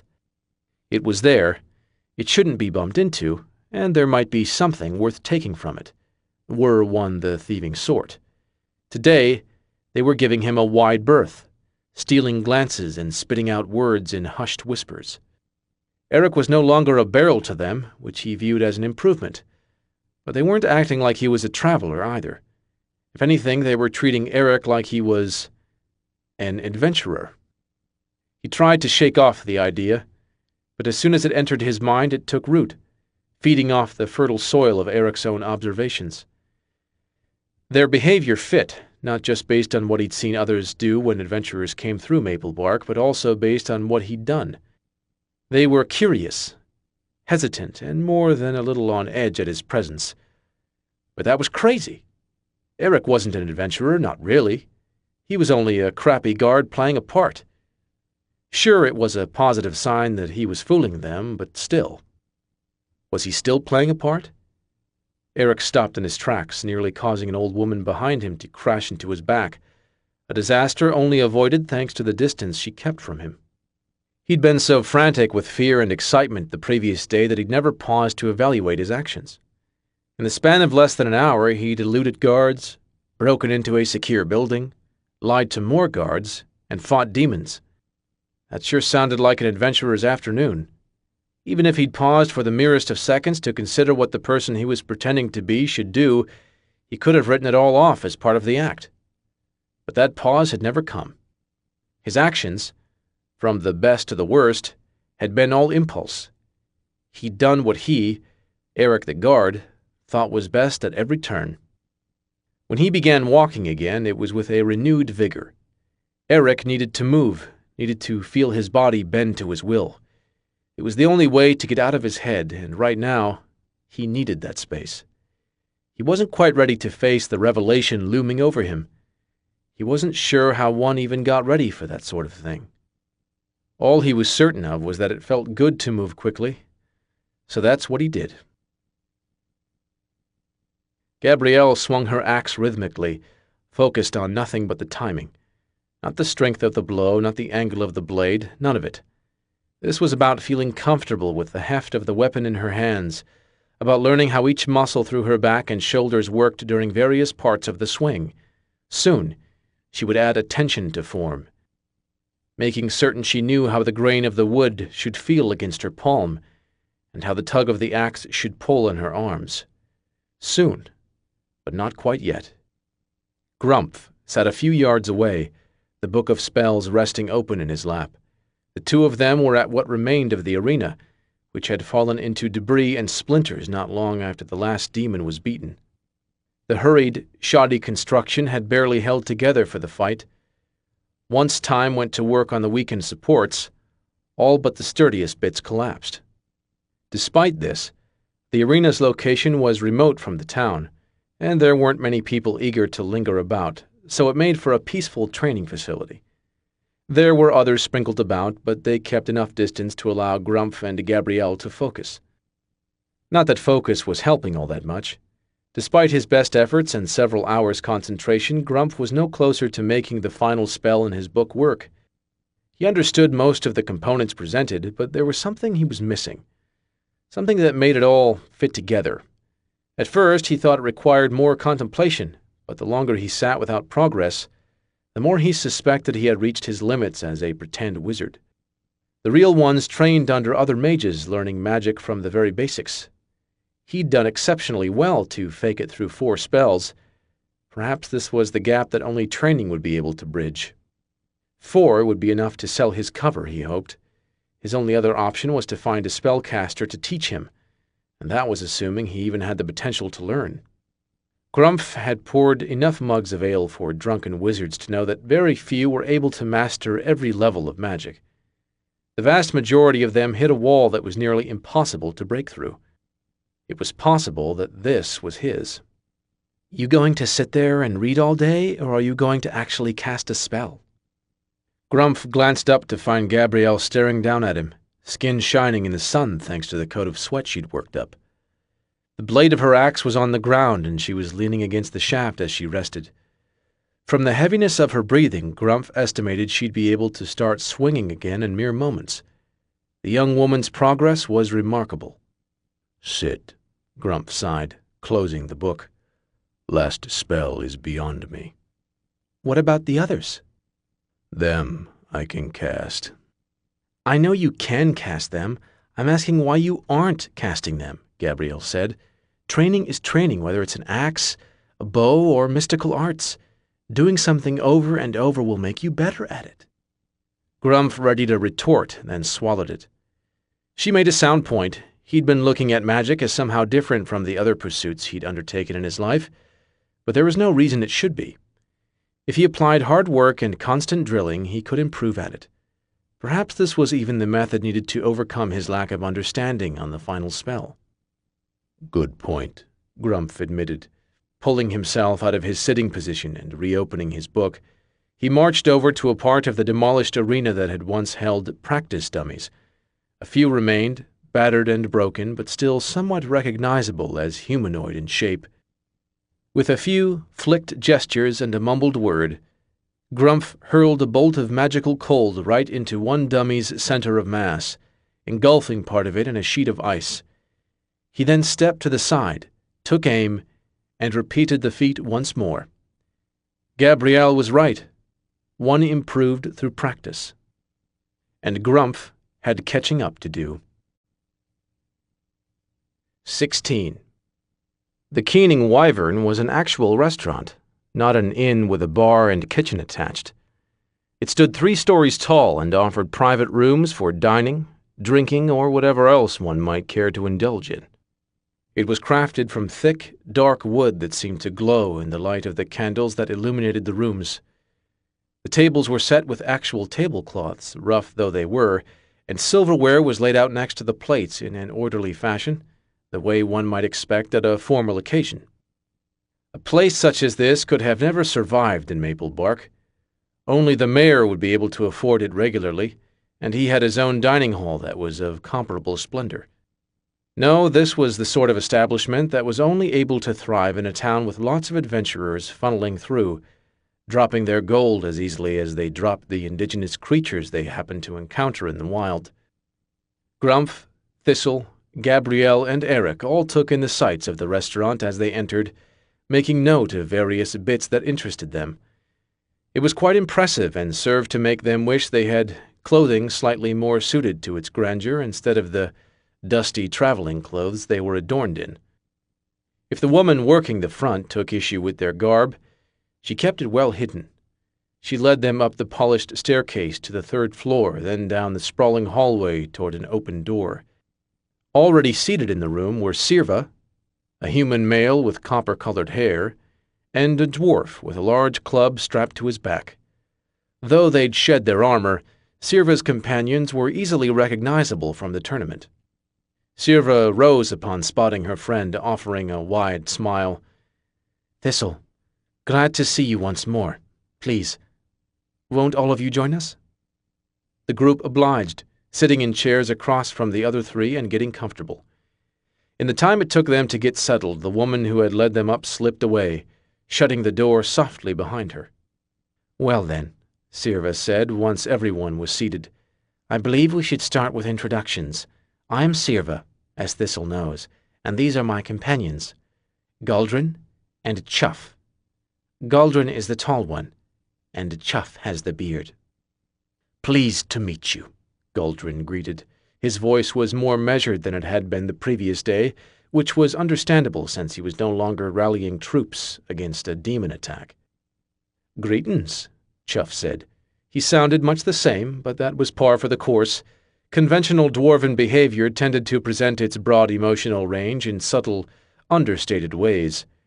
To an untrained observer, dwarves might consistently sound the same, but to a fellow dwarf there was a symphony of feelings hidden amongst the inflections of words and twitches of the eyes. "Likewise," Thistle replied.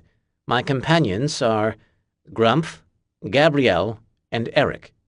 As he spoke each person's name, they raised their hands in a half-wave, half-greeting gesture. "We're journeying to see King Lyodon, since we have a summons from him." Thistle knew he was offering information they hadn't asked for, but he was determined to cement their story with as many people as he could, no matter how inconsequential they might be. "Lyodon is fond of tasking adventurers with dangerous work," Galdrin noted, giving his head a slight shake. "May I ask what you did to earn such an honor?" "We killed a brood of kobolds that were harassing a town, saving a royal merchant in the process. The summons was his reward to us." This time it was Eric who spoke. Before the meeting it had been agreed that they would seem suspicious if only Thistle seemed to know about their story. Spreading out the details would help their facade. "Kobolds, do yourself a favor. When you got to the kingdom, lead with the demon slaying," Chuff advised. "If you go in with a kobold summons, you'll get nothing but cellars full of rats for the first month." Despite the dwarf's strange dialect, most of the table was able to put together his meaning. "We thank you for your advice," Thistle replied, "and since you've broached the subject we're all here to discuss, shall we talk about demons?" The mood of the room quickly shifted. Gone was the flippancy and polite humor. In its place hung a cloud of severity. Sirva leaned forward, setting her elbows on the table and resting her chin atop her knuckles. "I want to know everything you've seen so far. Leave out no details concerning the demons, for even the smallest one could be the clue we seek." "Pardon me, but I believe we came here for an information exchange, not a giveaway," Thistle pointed out. "You have my word that we will tell you what we know after, but I want your memories pure. There is a chance my information could taint your recollections, so I beg you to trust my promise and speak first." Thistle weighed his options. He liked Sirva, and she'd shown him nothing but reasons to give her the benefit of the doubt. Still, his minion experience hollered in the back of his mind, urging him to remember that words are often forgotten, and promises easily broken.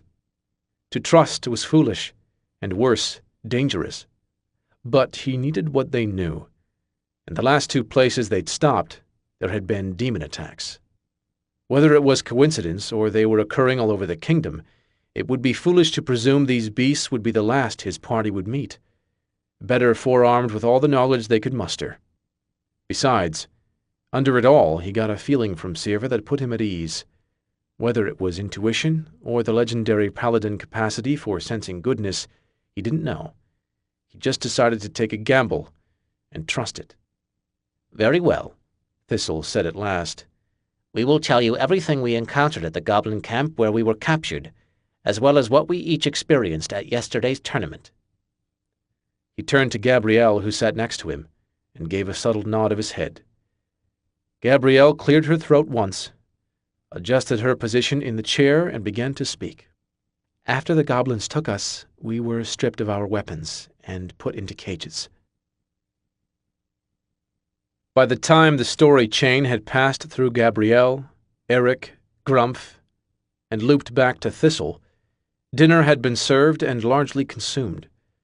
Sirva's party had clearly spared no expense, ordering several platters of various grilled meats, ample bowls of vegetables, and even bottles of wine. It made the tale-telling go much more pleasantly, and as Thistle finished his story of being stuck in a demon's throat, the rest of the table listened with full bellies and open ears. "Sounds like quite a harrowing experience," Sirva said. "I commend you for keeping your head. If not for the distraction you provided, we might have lost many more adventurers before that monster was slain." "I pride myself on keeping a level head," Thistle replied. "Now then, you've heard all we know. The time has come for you to speak." "Very well.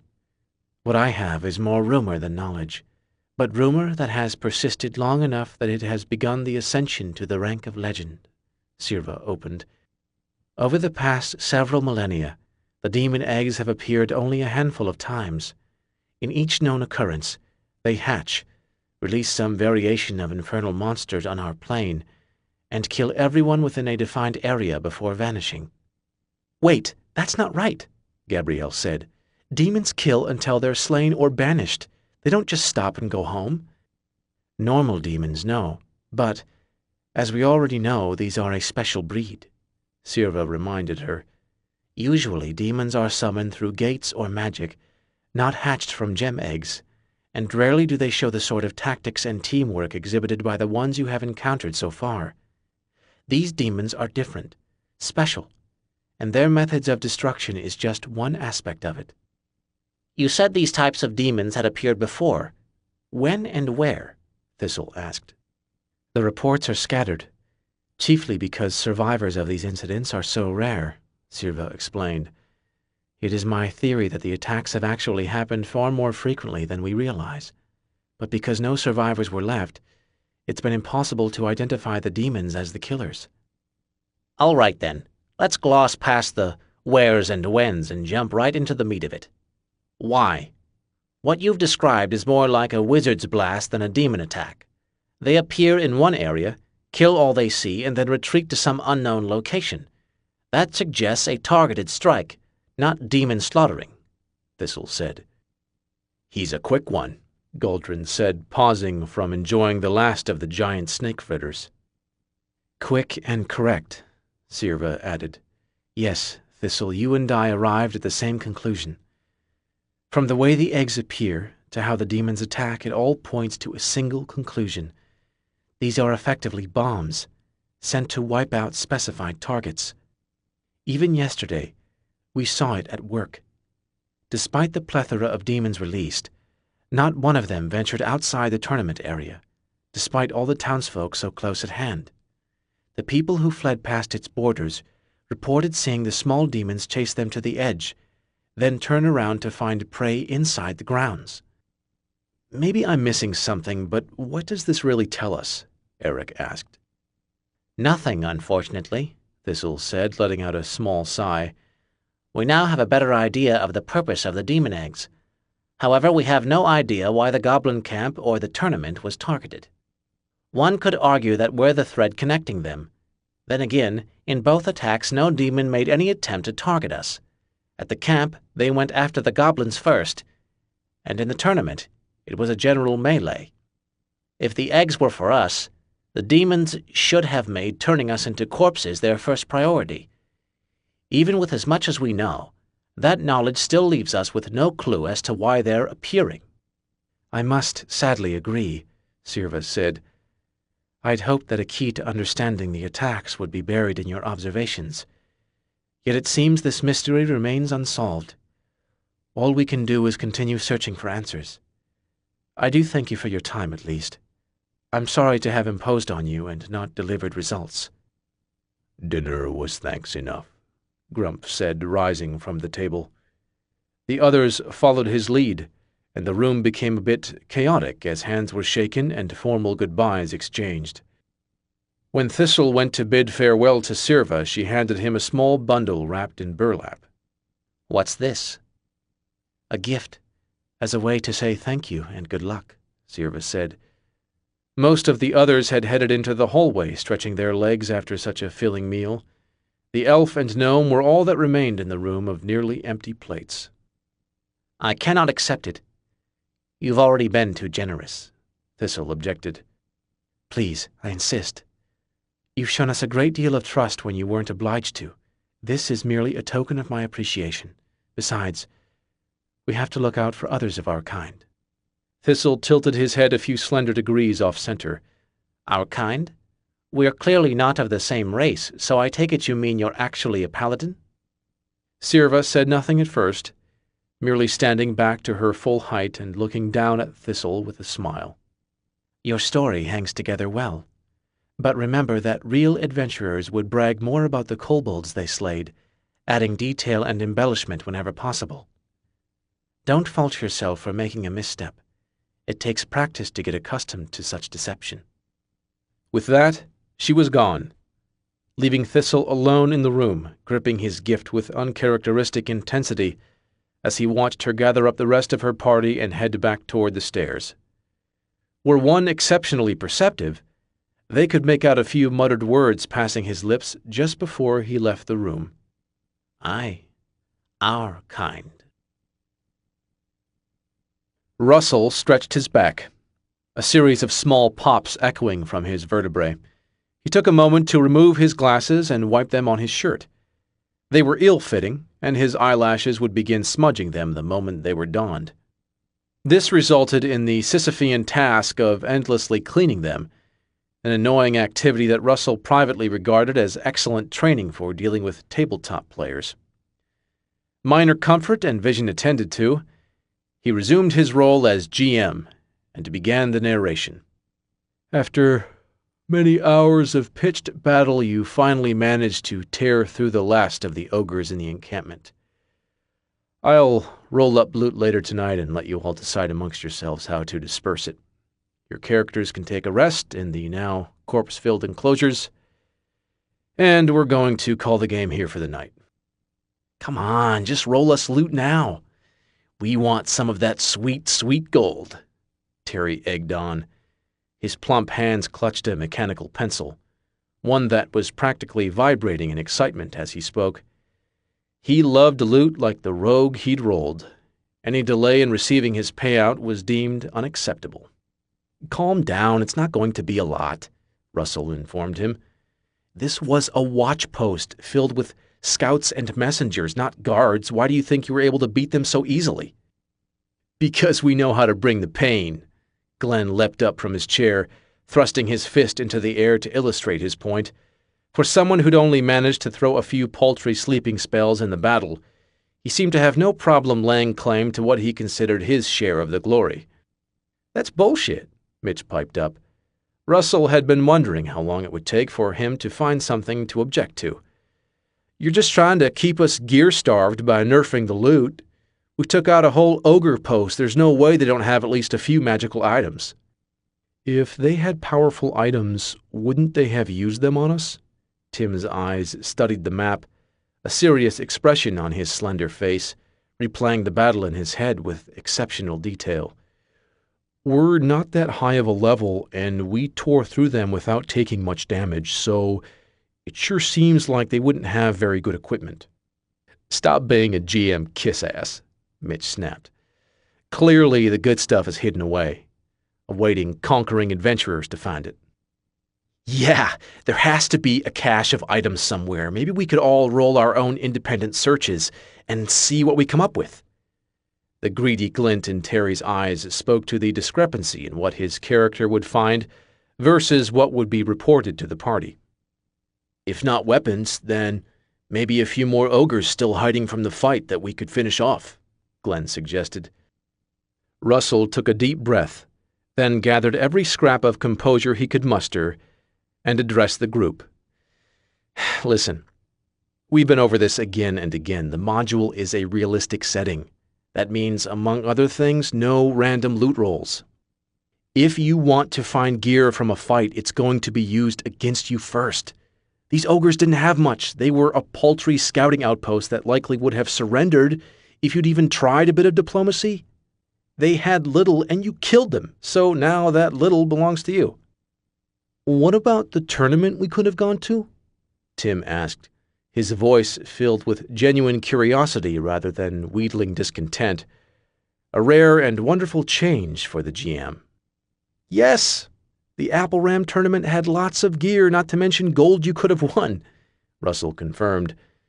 "But you all decided to ignore the invitation and go a different path, set on hunting in Ogre Lands."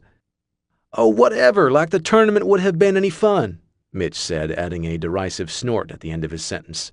"You said it was all competition, no killing. Why the hell would we go in for that?" "How about you just give us the loot we would have gotten from the tournament?" Terry suggested, nodding his round head enthusiastically at the mere thought of the idea. "Forget it. This is the path you chose, and these are the consequences of that choice. You find what you find. End of discussion." Russell might have been a bit more forgiving if he hadn't so been looking forward to running the tournament. It was, hands down, one of the coolest parts of the module he was using, but instead, the party had decided that competition without killing was stupid and had gone off in a whole different direction. It really was a shame. He had hated having to scrap the tournament. 17. Mayor Branders might have been a cunning politician, and a bit ruthless when it came to organizing tournaments, but no one could say he didn't keep his word. When Eric rose 2 days after the tournament, a little ahead of the others as habit from his old life, he found the mayor already waiting outside their door. The sizable man had a single bag slung over his shoulder, one with arcane runes etched into the fabric. With him were 5 attendants, all still rubbing sleep from their eyes while trying to pretend they were wide awake and ready to go. Eric felt for them. They must have risen hours before dawn to be waiting when he emerged. "Mayor," Eric greeted, clasping the rough hand of the town's overseer and shaking it. "Pleasure to see you this morning." "Pleasure is all mine." Mayor Branders took care not to press too hard on the smaller man's fingers. He wasn't so arrogant that he thought he could easily injure an adventurer. However, he didn't want to give insult by trying. "If you'd be so kind as to rouse the rest of your friends, I've come by to deliver the goods you requested." "Certainly." Eric headed back into the storeroom where the others slept, and quickly pulled them out of their dreams with gentle yet firm shaking. In moments, he had everyone more or less up and ready to greet the world, though Gabrielle retained a grumpy expression even as the mayor and his attendants entered. They took a seat at the table where breakfast would be served, while the party stayed on their beds. Seating in a place like this was a matter of finding a spot to plop down at. There was no sense of formality to be found.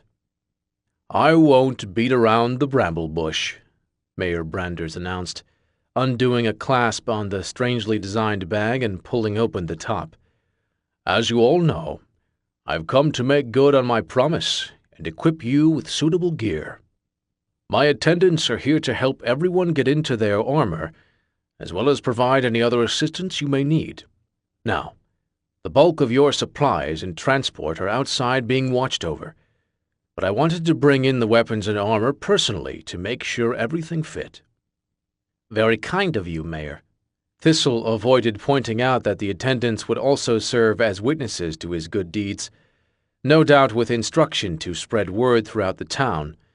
He did this because it would have been in bad form to say something, and more importantly, because the equipment they needed had yet to be doled out. "First, the axe-wielder," Mayor Branders announced. He reached into the rune-covered bag and pulled out a small, round shape. It was like a ball of fog clutched in his mighty hand, indistinct on the edges and shifting through the center. The mayor set the ball onto the ground and then quickly backed away. A loud pop filled the air, startling everyone save the mayor, who'd clearly been expecting it. Suddenly, a set of armor was sitting where the ball had formerly been. It was gorgeous stuff, red scales woven together to form interlocking plates. As Gabrielle studied it, she was struck by just how familiar the red color was. She'd seen it recently. It was associated with a memory that would haunt her until the day she finally died, and perhaps for some while after. Is this demon scale from the giant? It is. If Mayor Branders felt any shame or strangeness at presenting her with the flesh of a monster that had turned fellow adventurers into corpses, it wasn't evident on his bearded face. It's tough, pliable, and damn hard to hack through with anything short of a blessed object. The crafters in town have already been snatching up every bit of the scale they can get their hands on. Trust me, that armor will keep you safe. I do like the color, Gabrielle admitted, lifting the heavy gift from the ground to study it more closely. It definitely adds a bit of intimidation. From what I've heard about you on the battlefield, you hardly need the addition. Mayor Branders allowed a rare smile to fall on his lips with that statement, then immediately turned stoic once more. If it's acceptable, my attendant can help you get into it. Yes, I think I'd like to try it on. Gabrielle's own face wore a sly, understated grin as one of the attendants hurried over to assist her. The blonde in blood-red armor. She rather liked the image that evoked in her mind. If reality could come close, she'd be quite content with her new ensemble. Next, the wizard's request for a weapon. Mayor Branders pulled out another misty ball from the bag, although this time he set it on the table rather than the ground. The popping sound was far more diminutive, a pleasant break for the adventurer's already abused ears, and then a blade sat on the table. It was somewhere between the length of a dagger and a short sword, bone white in color, and slightly curved toward the tip. Grumpf rose from his seat and ambled over, studying the weapon with intense scrutiny as he did. "Small demon's tail blade," he announced, picking up the weapon and turning it over in his hands. "Quite right. You've seen firsthand how sharp and deadly those tails could be. Thought you might like to be on the giving end of that instead of the receiving," Mayor Branders explained. Grumpf gave a non-committal nod, still turning the blade over in his hand. After a moment's more examination, he gripped the handle carefully and raised the bone blade overhead. With one mighty swing, he brought it blazing down on the corner of the table. It passed through easily, seemingly without effort, and a small chunk of wood tumbled unceremoniously to the ground. "Good blade," Grumpf announced, pleased with the gift. "Thank you." "It was well-deserved," Mayor Branders assured him. He reached into the bag once more and produced a sheath which he handed to Grumpf before turning his attention to Eric. "Now, you were a bit trickier." "Do I not get demon armor too?" "I thought about it. I really did. The hide from the clawed ones is darn thick. It will make excellent armor. However, that material gets a touch inflexible when dried, and you wanted movement above defense. Thankfully, the glut of adventurers in my town means the tannery had been stocked to the brim with every kind of hide one can imagine." Mayor Branders pulled another mist ball from the bag and put it down on the ground in front of Eric. "That included Veil Panther flesh." The ball popped away, revealing a thin gray set of armor. Eric picked it up, shocked at how soft and pliable the fabric was. It felt more like cloth than armor, which wouldn't do him much good against more demons. "Soft as it is, Veil Panther hide is roughly as strong as toughened leather," Mayor Branders informed him. "Not useful for anyone who prefers chainmail or stronger, but a fair sight better than just the tunic on your back. Besides, Veil Panther armor still holds of a bit of the monster's magic. It blends with the shadows perfectly and makes no more noise than a whisper when moving about. Perfect for someone who likes to get into places without being seen. Places like the tournament storage sheds, for example." Eric jerked his head up in surprise, but the mayor gave him a small wink of reassurance. It seemed he knew Eric was the one who'd broken into the site, and he wasn't going to hold it against him. It was a small kindness, given what Eric's unlawful entry had accomplished, but it was still one he was grateful for. "Your kindness is greatly appreciated. I'll try it on right now." As Eric was set upon by a single attendant, Mayor Branders looked at the central reason for his outpouring of generosity, the small gnome who had been sitting there patiently while the others received their equipment.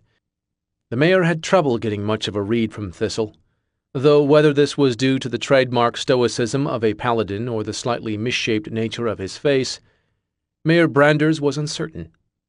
What he did know was that the unassuming body this gnome had been given belied the courage and intellect housed within it. In another time, under different circumstances, he'd have tried with all his might to convince Thistle to stay and work as his right hand. The mayor didn't know it, but his mind and courage were among the set of traits that had endeared Thistle as a minion to countless other wielders of power. He was also loyal, capable, and small enough to kick if he got uppity. Finally, I have armor and daggers for the savior of my children. I presume that, as a paladin, you might not feel comfortable wearing demon armor or weaponry. Thank you for the consideration, Thistle replied. While I'm not certain Grumble is too particular about those sorts of things, I'm happy you're not trying to chance it. Mayor Branders pulled out 3 mist balls this time, setting each one on the ground in succession. The first 2 turned into daggers, long, sharp tools that were well made and honed for killing. The final ball made a loud pop before revealing a set of gleaming steel armor, sized perfectly for one of Thistle's stature and proportions. The armor has been mildly enchanted. It will offer a slight increase in resistance, but more importantly, it should conform to the nooks and bends of your body like fitted cloth. The daggers are mundane, but the finest I was able to procure. Your generosity overwhelms me, Thistle said, hopping from his perch and hobbling over to examine the wares. The daggers felt exquisite in his hands, second only to the ones he'd borrowed from Sirva. Polished, balanced, and actually made for hands his size, these would be true weapons when he wielded them, not mere slapdash tools of defense. The armor was also notably well made, so much so that Thistle felt he'd look ridiculous wearing it. Who had ever heard of a gnome, a minion at that, in plated steel? Well, the kingdom of Solium would, once they arrived to serve the king. Best to get comfortable with the idea now. Soon enough he'd have to be selling others on it. I'd like to get suited up, if your people would be so kind as to assist me, Thistle announced. We have a long ride ahead of us, and the roads are perilous. Best to be ready for anything. Of course. Mayor Branders gestured, and the remaining 2 attendants hurried over to help Thistle don his armor. The remainder of the supplies you need have been loaded onto horses outside. When you're ready, you are all free to ride out of town. We cannot thank you enough, Thistle insisted, knowing full well that by the time they were ready to go, the town would be bustling with adventurers, all getting an eyeful of the mayor's kindness as they left. No, good paladin, I cannot thank you enough, Mayor Branders replied, knowing the same things as Thistle, but one thing more. He knew that, pageantry aside, he truly did intend to make good on his word and turn Appleram into a haven for well-meaning adventurers. He didn't begrudge these people the twinkles of doubt in their eye, even as they accepted his gifts. Mayor Branders was a man who came from working stock and considered himself one of them. He understood that actions, not words, proved the merit of a man. This was a good start, but he had a long road of his own ahead of him. The 4 adventurers who left Appleram that day, amidst the stares and curious whispers of adventurers and townsfolk alike, could scarcely have been recognized as the same foursome who'd traipsed along the road only days prior. For one, they were no longer dirty or road-weary. Instead, they held themselves tall and proud atop their strong horses. For another, they were no longer clad in filthy clothes and clutching meager belongings. Whether it was the wild-eyed blonde in the blood-red scales, the tiny gnome in the gleaming plate, the stoic half-orc with the book clutched under his arm, or the lean human who made eyes water if stared at for too long, they were each an impressive sight to behold. They encountered no resistance as they made their way out of Appleram, save perhaps for the occasional nod or wave from a fellow adventurer. Some of these were superfluous, but many were gestures of recognition, gratitude, or respect. In the melee of the demon's attack, there had been no time for formalities such as name exchanges, greetings, or even words. Still, when one was saved from a monster by a fellow warrior, that face tended to stick about in one's memory. Despite lingering about long enough for breakfast and taking a slow, trotting exit out of town, the four travelers passed the last of Appleram's outlying farms before midday. With that, they were officially on the road, subject to the whims of the wild, and facing the possibility of danger at every turn. Even so, it was another hour into the ride when the sun hung directly overhead and bore down on them with relentless intensity that the first words finally exited their mouths. "Think it's safe to slump down a bit yet?" Eric asked, his tone terse as the spasms from holding his spine in place threatened to make him yelp in pain. "A bit more," Grump instructed. "We need to leave strong." I know. We want to be high profile and easily recognizable in case anyone checks our story. I'm just not used to riding like this, and it's killing my back. Hey, one of us is wearing much heavier armor than you and managing not to complain," Gabrielle piped up. "I think you can pull it together for another few miles." "Says the girl who has more experience than any of us riding and holding proper posture," Eric replied, pain making him a touch more snappish than he might normally allow himself to be. "We'll be on a proper forest road soon," Thistle said, pointing to the large patch of green in the distance. "Once we're in there, I think we can get more comfortable.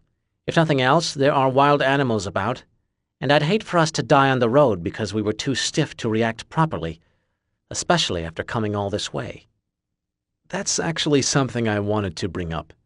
Eric bit his lip a bit, this time not from the pain but from uncertainty.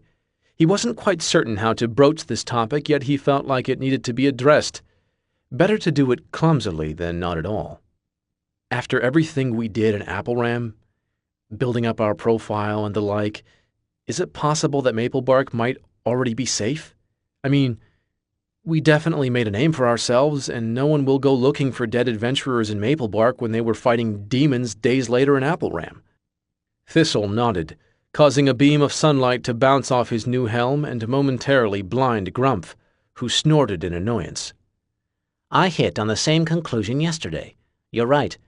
For all intents and purposes, we've probably removed Maplebark from being a potential target of the King's wrath."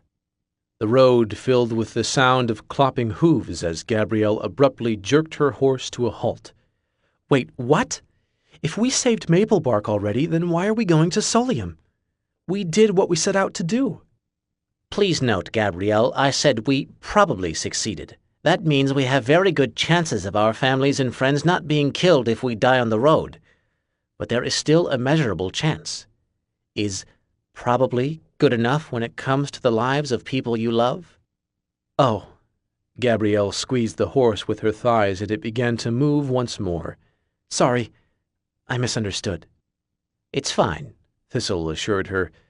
"But I want to pose a question to you, something to ponder on this last leg of our journey. If we make it to Solium, pass off our deception, and complete whatever task King Lyodon assigns us, what comes next?" "Obviously, we'd go home," Gabrielle said. "I'm not sure I want that."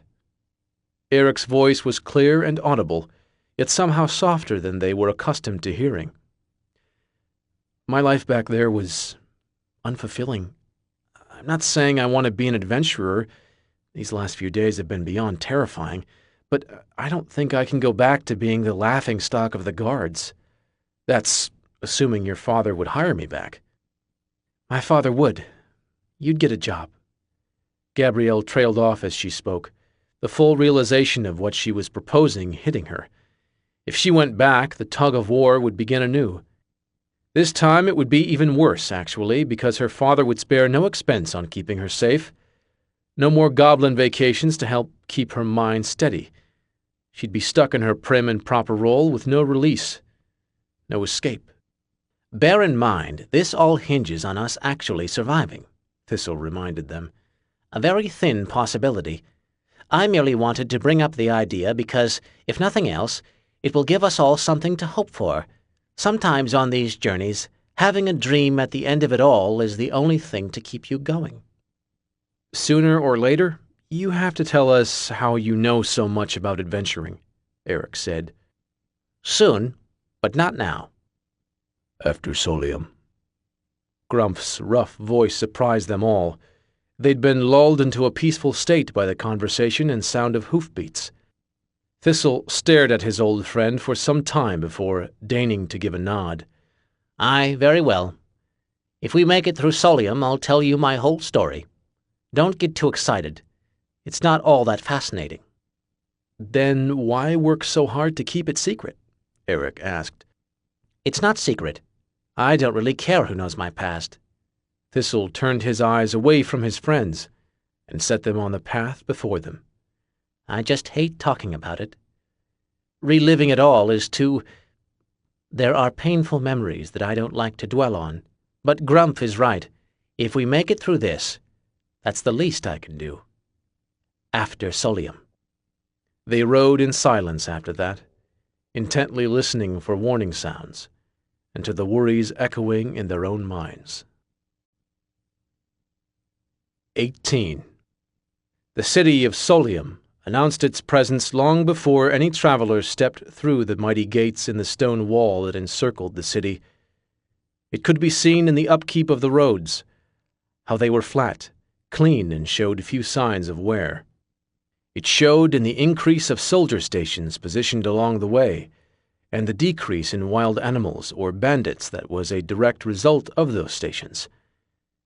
It could certainly be perceived in the increased road traffic, wagons and caravans and riders of all sorts commuting to the grand city. One could even see it in the farms they passed, all flying banners with the city's crest atop their house in a fervent attempt to let those that passed by know they were proud of where they lived. Of course, the most obvious way Solium announced itself was with its massive towers jutting into the sky, visible from over a day's travel away. Legend said that the 3 towers had been fashioned by wizards of untold power ages back. This was true in that the wizards had fiddled with gravity enough to permit them to stand, and added a few hidden dimensions inside, but, as with most things, the real work had been done by underpaid peasants who were immediately removed from the story. Glory and legend belonged to those who seized it. At least, they did in this kingdom. By the time the shadow of the gates fell across Grump's brow, his party was more than ready to be done with riding, and also a touch sick of seeing the damned towers on the horizon. As weary as they were, even the travel-hardened 4 felt their eyes bulge a bit as the gates gave way and they entered the true city of Solium. This was not just another large town, it was an entity all its own. The whole place seemed to have been made from stone, the roads, the buildings, even some of the signs directing travelers to assorted locations. The only wooden items in sight were the stalls that ran the length of the entrance road, each housing a vendor shouting louder than the last. Various wares hung from hooks in their stalls, weapons, shields, glowing gems, bottles filled with colorful liquids clearly intended to be potions. Most travelers were road-wise enough to know that real magical items weren't bandied about by street vendors looking to make a quick gold. But every day enough folks got swindled to keep the trade profitable for the vendors. The other thing that amazed the adventurers from Maplebark was the amount of people packed into the city. Being from rural areas, they were accustomed to having plenty of room to move even when in town. Here, the people skittered about, bounding through the roads with no concern for the horses or carriages bearing down on them. More than once, the adventurers would tense as an impending collision threatened to flatten a peasant, only to let out a sigh of relief as the pedestrians emerged unscathed, having darted aside at the last moment. "Please tell me you know where we're going," Gabrielle said, looking over to Thistle. "I really do not want to try and navigate these streets longer than I have to." Thistle nodded and pointed up ahead of them. Our missive said to report to the castle. Judging by the large shape looming in the distance, and that sign we just passed, if we stay on this road, we'll come right up to it. Now we just have to try and avoid trampling anyone along the way. Eric jerked his horse to the side, narrowly missing a small half-elf child who scurried between the horse's legs.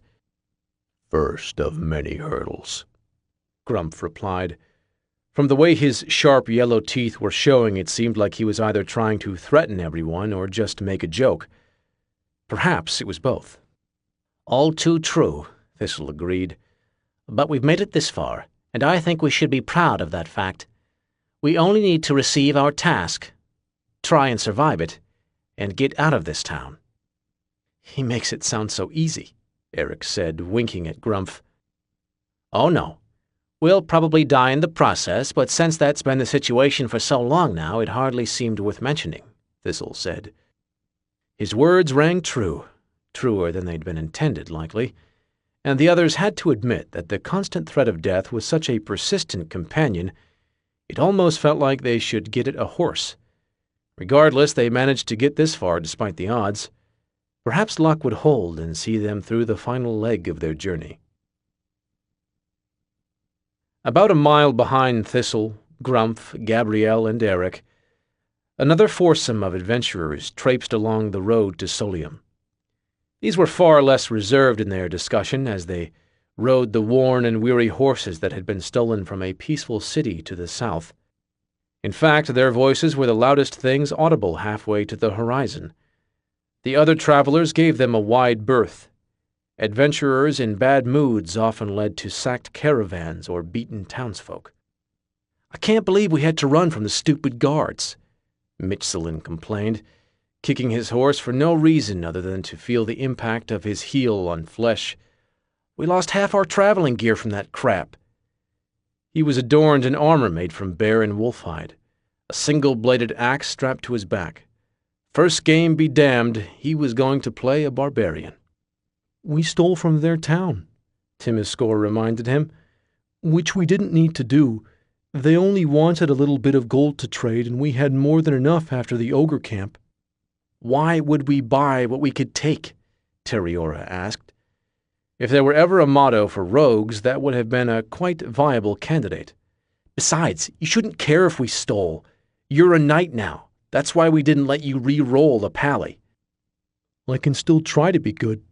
Timiskor's defense was half-hearted at best. He'd grown weary of protesting the others' actions.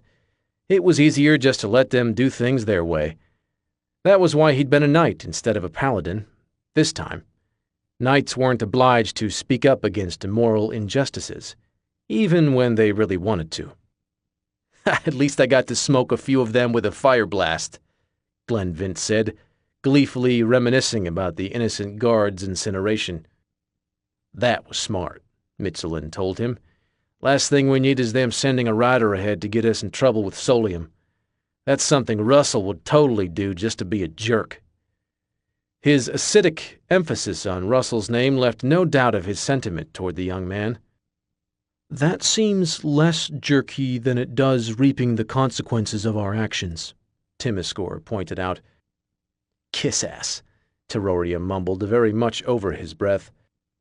"Shut up. Look, do we even have a plan for when we get to Solium?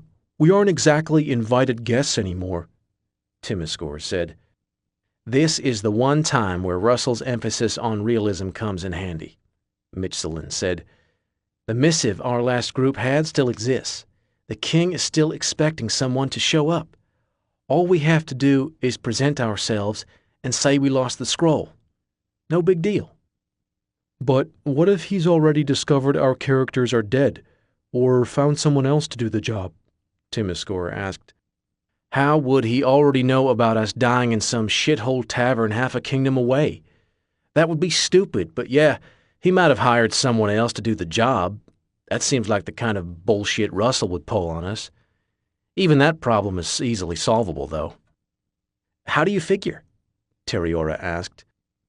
"Simple. We just find them and work out a nice little compromise with diplomacy. Well, Glenvint's style of diplomacy anyway." Mitchelin let out a laugh at his own wit, one that was quickly echoed by Teriora and Glenvint as the meaning of his words sunk in. Timiskor tried to muster up a small chuckle, but it was pretty pathetic. The other travelers, already a distance away from the adventurers, moved a bit further still. The castle of Solium, home to King Liodon and central capital of the kingdom, was an impressive sight to behold. Like the city itself, the castle was ringed in an outer stone wall with only a single set of gates to enter through. Along the walls stood a variety of soldiers with bows, staffs, and swords, clearly braced for any sort of threat that might present itself. The grounds leading up to the wall were covered in grass, the first bit of it Eric and the others had seen since entering the city, with only a single road leading up to the gates. Despite the lush greenery, not one person set foot on the grass surrounding the walls. Given the number of soldiers lining the road to the gates, it seemed a fair bet that walking on the grass was taboo and earned a swift enough punishment to discourage even the most daring. The 4 adventurers led their horses carefully along, taking their places in a line that ran down the road and up to the castle's wall gate. It seemed today was a popular day to visit the castle, or perhaps this was the routine and they had mismanaged their expectations. As they waited, Eric took note of the exchanges at the gate. It seemed a guard would interview one person in the group, that person would either talk or display a document, and then the guard would open the gates. That pattern held until the 4th group, when the guard snatched the paper away, tore it in half, and beat the traveler across the shoulder with his polearm. The group was sent hurrying back up the road past the other waiting travelers and heading in the direction of Solium's gate. "What do you think that was about?" Eric asked. Probably a forgery, Thistle said.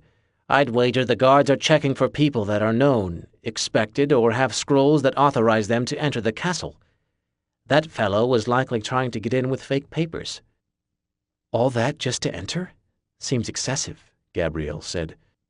Perhaps, but it is the capital of an entire kingdom. And it's not like there aren't ample folks with reason to sneak through the gates. Plenty of money to be made and havoc to be wreaked inside a castle, after all. "Has it occurred to anyone else that we have no clue about the authenticity of the scroll in our possession?" Eric asked. The group fell into a moment of dumbstruck silence before a snort of laughter from Grumph broke the spell. "That would be funny," Gabrielle said. Aye. If we'd done all this and it turns out we're dealing with a forgery, that would be quite a surprise. A nice one, though, since it would mean our job was done.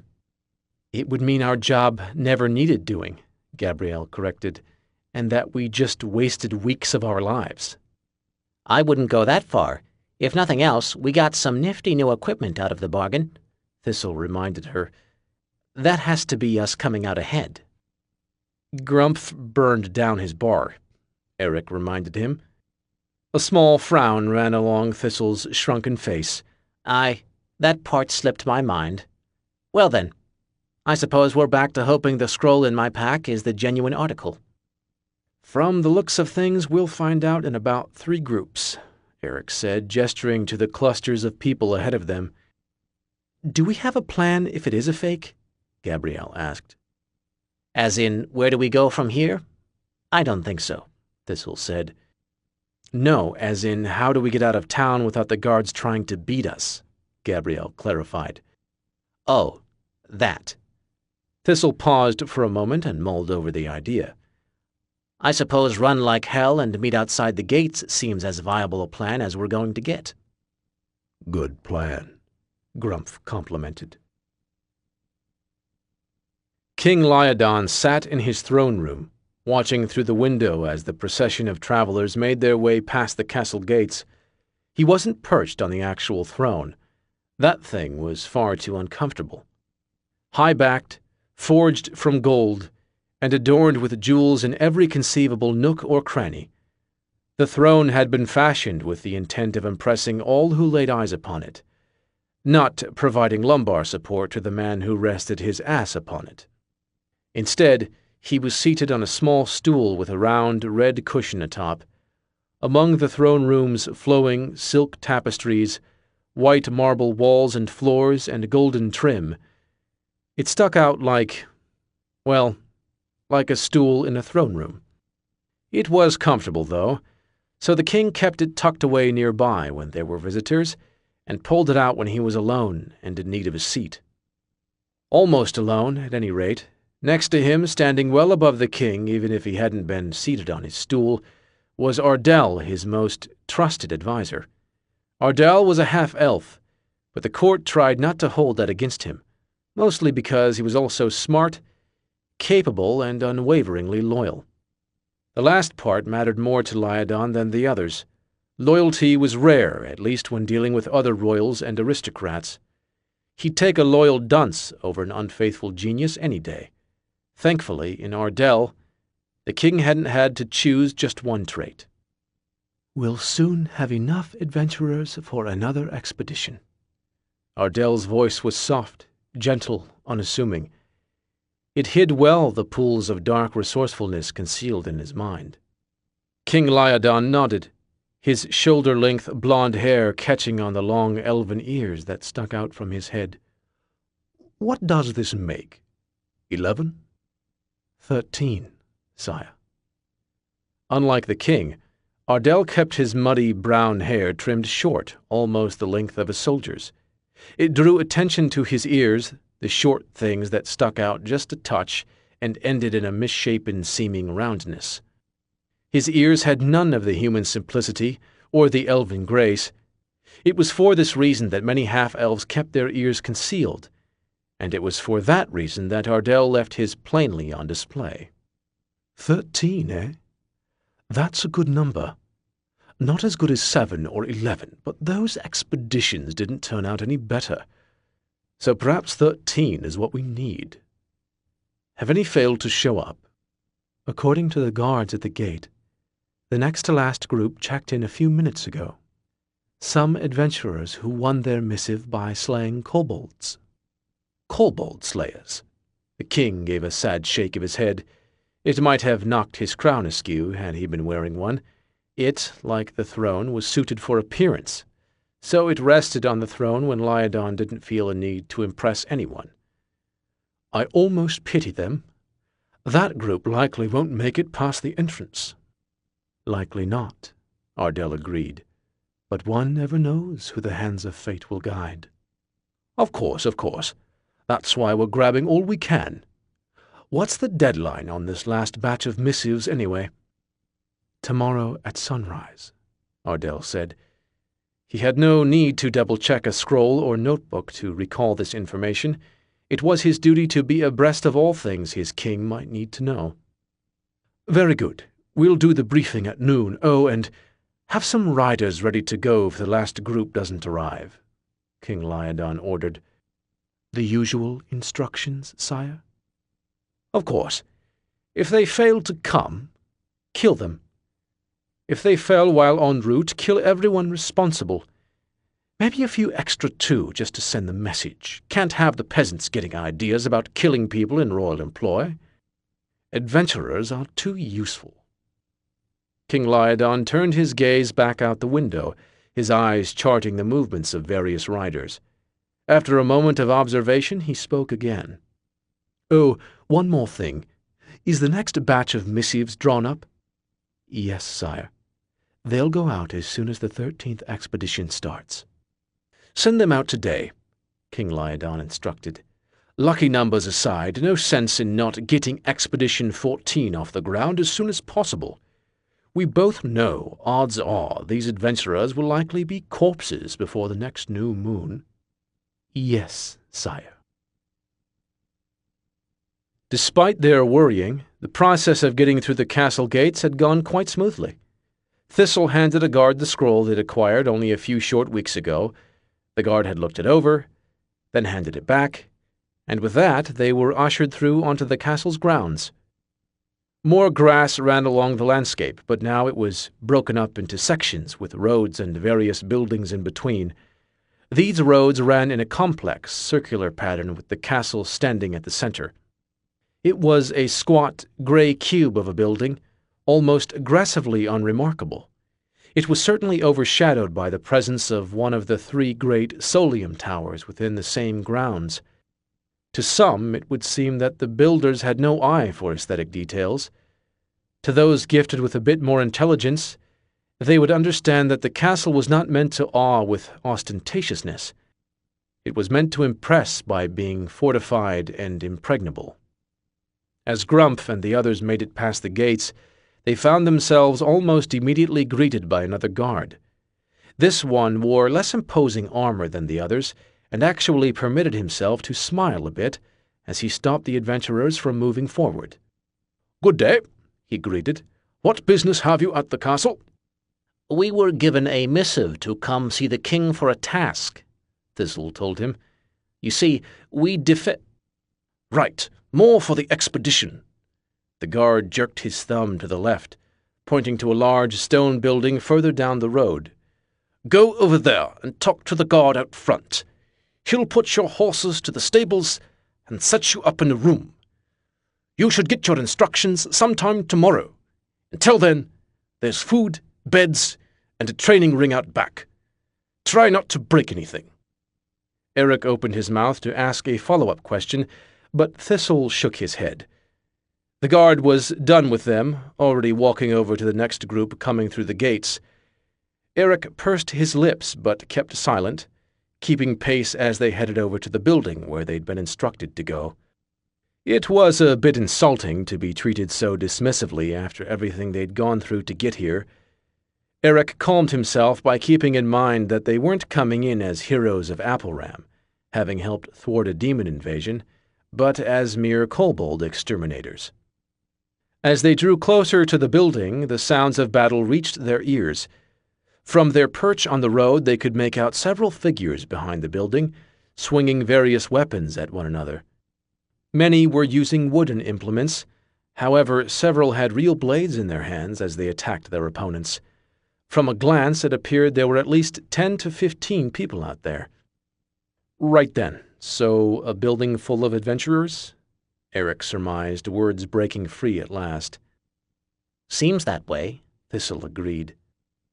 "Why, though? Another tournament?" Gabrielle asked. "They don't need adventurers for a Solium tournament. That's where royals show their stuff," Thistle said. "I'd wager it's for a task too difficult or dangerous for a single party to handle." "Or for a competition," Grumpf added. "Aye, that might be it too, having us all compete for the same goal so that the king only has to reward one party." "Is everyone out to screw adventurers?" Eric muttered. "Seems that way," Gabrielle agreed. If it occurred to either one of them that only a short time ago they'd have laughed off such practices as what the troublemakers deserved, they both chose not to comment on it. The party soon reached the building where, just as they'd been told, another guard was waiting out front. He helped them down, then called some attendants to bring their horses to the nearby stables. After checking their missive for confirmation, he directed them into the building to get settled. Whatever it was being used for now, this place had clearly been constructed as barracks. The cold, gray floors, a lack of decoration, and abundance of bunk rooms made that obvious. The guard showed them around. There was a communal dining area where food would be served to them, a small stove for cooking if they felt so inclined, and 3 bathrooms, 2 of which had been designated for women. The training ground out back was expansive, an area of hard-packed dirt littered with wooden weaponry. When the tour was complete, which took so little time their horses were still standing outside, the guard showed them to a bunk room and told them to settle in. It didn't take much encouragement for the adventurers to comply. Sparse and worn as the bunks were, they were still an incredible luxury after so many days of sleeping on hard ground beneath the stars. Add in that they wouldn't have to split into guard shifts, and slumber became such an exciting prospect that they almost bedded down right then and there. Almost, but not quite. Cushy as this was, it merely represented the last bit of peace before things grew dangerous once again. Soon, too soon, they'd have to find out why the king wanted this many adventurers. With a little discussion, each took up their weapons and headed out to the training ground. An afternoon of effort was highly unlikely to make any sort of real difference in the coming task. They would only improve by a fraction. Still, if it was a fraction or nothing, each of them would take the fraction. Later that day, a small caravan entered through the gates. It was manned by a slender grain farmer and his wife who had come to the castle to sell their harvest of rare abstanial silver grain to the royal brewers. The farmer was a regular at the castle, and if he looked a bit more nervous than normal when speaking to the guard, they thought little of it. After all, he was a small man in a big world. Fear likely overwhelmed him at every turn. It was only after he had come through and had gotten directions from the greeting guard that the reason for his worry presented itself. Or rather, themselves. From out of the back of his wagon emerged 4 adventurers, knocking his precious cargo from their armor as they set foot upon the ground. The last of them to emerge, a robe-wearing elf with a vicious gleam in his eyes, held a spellbook in his thin hands and kept his eyes locked on the farmer, waiting for the slightest hint of provocation. "I told you we'd get in," Mitzelin announced, spitting to get the taste of grain from his mouth. "And all we had to do was threaten an innocent man," Timiskor said, his voice as heavy as his armor. He did his best to scoop the grain from his chestplate into the cart, but it was a losing battle. "He's just an NPC. It doesn't matter." Glenvint's long, nimble fingers twitched against his spellbook, the desire to blast bucking against his limited restraint. "Don't even think about it." Timiskor took a step over, putting himself between the farmer and Glenvint. "Think about what?" Glenvint's attempt to feign innocence was so bad, it might as well have been a critical failure. "Think about torching these 2. They did everything we asked and got us in. You're not allowed to hurt them." Timiskor rested his hand on the hilt of his sword and locked eyes with the wizard. "Timiskor, cut that paladin shit out. You're a knight. Glenvint, rein it in. We can't have fire explosions or corpses raising suspicion." Mitzelin finished cleaning off his armor and pointed to the couple on the cart. "They can run off as long as they know we'll be coming after them if they say a word to anyone, and I highly doubt they want to see us again." The farmer and his wife agreed wholeheartedly with that statement. As proof, the farmer whipped the reins on his horse and hurried away, desperate for distance lest they change their minds. "We could have nuked them," Glenvint whined as he watched his targets escape. "Forget them. We have bigger fish to fry," Mitzelin instructed. His gaze fell on the stone building across the castle's courtyard, where several forms could be seen training and dueling against one another. Or should I say, bigger adventurers. 19. When the sun rose over the barracks, it found an empty practice field. The wooden weapons were stacked neatly against a stone wall, untouched since the day before. Inside, the various adventurers rose slowly, taking time to stretch, read spellbooks, or say prayers to their gods. Breakfast was served up in the dining hall, met with appreciative yet silent eaters. When the food was gone, the process of donning armor began. There was little discussion in any of the rooms, and no mention of doing some training before the sun grew too high. Today was not a rest day. Each party, even the newest among them, understood that. Today they received their orders, and they needed to meet that challenge with preparation and readiness. As the adventurers finished equipping and wandered out into the main area, they found the guard who'd shown them around waiting quietly. Taking the cue, they gathered near him and waited as other parties joined them. Soon, the entirety of the barracks had arrived, and only then did the guard speak. "Today, you will be addressed by our king," the guard said. He began walking as he spoke and motioned for the others to follow. They complied wordlessly. "His Majesty has seen fit to grace you with a royal task. You are all fortunate beyond words, and I can scarcely contain the envy that burns in my chest." Nice words aside, he didn't seem particularly jealous as he opened the barracks door and led the way onto the castle's outer grounds. "However, with such blessings also come responsibilities.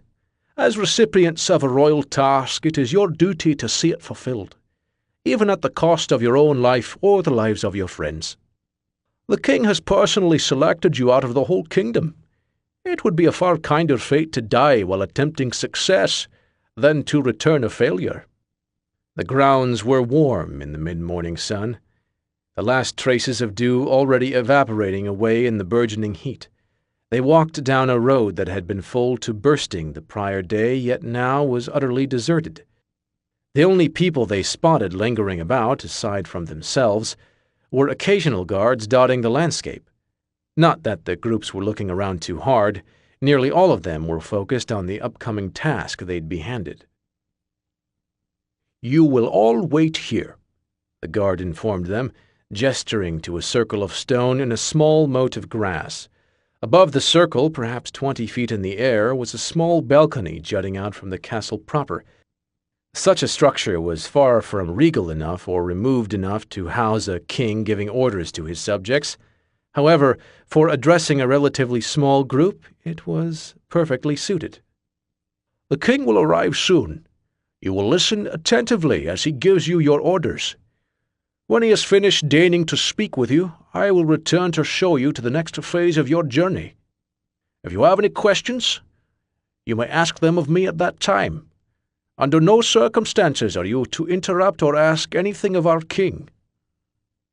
The guard turned to leave, then swiveled halfway back to look at the adventurers. "Once more, I commend you on your good fortune to have been chosen by our king for this task."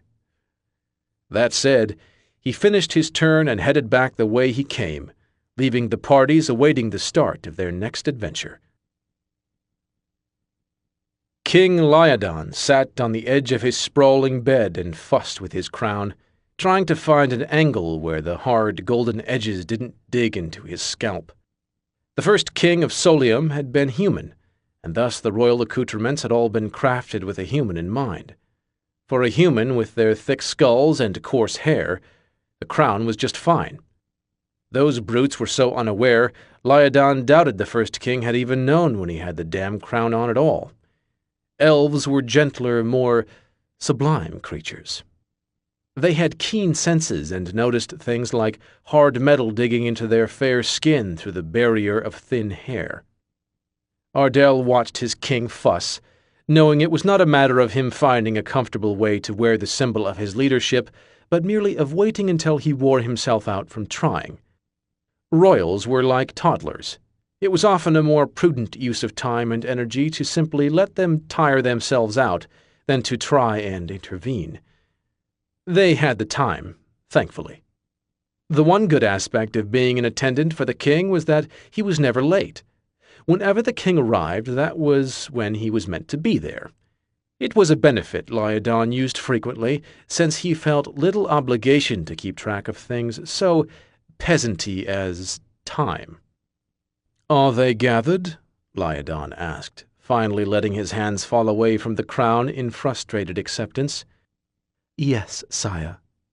The guard brought them out to the southeastern grounds by the far wing's balcony. They eagerly await your royal presence." Liodon snorted in a distinctly unkinglike, or elf-like for that matter, way. "I'm sure they do. Just chomping at the bit to face the man handing them their execution papers. Somehow I doubt even adventurers are that foolhardy." "Then you overestimate them. The more dire the circumstances, the faster they rush in. Presuming the reward is right, of course."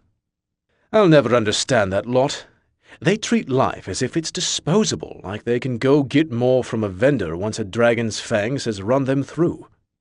"Some are more prudent than others," Ardell said, "and it certainly helps us that we've kept all word of the failed expeditions quiet.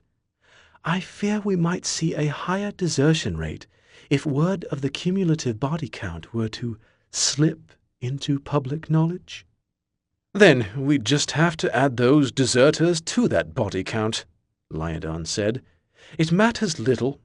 Sooner or later, one of these groups will get it done. We just have to keep throwing them at the problem until it's resolved. Standard kingdom procedure." "Yes, sire. On that topic, have you given any more thought to the rash of demon attacks currently plaguing the lands?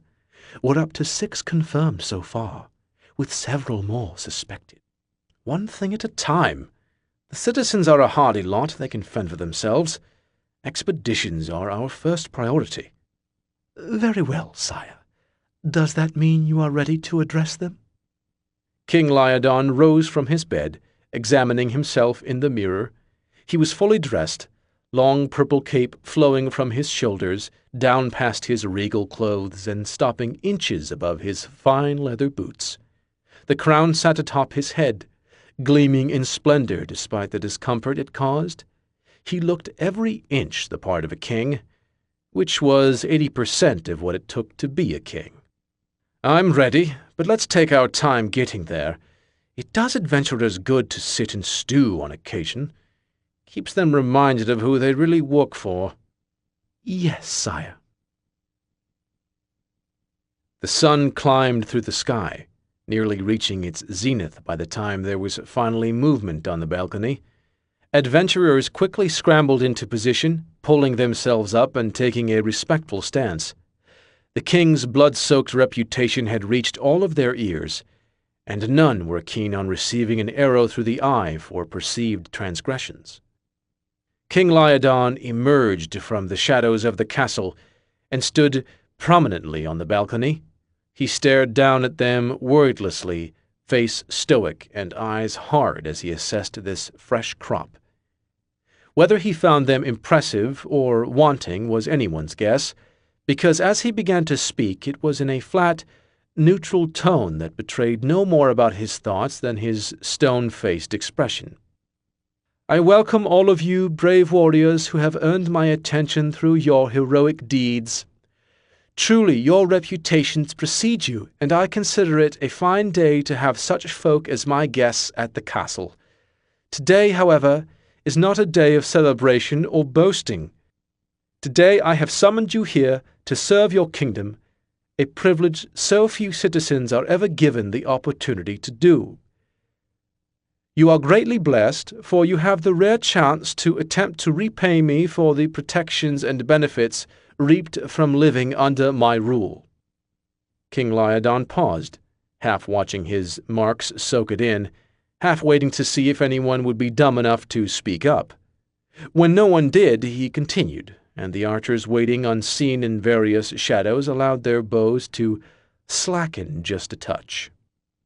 Some time ago, a group of citizens located a dungeon that had been hidden away by time. This was brought to my attention, and I undertook its investigation. After endless magical reconnaissance, we have deemed it to be ready for actual exploration. Now, there are various monsters and traps entombed there, which is why I have decided to send only the mightiest of adventurers to handle the task. Again, King Liodon paused, and again the crowd remained silent. He was impressed. Most of the other groups had lost 2 or 3 loudmouths by this point. Your task upon entering the dungeon is to retrieve a highly potent magical artifact from a room at the direct center. Our wizards have been able to glean its existence and location, but nothing more. Anything else you find is yours to keep. However, the artifact should be your primary goal. The group that brings it to me will be gifted with land, titles, and gold far exceeding anything you might find in some paltry dungeon. King Liodon saw the greed shimmering in some of their eyes, twinkling like gold coins amidst a dragon's hoard. That should keep them properly motivated. A few did not seem enticed by the promise of riches. However, Liodon didn't spare much worry for any of the adventurers' motivation. Whatever had drawn them into the adventuring lifestyle would compel them forward on their path, with or without his promise of gold at the end. Of course, the threat of death should they stray was also an effective way to keep things moving along. King Liodon was a fan of using both the carrot and the stick when possible. Remember, be wary in your exploration. We've confirmed the presence of many monsters that could present a danger even to those as powerful as yourselves. It is your goal to see the artifact returned and your king pleased, not to die for no purpose in musty dungeon corridors. So go forth and make your king proud. With a sweep of his purple cape, King Lyodon slid back into the shadows of the castle corridors, leaving a large group of adventurers wondering why a guard couldn't have just told them all that hours ago. So many were watching the now empty balcony that they didn't notice the return of the guard who'd led them here, and jumped in surprise at the sound of his voice. "Now that our king has graced you with his voice to give you your orders, it is time for you to begin." The guard motioned for them to follow and once more headed off, already beginning to speak as he anticipated their following. It was with a clatter of armor and hurried steps that the adventurers kicked into movement and gave pursuit. "The dungeon His Majesty mentioned is many weeks' travel from here, so we have decided to send you to the location by magic. You will be teleported to a camp just outside the dungeon's entrance, where you will receive a quick meal, some provisions, and a scroll with all the information we currently possess about the dungeon and the artifact you are to retrieve. From that point on, you will all enter the dungeon in whatever groups or intervals you like, provided you've all stepped in by sundown. Anyone who sees the night sky will be considered to have deserted their mission, and I trust there is no need to elaborate on what happens to deserters."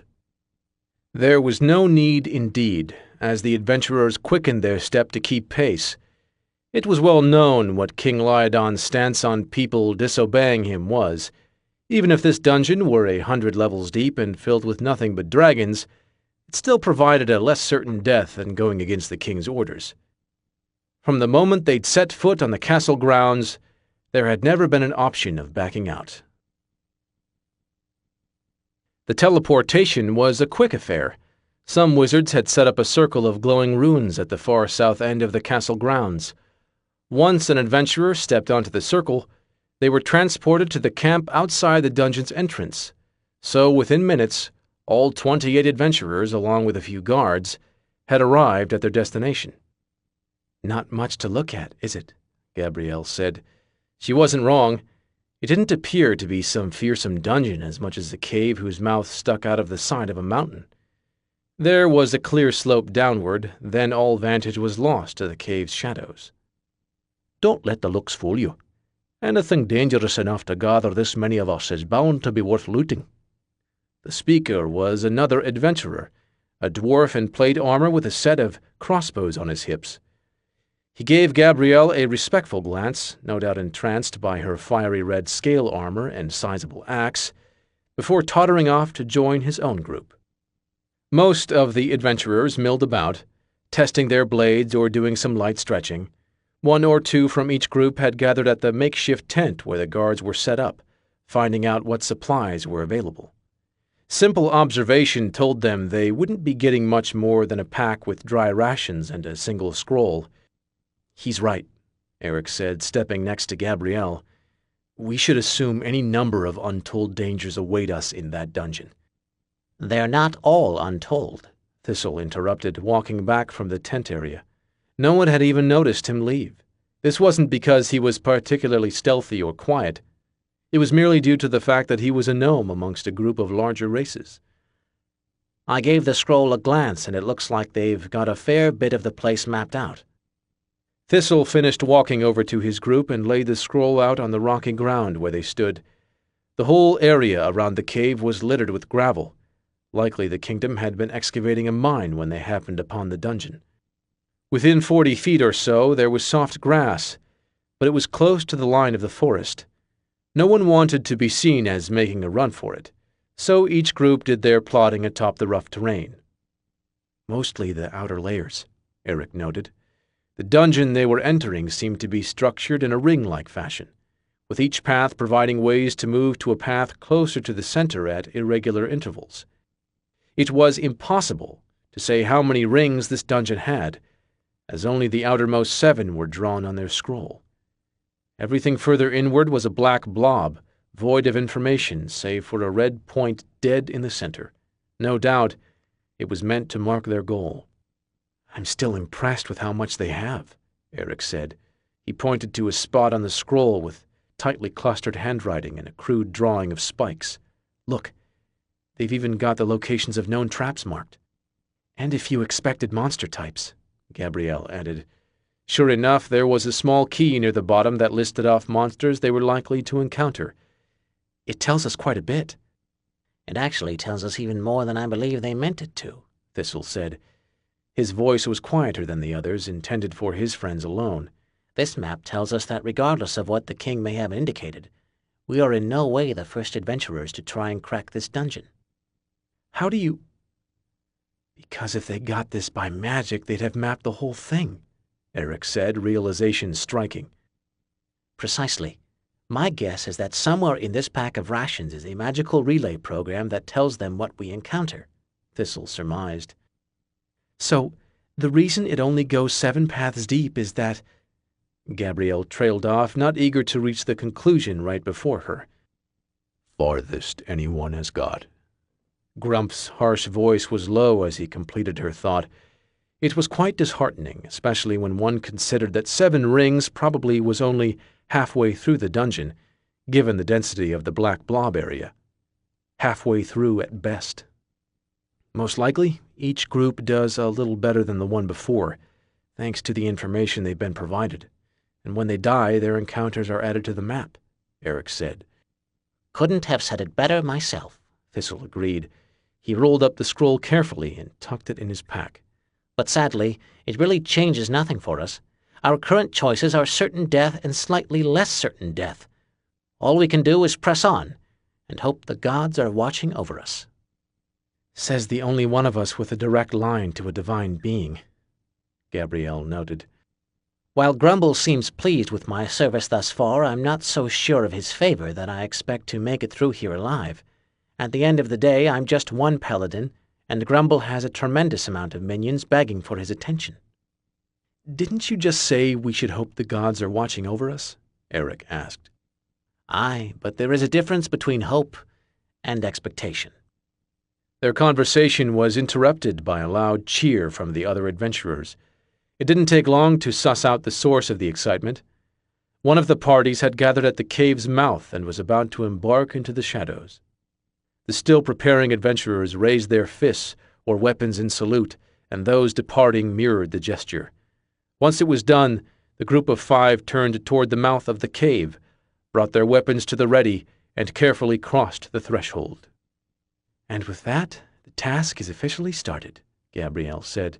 She watched the mouth of the cave, as did many others, half waiting for a spray of blood to break into the light.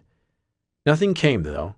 Neither blood, nor shrieks of terror, nor even the sounds of battle. It seemed whatever lay in wait for them was further inside the dungeon's walls than right at the entrance. We should get ready.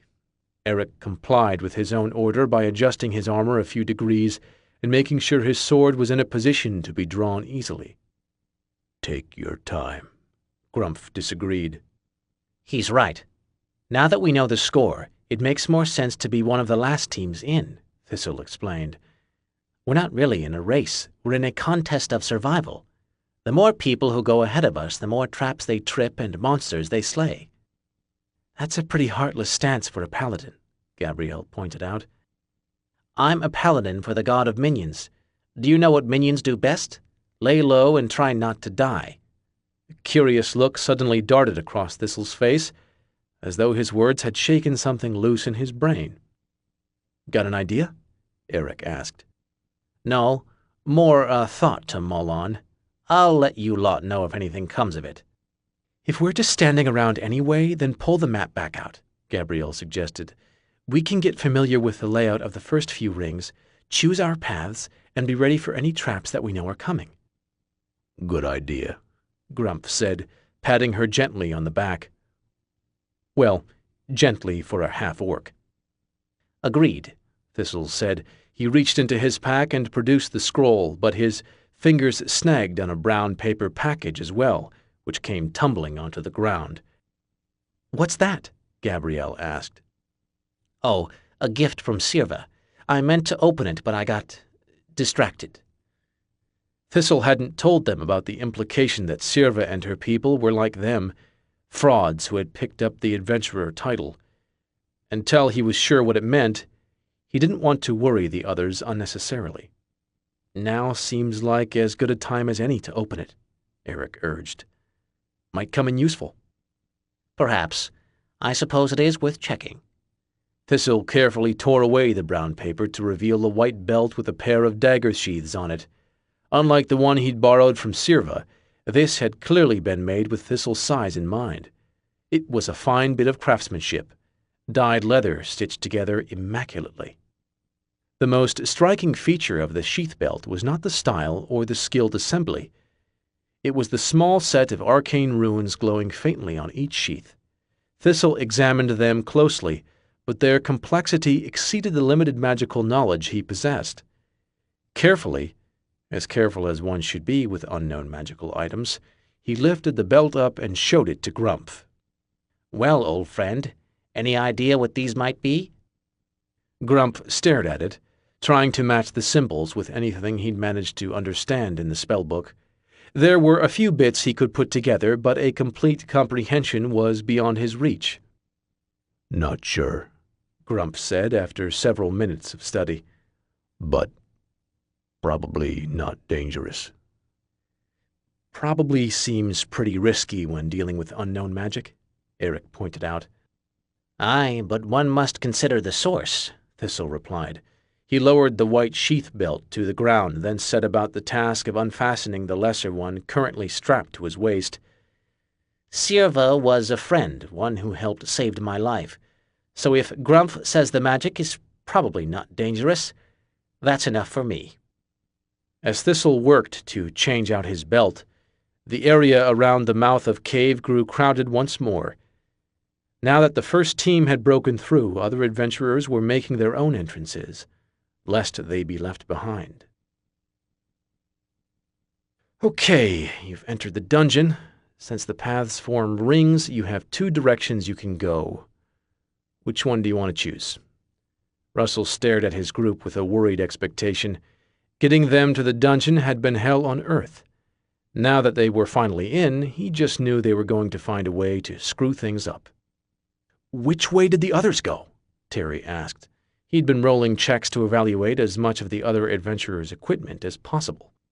You can only see the other two parties who entered at the same time as you, Russell said.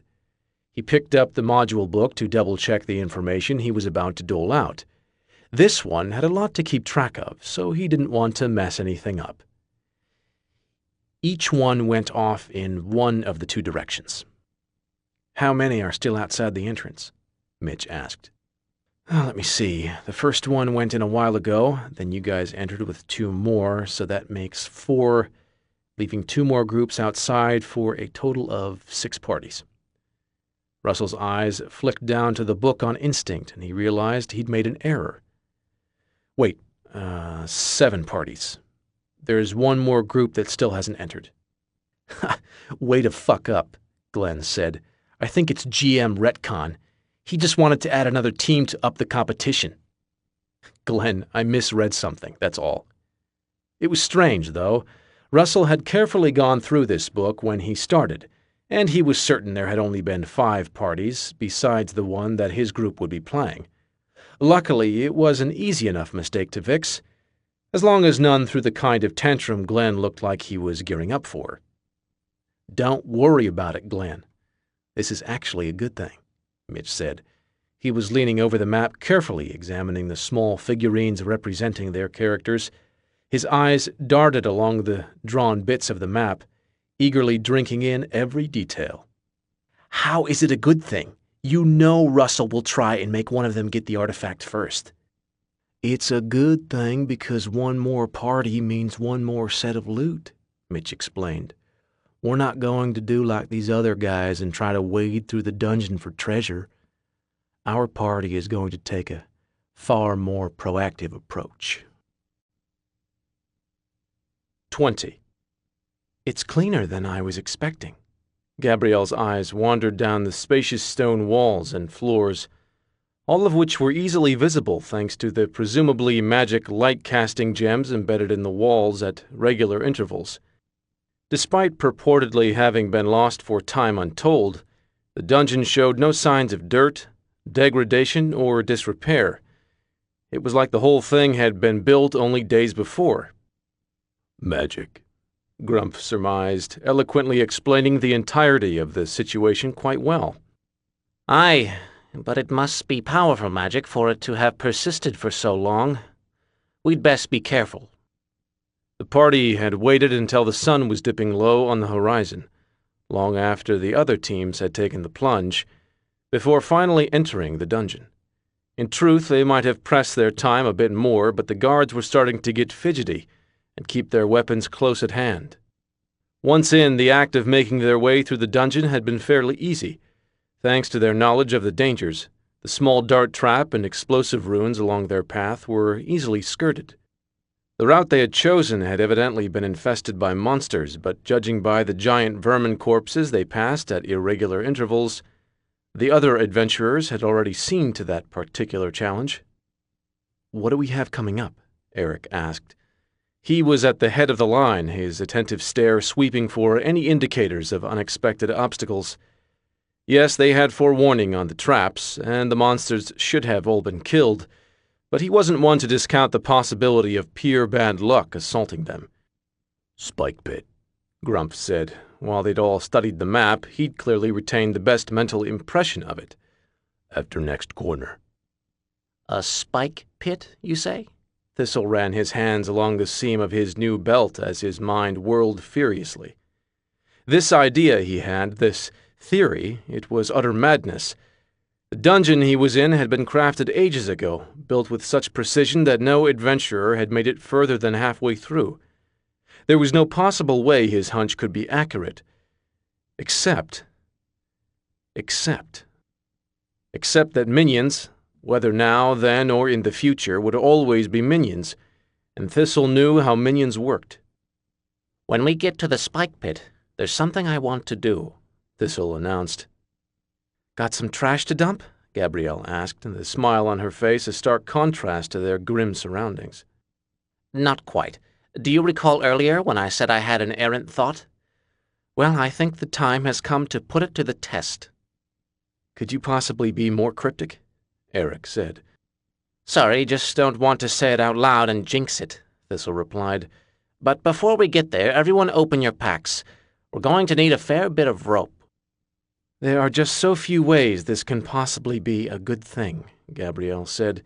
Still, she pulled her pack around and opened it up, just as Grumph and Eric did. Caginess and odd requests aside, Thistle's ideas were a key part of what had gotten them this far. They weren't about to start ignoring them now. As Thistle's group grabbed rope, another team was clutching onto hope. In the third ring of the dungeon, the first team of adventurers had encountered a pack of Bargus that were tearing through them.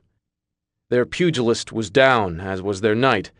The only ones still standing were the wizard and the archer, though standing didn't come easy as their clothes were already slick with blood from their wounds. "What the hell? Why can't we land a damn hit?" the archer swore. "This is such bullshit." "I know. The odds against this are nuts," the wizard agreed. "I think the dice are cursed. But I've got a plan. Can you buy me 2 rounds? "Maybe. I'm pretty low on health points. What are you going to do?"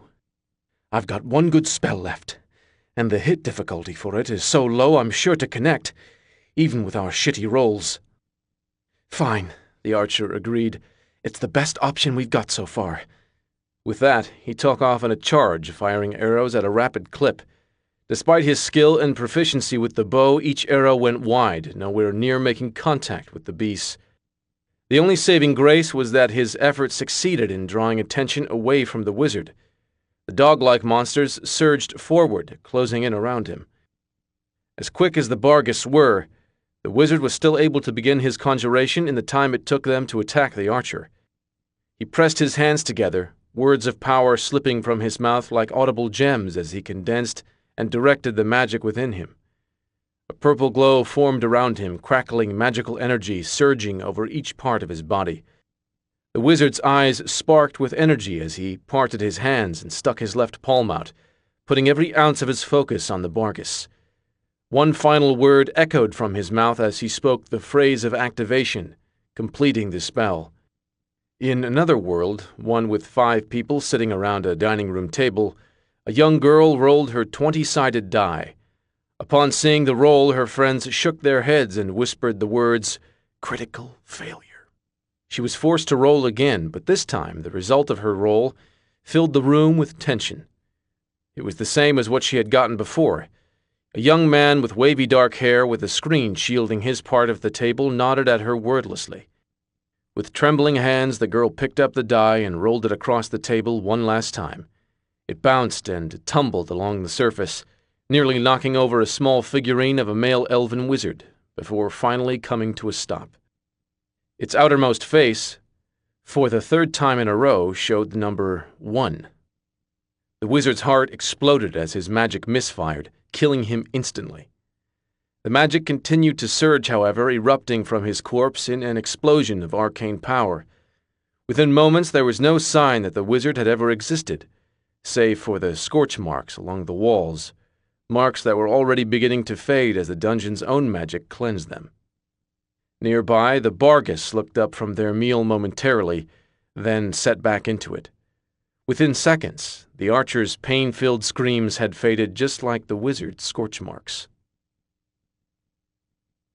"All right, we've got the rope secured and enough slack to feed it halfway back to Solium. Now, will you tell us what this is about?"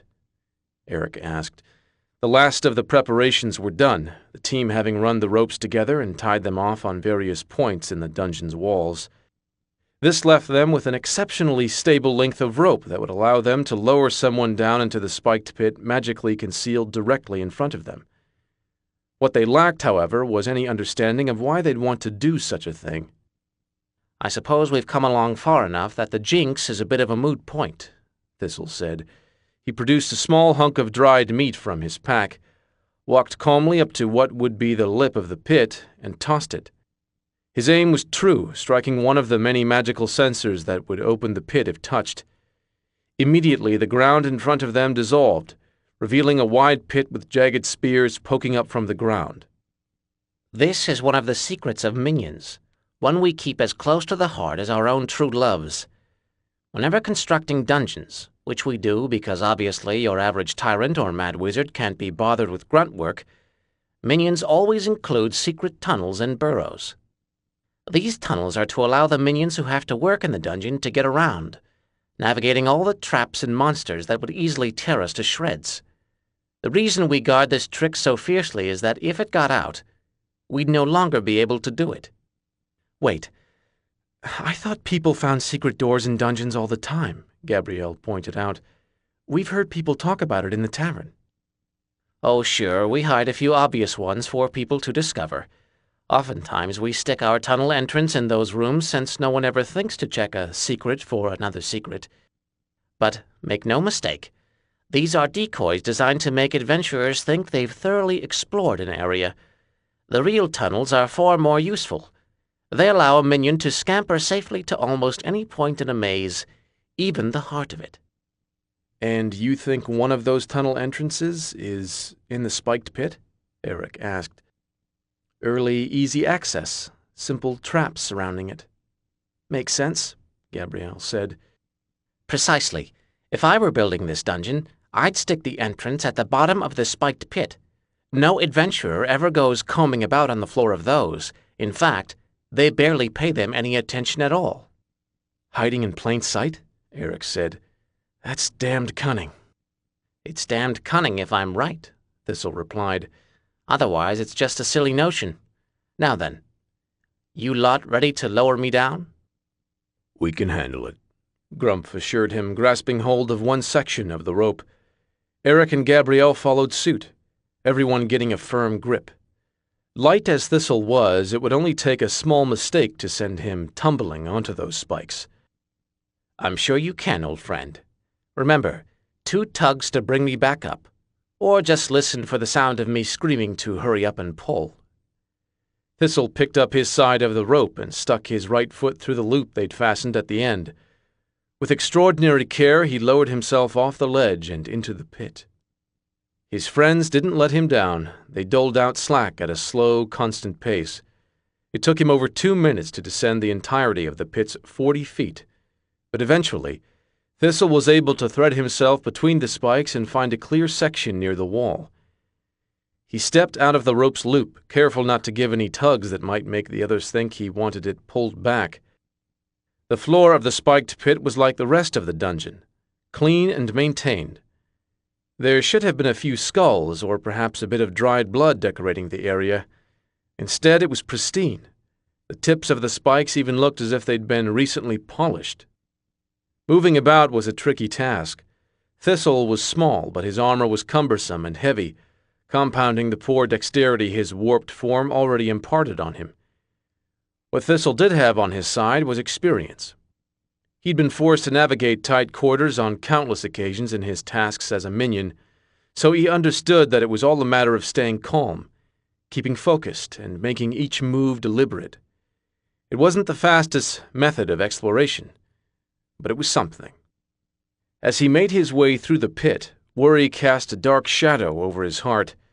So far, he'd seen no signs of a tunnel entrance. If his idea didn't pan out, they were stuck going through the dungeon the normal way, an almost certain death. He didn't realize until he was hunched down amidst the spikes just how much hope he'd put in this theory, and how crushed he would be if it wasn't so. Thistle was nearly at the point of giving it all up when his eyes noticed something. A mark etched into the base of one of the spears. In any other dungeon, he'd have taken it for wear and tear, but in this unmarred environment, it stood out like a beacon. He worked his way over to it carefully, winding through the forest of spears.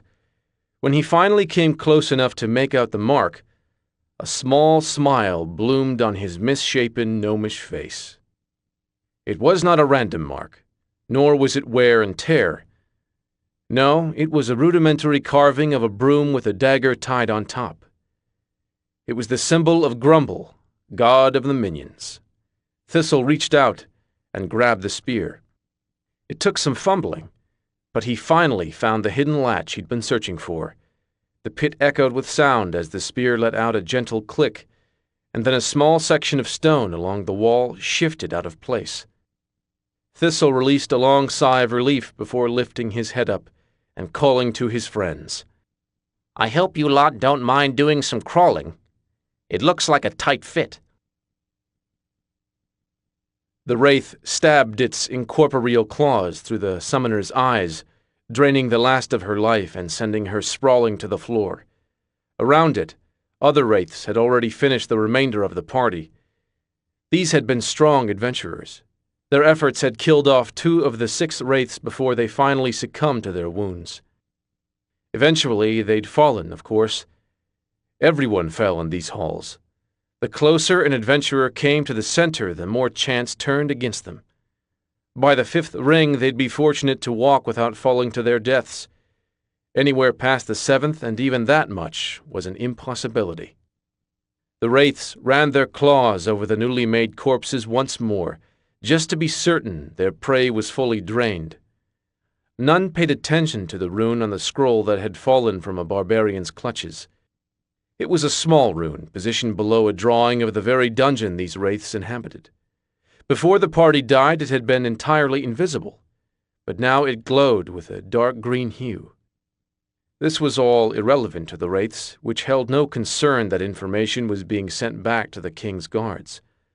All the wraiths cared for was eating life, and they could sense that there was still some in the dungeon to be had. They'd have to hurry, though. The lives were fading fast.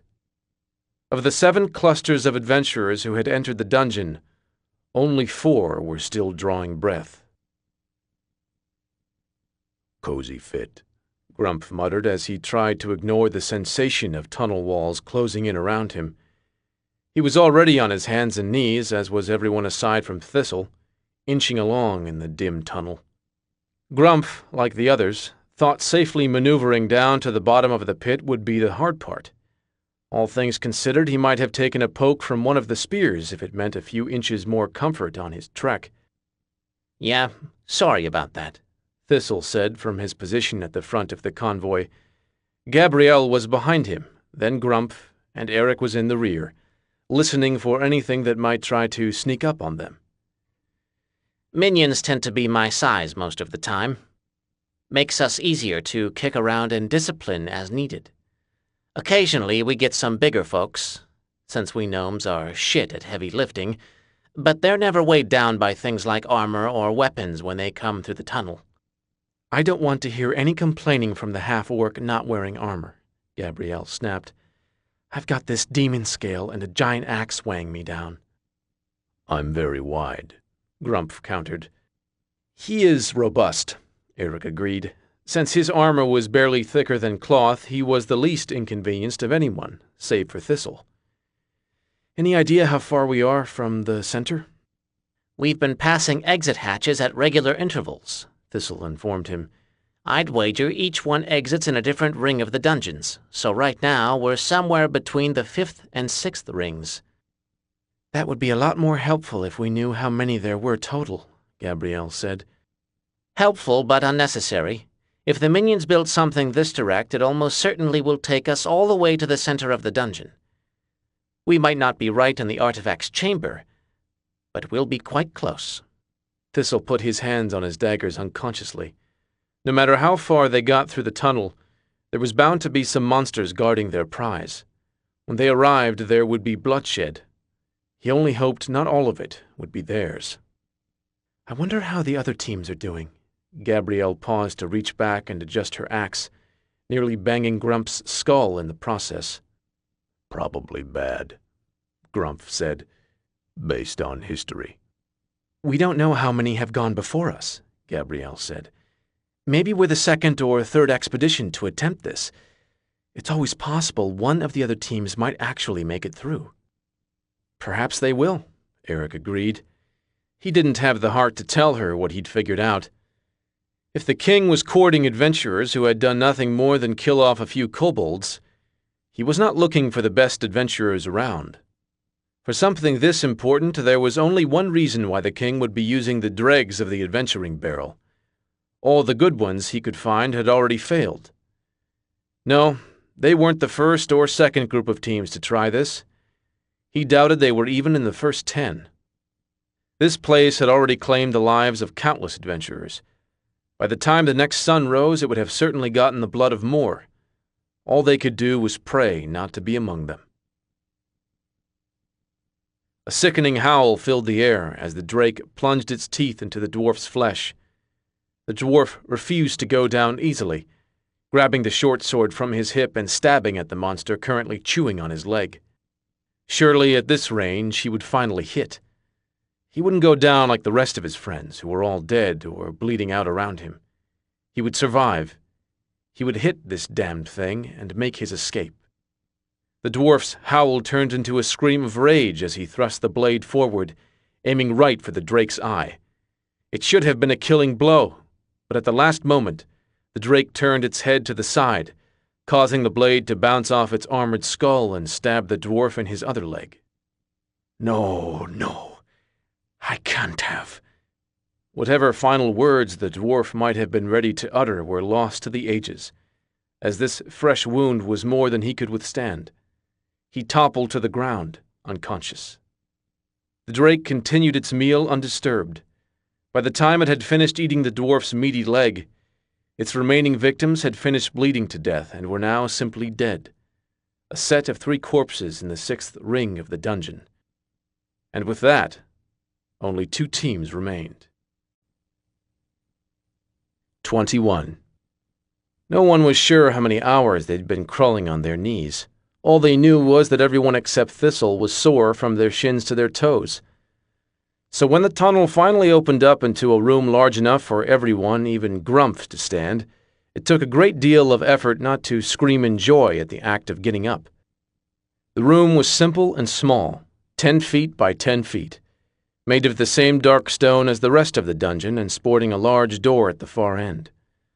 On the door were a variety of runes and symbols, each incredibly complex. Grumpf took one look at them and knew he had no hope of deciphering any of it. Not that it would have changed things if he could. They'd come this far, and their only hope of salvation lay on the other side of that door. Even if it was rigged with enough magic to bring down a dragon, they still had to open it. "We should rest," Eric said, his voice hushed. "Everyone is worn out after that trek, and who knows what's on the other side of that door." "I'd guess an artifact, A guardian, and more trouble than any sane man would want to deal with. Aye, resting is a fine idea. Thistle also kept his voice quiet, though he showed less concern for stealth as he dropped his pack to the ground and rummaged about. He pulled out a water skin and some dried meat for rations, biting off a large chunk that would take him ages to chew through. The others followed suit, getting food and drink from their packs and digging in with more vigor than they'd expected. Fear, adrenaline, and pain had dulled them to the fact that it had been hours upon hours since their last meal. The first bite reawakened the voice of their biological needs, and soon everyone was devouring without a thought spared to manners. Only as the pain of hunger was curbed did another realization begin sneaking up on each party member. They were exhausted. The simple beds of the barracks seemed years ago, and the fog of fatigue began descending on their minds almost immediately. "How long do you think we've been in here?" Gabrielle asked, washing down the last bites of her dried meat. The moon is probably coming down and the sun will rise soon, so almost a full night, Thistle said. No one asked how he made his guesses. They were too tired to care. "That means we've been up for almost a full day," Eric surmised. "We're going to have to get some sleep if we want to be even close to good in a fight." "That should be fine." Thistle put his water skin into his pack, then laid the whole thing down on the ground. "If anyone thought we were using the tunnels, they'd have killed us ages ago." "What if other minions are here?" Gabrielle asked. She laid a hand on the axe that rested by her side. "They might come through this tunnel and find us." "It's possible, but unlikely. This place has no need for the sort of minions who would use these tunnels. It's self-sustained through magic, and none of the monster types listed on the scroll would be inclined to need or know about the minion tunnels. I could be wrong, of course, but we need sleep. So if anyone is too worried, we can set a guard." "Forget it." Eric pulled off his own pack and set it on the ground. It would prove to be a very uncomfortable pillow, but it still would be better than the stone floor. At this point, getting killed in our sleep almost sounds like a pleasant option. "It is pretty strange to be sitting here, knowing that when we open that door, the things on the other side are likely to kill us." Gabrielle lifted her hand off her axe slowly, as though the act were causing her physical stress. "Adventurers sometimes call this the calm before the storm. Never did know why. Usually, before storms, there's lots of wind whipping about and clouds in the sky, but they say it anyway. I suppose it refers to the calm we get, the chance to take a breath and prepare before all hell breaks loose." Thistle ran his hands along the new belt once more, his mind miles away from the dungeon enclosing them. "That's a pretty good segue to what I wanted to ask," Gabrielle said. "We're going to face almost certain death in the morning. So before we go to sleep, why don't you provide us with a bedtime story, Thistle? The one about how you have so much knowledge about adventurers?" A dark smile slithered onto Thistle's face. "I thought you might poke for that. Well, I did say it would be after Solium, and we've left the city, so fair is fair." He leaned onto his pack, letting it support his lower back and trying to find a position that was actually comfortable. "My tale isn't a very grand one, not compared to the other tales that live in our world. I was born as you see me, hunched, crooked, and misshapen. That might not have been so bad, however. I also had no talent for magic, and among gnomes such a condition is a far darker curse. I made my living as a worker for the local church of Mythingau, the god of the gnomes. While they had clerics and priests and wizards aplenty, there was still always a need for someone to clean rats out of the basement, or sweep the rafters. Those were my duties, and I did them happily, for I was thankful to have a source of income at all, and I was always pleased to serve my god." "Wait, you follow Grumble?" Eric interrupted. "Aye, but this was before I even knew of Grumble or many other gods at all. I knew a few from the legends where Mythingau tricked or triumphed over them, but in a gnomish community there was never any need for more gods. No, I would still be working in that church to this day, polishing the pews and sweeping the floors, if a group of adventurers hadn't stumbled into our foyer one sunny afternoon." Thistle paused to take a drink from his water skin, carefully soaking his throat. They were on their way to a nearby forest where a lingering curse from an ancient necromancer was prone to turning deceased animals into undead monsters. I hid the first time I saw them, shameful as it was. I was terrified. They were so strong, so powerful. The adventurers requested aid. They only knew a general location, no real information about where the curse reigned. Our clerics decided that, for a healthy donation to Mythingau, they could spare some guides. One of their younger apprentices, who they felt could use the experience, as well as a gnome who was known to frequent areas near the forest on his days off. Me.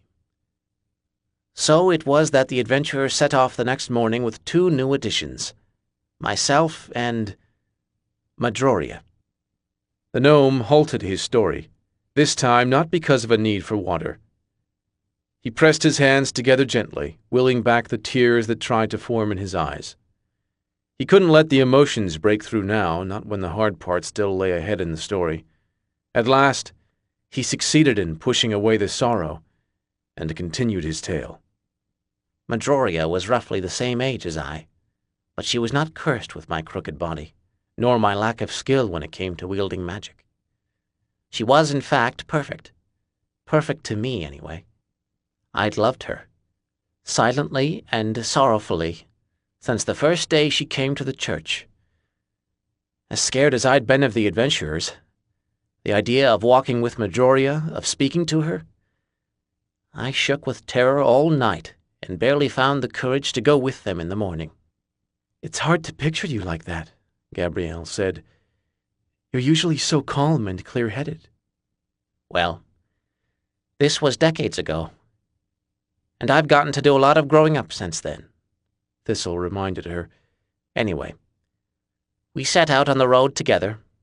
At first it was quiet and awkward, but over time I began speaking with the adventurers, getting to know them. It was actually quite funny. Despite her beauty and power, Madroria was too shy to make much conversation with our strangers, while I soon gave way to my natural eloquence, surprising even myself. I've never had much opportunity to talk with people, and I'm sure they assumed I had nothing worth hearing. It was a pleasant shock to discover I could hold the interest of these amazing people. Of course, it might have been because I asked endless questions, giving them the chance to talk about themselves. "Is that how you know so much?" Eric asked. Not quite. That was merely the appetizer that whetted my curiosity. By the time we arrived at the forest, we were all something akin to friends. I could even speak to Madroria without growing so fearful I stumbled over my own words or feet. In the forest, however, the monsters were far greater in number and power than the adventurers had predicted. It was horrible. Giant undead beasts, eyeless sockets and snapping jaws, the stench of death snarling through our nostrils. In the end, they uncovered the necromancer's lingering spell circle and destroyed it. However, it came with a cost. One of their own was killed, and Madroria was skewed through by the tusks of an undead boar. "Oh no." Gabrielle put her hand to her mouth. "Did she—" No. She was horrifically wounded, but we were able to stabilize her. The real danger was the rot that began to destroy her from within. Left unchecked, it would devour her life force and leave her as one of them, the undead. We retreated from the forest and rushed back to the temple of Mythingau. It took 2 days, 2 days that I spent always at her side. She drifted in and out as the fever grew stronger, but she held on. My Madroria was always a fighter. Then, on the day we knew would be her last, we finally reached the temple. I was crying as we burst through the doors, certain her salvation was close at hand. We brought her up to Mythingau's altar and screamed for the priest to come out. When I saw them, I collapsed in relief, certain she would be saved. "She should have been," Grumph said, giving a small nod. "Wait, they didn't save her?" Eric asked. Couldn't, they said. The priest told me the curse was too powerful, the magic beyond their capacity to undo. I lost my temper at that point, demanding they try. When that failed, I sat on the altar and screamed right at Mythingau himself, making promises, threats and just plain begging for him to save Midroria. It was foolish, overly emotional, and accomplished nothing. But to this day I think I'd do the same if I were in that position again. So, Midroria, she died? Eric had his hands gripped to the side of his legs, clutching them in anxiety as he listened to Thistle's tale. It seemed that she would. The cleric said the only thing they could do for her was to cut off her head and spare her the indignity of returning as an undead. I lost my mind at that, socked one of them right in the jaw. Crippled as I was, I don't think it ever occurred to him that I might have some fight in me. That sounds more like the you we know, Gabrielle said. Thank you.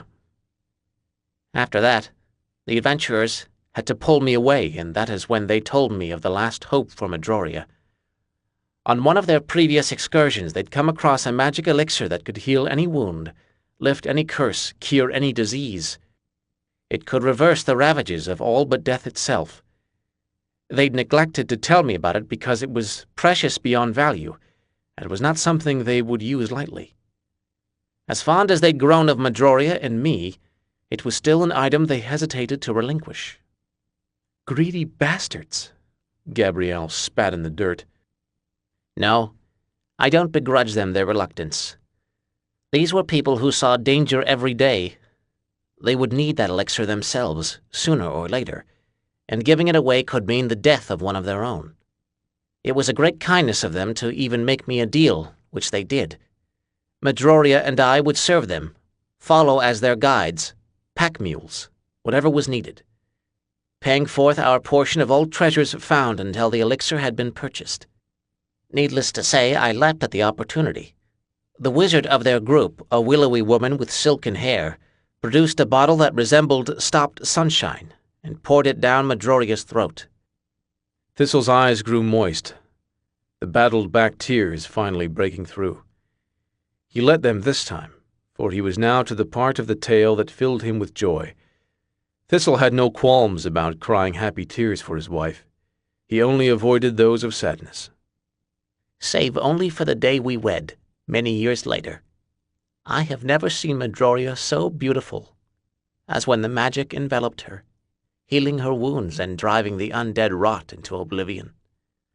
She glowed, not just with magic, but with life and vitality. Had the gods taken me in that moment, there would have been no heaven that could have equaled my joy. Then, as always happens, the tab came due.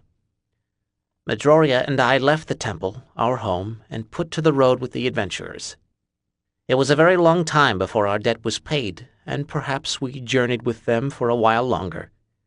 Those years with them, my first real job as a minion when I think about it, are how I have such knowledge about adventurers. That does explain quite a bit, but there's one thing I was hoping to hear about that you didn't touch on, Gabrielle said. You constantly refer to Grumph as old friend, and I'm pretty certain you two knew each other before Maplebark. Where does he fit in with all that? Thistle and Grumph exchanged a short glance, and Grumph gave the barest of shakes of his large, half-orc skull. A story for another time, Thistle replied. My obligation is fulfilled, and we need to sleep while we can. When we rise, there is a very real chance it will be for the last time. Thanks, Thistle, that's not going to give me nightmares or anything, Eric sighed. He laid his head on the bedroll anyway. Nightmares, at least, were illusionary, and therefore better than the terror waiting for him on the other side of the red rune-inscribed door. Strangely, I think you'll find that's not true at all. When faced with certain death, the mind has more than enough real fear to occupy it without conjuring up more. Usually, in times like this, I have the happiest dreams I can ever recall, Thistle said. Agreed, Grumph chimed in. Gabrielle shot him a look, still clearly curious about his friendship with Thistle, but said nothing. The truth was that they did need rest. Whether it was filled with horror or happiness was irrelevant. They still had to get some. She laid her head on her pack, wondering how she would actually fall asleep in such a place and under such odd circumstances. Within moments, she had passed out, snores gently joining into a chorus that the others had already begun. 22. Everyone ready? Ready. Thistle called, daggers out and anxious to be hurled. Ready, Grumph said, magic spell firmly in mind as he stared at the door. ready, Eric said, hand resting on the hilt of his short sword. Then, let's do this. Gabrielle grabbed the handle of the door and jerked it open, surprised at how easy the motion was. Given the stone material it was constructed from, she'd expected it to be heavy and awkward, but it took almost no effort to move. It made sense when she stopped to think about it. Minions were usually small and weak, so a heavy door would be a big obstacle to them. As soon as the door was ajar, everyone sprang into motion. They'd discussed the best strategy while eating the remains of their rations for breakfast. She would fling the door open, since her armor was the strongest, and most likely to ward off any trap that might be on it. Eric would race through quickly, getting a lay of the land and hopefully finding a place he could hide. Grump and Thistle would lead the charge, since they could handle monsters at a range or in close combat, and Gabrielle, if still alive, would follow and use her axe for any melee needs.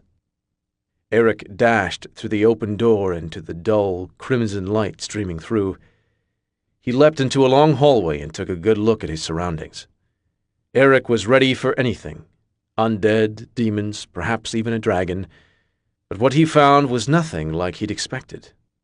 Hey, you guys should probably come take a look at this. The others trickled in slowly, weapons at the ready, and then stood in dumb wonder at what they found. There were no monsters, or demons, or beasts of any sort. The room was made of the same material as the rest of the dungeon, but here they finally saw signs of filth. It was not dust or wear that met them, though. Instead, there were half-eaten plates of food everywhere, dozens of bottles that had once held wine, and a rough mattress with sheets that were strewn about. The red light that enveloped the small room came from a small lantern shaped like an ale mug, and the color of old wine. It looks like my cousin Eldreb's place, Gabrielle said. He's unmarried and lives by himself. We tend not to visit when we can avoid it. Thistle, is this more minion stuff? Eric asked. I highly doubt it.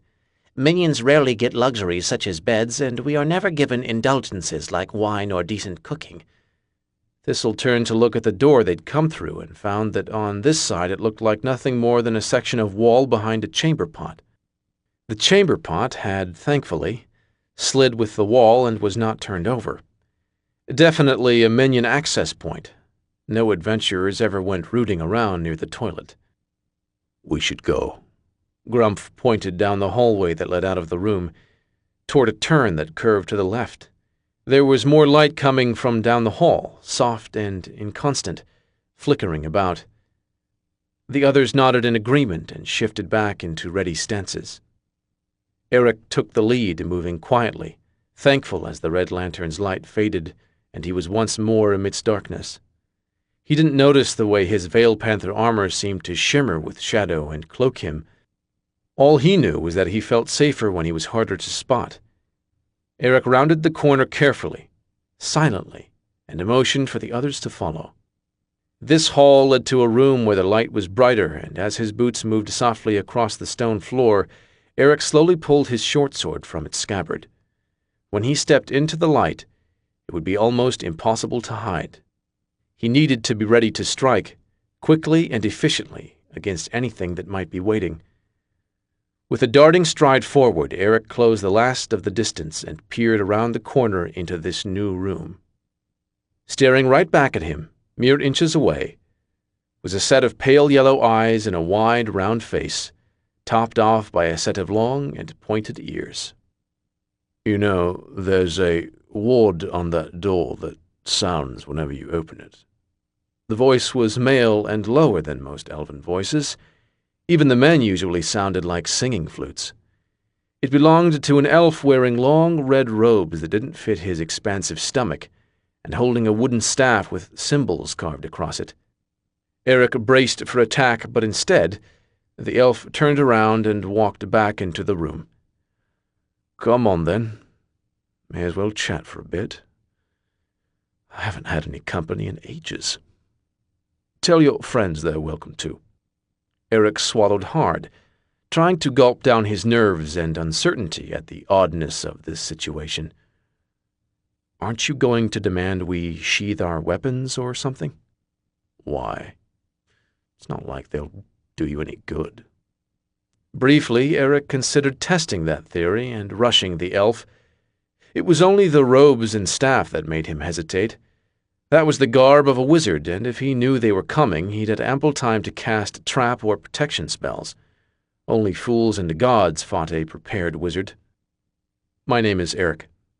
He sheathed his blade and motioned for the others. Strange as this was, no blood had been spilt yet, and he wanted to see if that trend could continue. "Good to meet you, Eric. You may call me Aldrin. Please take a seat. It will be nice to have someone to talk to for a bit." For the first time, Eric noticed the rest of the room. It was large, expansive, filled with bookshelves along the walls. In the center were various workbenches, along with a table that still held scraps of meal on it. In the corner sat several large chairs, each filled with cushions and appearing quite comfortable. At the far end was a small stove and cabinet, presumably filled with food, next to a low table with various cooking tools atop it. Beside the kitchen area was a large wooden chest that hosted no lock, and directly across from the chest was a pedestal. It was carved from some sort of white marble, inscribed with all manner of runes to the point where it practically glowed with magic. Sitting atop it was a strange object, misshapen to Eric's eye, yet beautiful. It was forged from crystal and clear as day, save only for a design on the top that he couldn't make out. Unlike the pedestal that supported it, the object gave off no glow or light, yet Eric found himself unable to look away. It didn't present its magic like the things he was accustomed to seeing. No, this object somehow spoke to a part of him he'd never known about before, whispering that he was looking at a piece of the world beyond his comprehension. This artifact was not powerful. It was power. As soon as his eyes fell upon it, Eric knew he'd found what the king sent them after. "Quite pretty, isn't it?" Aldrin said. He had taken one of the soft chairs and was sitting comfortably in it. "Of course, someone like you can't appreciate the real beauty of it. That's a privilege reserved for folks purely of our world." Of our world? Thistle's voice snapped Eric out of his fugue, and he realized the others had caught up to him while he was gazing at the artifact. He turned his gaze away from the pedestal and the prize it held, determined to keep his wits about him while dealing with this mage. "Yes, of our world. Didn't expect me to know about that, did you? My time with this magical object, the bridge I've come to call it, has opened my mind to many of the secrets normally veiled from our kind." Oh, and what sort of secrets might those be? Thistle walked over and took a seat of his own. Gabrielle followed, but Grumph and Eric stayed standing. Pleasant as the atmosphere was, it wouldn't do to have them all clustered together in an easy target. "The bridge has whispered to me of countless things since I discovered it all those months ago, but the most important one is that I know you people, adventurers, are not truly beings of our world. Sure, you may look and feel like flesh from this plane, but the spirit guiding you is separate. It dwells in another place altogether." Aldrin pulled out a pipe and lit it with a flick of his wrist. "The magic crystal told you that, did it?" Gabrielle didn't bother keeping the incredulous doubt from her face. "It isn't a crystal," Aldrin corrected. "Truthfully, I'm not entirely sure what it is. All I've discerned in my time is that it is a piece of a larger whole, an artifact of untold power that will finally allow us to fight back." Why don't we back up a bit? Thistle suggested. Just who are you, and how did you come across this bridge, as you call it? "I was a wizard working under the king's thumb, aiding the excavation team that first uncovered this dungeon. The others scampered off to report their findings, but I was tasked with exploring and mapping duties. After several days, I eventually made my way to this chamber, where I found the bridge. From that moment on, I've lived here, provided for by the dungeon's magic, tirelessly studying the effects and power of this magnificent artifact. Bugbear shit. There's no way one wizard fought through this entire dungeon, Gabrielle said. Not when countless adventurers have died trying to get past the halfway point. Ah, silly adventurer. There were no monsters when I came through. It was my discovery of the bridge that led to the dungeon's reawakening. The dungeon and the bridge were in states of dormancy. They were sleeping. I awoke one, which roused the other.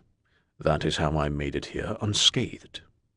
Aldrin rose from his comfy chair and ambled across the room, stopped at a table and picked up a half-full glass of old mead. As to why none of you can press through the dungeon, I did tell you already. The bridge allows us to fight back against you invaders. Fight back how? Eric asked. His eyes were on the artifact once more. He could hear it, a keening note that filled up his soul. It was almost as if it was speaking to him, yet he knew not the language. Your world pushes into ours like a river flowing into a lake. The lake has no recourse. It must accept what the river sends. The bridge changes that. It allows our world to push back. Not much in its incomplete state, but enough to render adventurers in its proximity powerless. The term I believe you use is critical failure. None of you can so much as land a blow on me right now. The bridge is calibrated to cause catastrophic results from all but the most mundane of actions.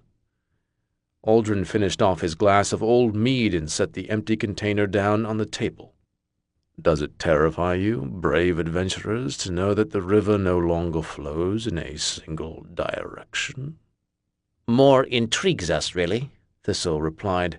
So all adventurers come from this other place, and your crystal there can make it so nothing they try to do succeeds. It's a neat trick, but it seems a bit limited in its capacity. I'll give you that. But remember, this piece of the bridge is just that, a piece. When fully assembled, there is no telling what havoc we can wreak on your world. Aldrin's face fell a bit, his elf ears drooping slowly.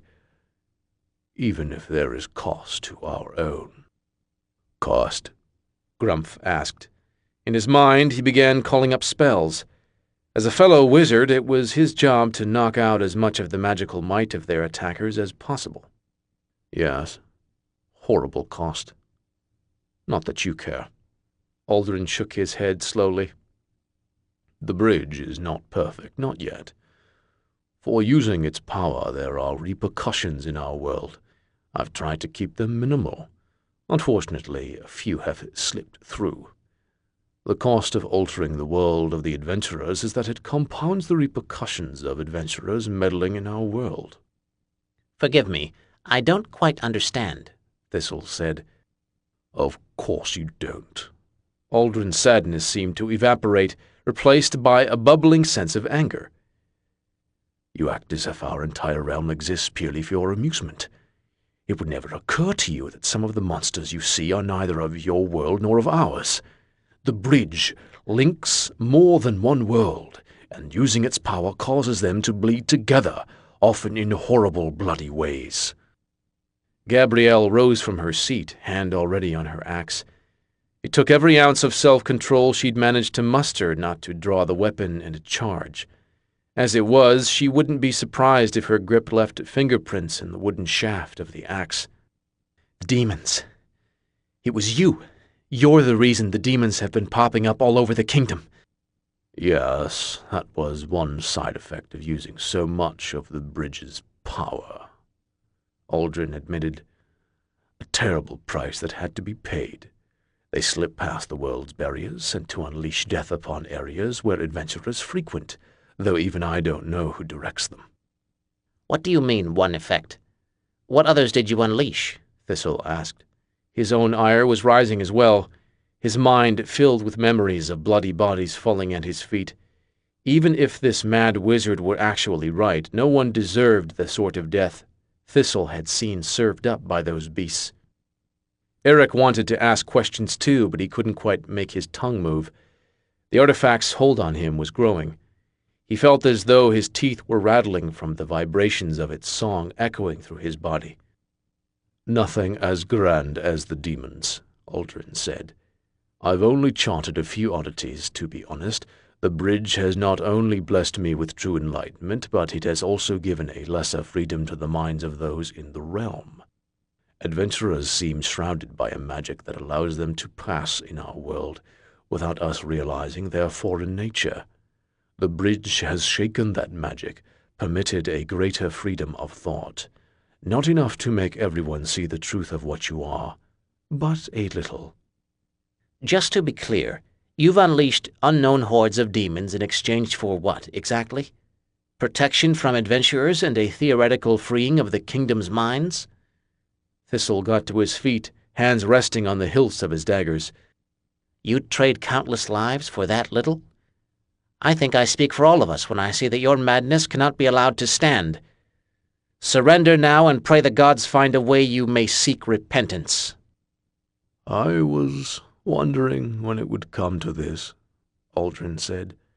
"It was inevitable. You adventurers, you only know one way to live, through blood and blade." The carvings on his staff began to glow a pale yellow, the color of his eyes. "But I am shielded by the bridge, my mind suffused with the magical wisdom it has imparted. Go ahead, attack me uselessly. If you manage not to kill yourselves, I'll happily finish the job. By all means, give it your best shot." Thistle, always one to oblige a host, yanked free a dagger from his belt and whipped it forward. It whirled through the air and sank right into the wizard's fat gut. Aldrin looked in shock, from the dagger, to Thistle, to the bridge, and back to the dagger. When he next raised his eyes, all jovial disdain was gone, replaced by pure, naked hatred. What are you?" 23. Confused as he might have been, Aldrin didn't waste any time reacting to the new knowledge that he was no longer entirely protected by his bridge. The hefty elven wizard lifted his staff overhead and slammed it down on the floor, releasing a shockwave that sent all but Grumph to the ground. It also conjured a hefty burst of smoke that clouded the area, watering eyes and obscuring vision. "How did you hit me?" Aldrin's screams pierced the choking clouds and bounced off the walls. "Was it luck? Some artificial power? Tell me." Just that good, I guess. Thistle called from his nearly prone position on the ground. Though normally skilled at scrambling to his feet, the armor was slowing him significantly. As it was, he'd barely made it back to standing when a bolt of lightning zipped out and struck the floor where he'd been. The magical charge cleared away some of the smoke, giving him a clear visual on Aldrin's face, now flushed red with fury. "You will tell me what magic you used to cheat the bridge." Aldrin raised his staff, and another lightning bolt shot toward Thistle. The gnome was almost able to dodge. Almost, but not quite, as it struck his right shin squarely. Sheer force spun him through the air, and he landed in a heap. He was still conscious, albeit barely. Aldrin might have pressed the attack if not for the large axe swung at his head by an angry young woman in armor the color of blood. He deflected it with a raised hand, calling a near-transparent magical shield into existence just in front of him. If Gabrielle even noticed it, she paid no mind, pounding forward like a hellhound set on dragging some soul to the pits. As Aldrin readied another spell, he felt the sting of ice strike his shoulder. A quick glance confirmed that the half-orc had cast a cold spell on him. Eric crept up behind Aldrin, staying as silent as he could, which was impressively so. The blast had partially snapped him out of the trance he'd fallen under when gazing at the bridge. He could still hear it, still feel it, really, humming and pulsing like the blood in his veins. It was there, but it no longer overwhelmed him, meaning he could focus on things like aiding his friends. With every inch, he readied himself more, keeping his breathing steady, shifting his sword to his left hand so that he could stab from a better angle. He was drawing close to Uldren, only a few steps away from being able to sink his blade into the wizard's ample flesh, when his whole body vibrated with a command from the bridge. Stop. It wasn't a word, wasn't a sensation, wasn't a command. It was a fundamental aspect of existence. Eric could no more have disobeyed the order than he could have halted a sunrise. His entire body froze in place and just in time. Uldren, tired of fending off Grumph and Gabrielle, slammed the butt of his staff to the ground once more. This time the concussion was not just force, it was ice and darkness as well. It blasted the area around him, coming only inches away from Eric before the magic subsided. Gabrielle was on the ground, bleeding from several wounds, and Grumph had been hurled into a wall. He was on one knee, and from the way his head bobbled about, it was evident he'd gotten a bell ringing. Quickly surveying the room, Uldren realized that Eric was still standing, locked in place mere inches outside the blast zone. How did you? You couldn't have. Adventurers can't hear it. Uldren whipped his staff around, and a surge of black chains flew from the top. Eric jumped back instinctively, but they managed to wrap around his left arm, pinning it and his sword to the ground mere feet away from the pillar where the bridge rested. Impossible, but better to examine you just in case.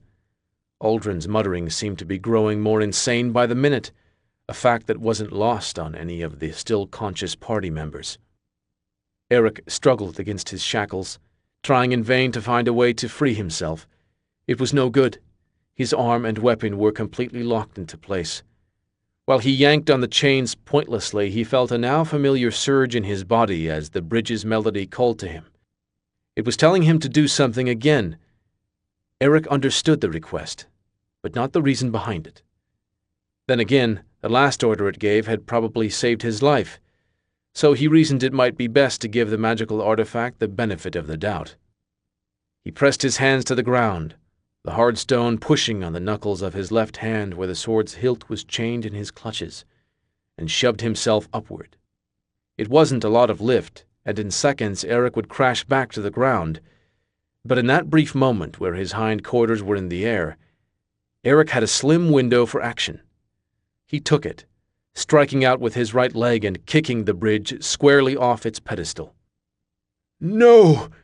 Uldren yelled as it flew by, inches from his grasp. The gleaming artifact sailed through the room, seemingly destined to crash into the stone floor. Eric was doubtful that such a powerful item could be so easily destroyed, but with magic, one never knew. Perhaps fragility was the price for housing such overwhelming power. Whether it would have shattered or not was a question Eric would have to wait to learn the answer to, for it didn't land on the floor. The bridge was snatched out of the air by a hairy, green-skinned hand belonging to a half-orc wizard, who'd been pulling himself back up when a gleaming crystal came rocketing at his face. Grumph had barely enough time to register what it was he'd actually grabbed before he felt the bridge break into his mind. It was as if the whole world dissolved and then reformed, now made out of the same shimmering material as the artifact clutched in Grumph's sizable fist. He could see the flow of magic running through the air to Uldren's staff, to Thistle's belt and armor, and to his own hands. He could sense the way the magic fit together, seeing it as not a series of symbols and gestures, but rather as an art meant to encapsulate the intangible.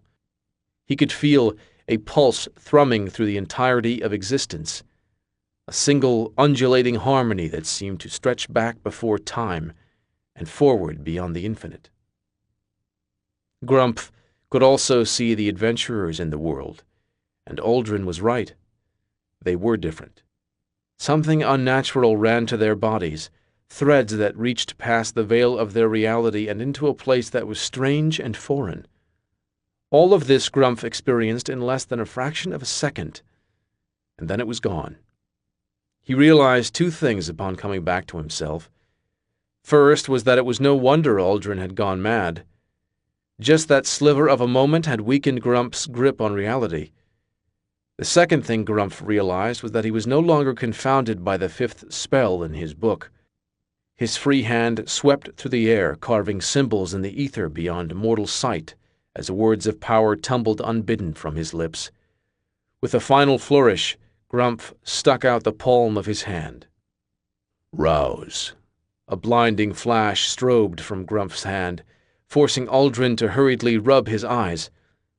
As the word bounced around the room, the magic burst forth, flowing not at Aldrin, who'd been braced for an attack, but rather to Thistle and Gabrielle's slack forms on the floor. Their eyes leapt open as a new energy poured into their bodies, and in seconds, both had scrambled up. Grumph knew it was only a temporary measure, not nearly as potent as Thistle's healing. It would bring them back into the fight, though, and right now, that would have to be enough. "Did I miss anything?" Thistle asked. Crazy wizard. Artifact gave him power. And I'm tapped. Grumph struggled to keep his words steady even as a slight shake rippled through his body. That spell had taken a lot more power than he'd expected, more than he suspected he possessed. It was likely the bridge had bolstered him a bit, but the after effects were already showing themselves. Grumph still pulled his bone sword free with his offhand. He might be out of magic, but he still intended to fight. The thought of magic reminded him of something else he'd noticed with his magic sight. Thistle, call your dagger, Grumph instructed. There was no time for further explanation, as Aldrin's vision had finally cleared, and the wizard wheeled around, staff at the ready. Fortunately, Thistle trusted his friend enough to take a few things on faith, so without hesitation, he let out the same quick call he'd used back in the arena. The dagger wedged in Aldrin's gut glowed briefly, then reappeared in the sheath of Thistle's belt. "Now, that is a handy gift." He pulled the dagger free along with its twin and began circling, looking for an opening in Aldrin's defense. I don't know how you're doing all this, but I promise you'll pay for it, Aldrin spat. He eyed the half-orc warily. The bridge was hardy enough to withstand some rough handling. However, its power was both tremendous and unpredictable. As long as it was in an adventurer's hands, there was no telling what effects might spill forth. Aldrin was so focused on Grumph that he clearly missed the red-armored blur racing toward him. As it was, he barely called up his magical shield in time to halt Gabrielle's axe as it drove toward his face. As soon as he halted the axe, Aldrin felt a sharp pain in his back. The damned gnome had hit him with another dagger. On his left, the half-orc rushed forward, odd-shaped sword at the ready as he charged. It was clear Aldrin wasn't going to be able to beat them if he worried about the bridge, so he closed his eyes, called forth a spell, and hoped it would all work out for the best. Grumph saw the elven wizard shimmer as he approached, but he kept on coming. If he stopped every time a spell was cast, he'd never get anywhere. The half-orc swung his blade with every bit of strength he could muster, hoping to take the wizard's head in a clean blow. Instead, the blade rang and produced sparks as it struck a tough, rocky exterior. The first blow hit Grumph in his gut, taking his wind and remaining energy in a single strike. A second attack knocked the bone blade from his hand, sending it clattering to the stone floor and nearly impaling Eric in the process. Grumph pulled the bridge close as he sank to his knees, determined to keep it from Aldrin for as long as possible.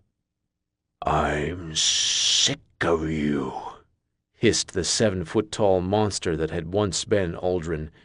Its flat, serpentine head jutted out from a pair of broad shoulders that, like almost all of its body, were coated in a thick, black armor that resembled stone. His form was humanoid, even though his arms did hang so low they nearly reached his knees and a thick tail sprouted from his rear. Thistle lost no time hurling both of his daggers at its head, the only spot that seemed not entirely encased in armor. The first one managed to leave a gash on Aldrin's cheek, but the second bounced off a segment of armor near his brow. A sharp ringing filled the air as Gabrielle hammered blows on the monster's rough hide. The head of her axe chipped with every attack, yet she refused to relent, hitting again and again with everything she had. Aldrin swept his claws at her. What had once been hands were now fingers ending in blades that begged to be coated in blood. She parried many of the blows, but a few landed on her torso. The demon hide armor buckled against the force of the attacks, though it held intact. Whatever Aldrin had turned into, it definitely didn't carry the sort of blessing needed to easily rend demon flesh. As their exchange continued, a careful, silent, human hand crept along the floor, grabbing a forgotten weapon in its desperate clutches. Aldrin switched tactics, slamming Gabrielle with his strength, rather than trying to cut through her armor. The axe-wielding girl managed to dodge several times, but unfortunately Aldrin had time and size on his side. Despite the constant peppering of daggers from Thistle, the monster kept on task and eventually broke through Gabrielle's guard. He struck her square in the chest, sending her hurtling through the air and slamming into a wall. As she hit, another blow was struck, this one not against Aldrin, Gabrielle, or Thistle. The slight sound went unnoticed in the comparative din of her impact. "Now that just leaves you, little gnome," Aldrin hissed. He leapt across the room, powerful legs carrying him over half-destroyed furniture. The landing left him a few inches short of Thistle, but Aldrin merely leaned forward and grabbed the small paladin with his massive hands. Thistle struggled valiantly against the claws pinning him to the floor. A wave of sour breath washed over him, and he realized Aldrin's face was mere inches from his own. "You adventurers are all the same, bold, stupid, careless." Thistle wasn't certain if the serpentine S sound was intentional or just a side effect of the form. Either way, it certainly wasn't something that boded well. "Us? You're the one killing people by letting that crystal pull demons into the world." He struggled as he talked, but even his enhanced paladin strength was no match for the monster's size and power. It looked like he'd be seeing Grumble again soon. "A small price to pay. Soon I will find the other pieces. Soon I will free our world from your kind. And it will be easy because you're all so stupid. You even forgot the first rule of combat. Never take on a wizard in their lair." "Actually, you're the one who forgot the first rule of combat." Eric's voice came only a twitch of a hand before the attack. Thistle saw the tip of the blade, Grump's bone sword, burst through from Aldrin's left eye. It had been run through the back of his head, skewering his brain in the process. The monster that had once been Aldrin slid limply to the side, clearly dead. "Never, but never, take your eyes off the rogue." Eric smiled as he spoke, a weak expression on his pale skin. Thistle looked up at his friend, overwhelmed with joy to see him. It wasn't until he noticed the rapid sound of dripping that the gnome realized something was wrong. The dripping was blood raining onto the stone floor from the stump where Eric's left arm had once been. Thistle glanced across the room to see that the appendage was still chained to the ground, short sword clutched in its grip. "Hey, Thistle, I know I'm not much of a minion, but do you think you could put in a good word with your god for me?" With those words, Eric collapsed to the floor, body as limp as the monster he'd given up his arm to slay. 24. Eric's eyes fluttered open as the smell of fresh stew reached his nostrils. He pulled himself up gingerly, then realized that his body wasn't in any sort of pain. In fact, he felt great. Standing up, Eric noticed two things. His left arm was attached to his body, and he was standing in Grump's tavern, the very tavern that had been burned down only a few short weeks ago. "So, heaven is a tavern," Eric said, voice echoing off the empty tables. "I suppose I owe my drunk Uncle Jerry an apology for laughing at his theory." "Sorry, kid. You're not in heaven, at least not yet." The voice came from a squat kobold that appeared on top of the bar. Had Grump been here, he'd have been livid as someone sitting on his precious bar top.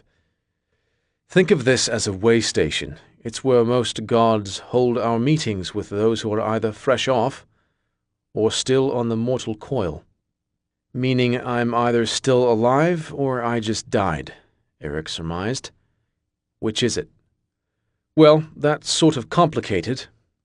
You want an ale or something? Please. The kobold snapped his fingers and a frosty mug appeared on the table next to Eric. The former guard pulled out a chair and took his seat, then drank deep from the mug. This was Grump's brew, no question about it. Okay, I'll bite, Eric said after a few more gulps. How is it complicated? For starters, you're on the bubble, life-wise. Chopping off your arm with a demon bone sword took a lot out of you, and the darkness spreading through your blood isn't helping the situation any. Thistle only has so much healing magic in a given day, and even if he ignored the others completely and tried to save you, there's no guarantee it would work. Right then, so I'm looking at probable, if not certain, death? Eric nodded and took another drink. He wasn't sure why none of this bothered him much. Perhaps it was because he'd known the price when he took the sword to his shoulder. That's just part of it. See, normally in this situation you'd just pass on and that would be that, but at the moment there's a bit of a debate over ownership regarding your soul. Since your last prayer was to me, even as inadvertently as you made it, that gives me a certain amount of claim to you. However, Tristan, god of the rogues, is kicking up a mighty shitstorm over that. Seems your performance was respectable enough to warrant his attention. Other gods were watching us? Being a god can get kind of boring. Lots of us look to mortals for entertainment, Grumble admitted, shrugging his scaly shoulders. Besides, you were fighting over an artifact with a kind of power even we deities don't fully comprehend. That's the sort of thing that draws a viewership. Make sense? Eric drained the remainder of his mug and set it on the table. Let me see if I got this. I should be dying, but if I do go, then it creates a headache between you and another god? I take that to mean you're thinking of letting me live? Thistle is a paladin of mine, and as such, it's well within my divine rights to give him an extra boost of healing magic. Thing is, you aren't really a follower of mine, at least not yet. That means if I'm helping you, there has to be a price. Had a feeling that was coming, Eric said, leaning forward a bit. What do I owe you? It doesn't work like that. We are gods. You can't just pay us off with gold. No, for something as hefty as a second chance at life, you're going to be given a divine task. I tell you to do something, and you have to do it. Or die trying. Let me guess, you want me to assemble the rest of the artifact? Eric said. That would be great, but no. I'm not that cruel. The artifact is something that exists beyond all known magic. It can't be located by any known spell unless it's actively being used. Not even gods can sense the pieces of it. They have to be discovered in person. It's been centuries since the last one was found, so you'll likely be long dead before the next one comes around. Your job is a much simpler one. Don't go back to Solium with the artifact. Right now, your group is on the border of Elcatham. Take the artifact, leave the kingdom behind, and never return. Won't the king send people after us? Only if he knows you're alive, Grumble pointed out. You're a smart little group. I'm sure you'll think of something. But never going back would mean... Yes, Eric. Your old life is gone. That's why they call it a price. Today, no matter what you choose, Eric of Maplebark, former guard of the mayor's daughter, dies.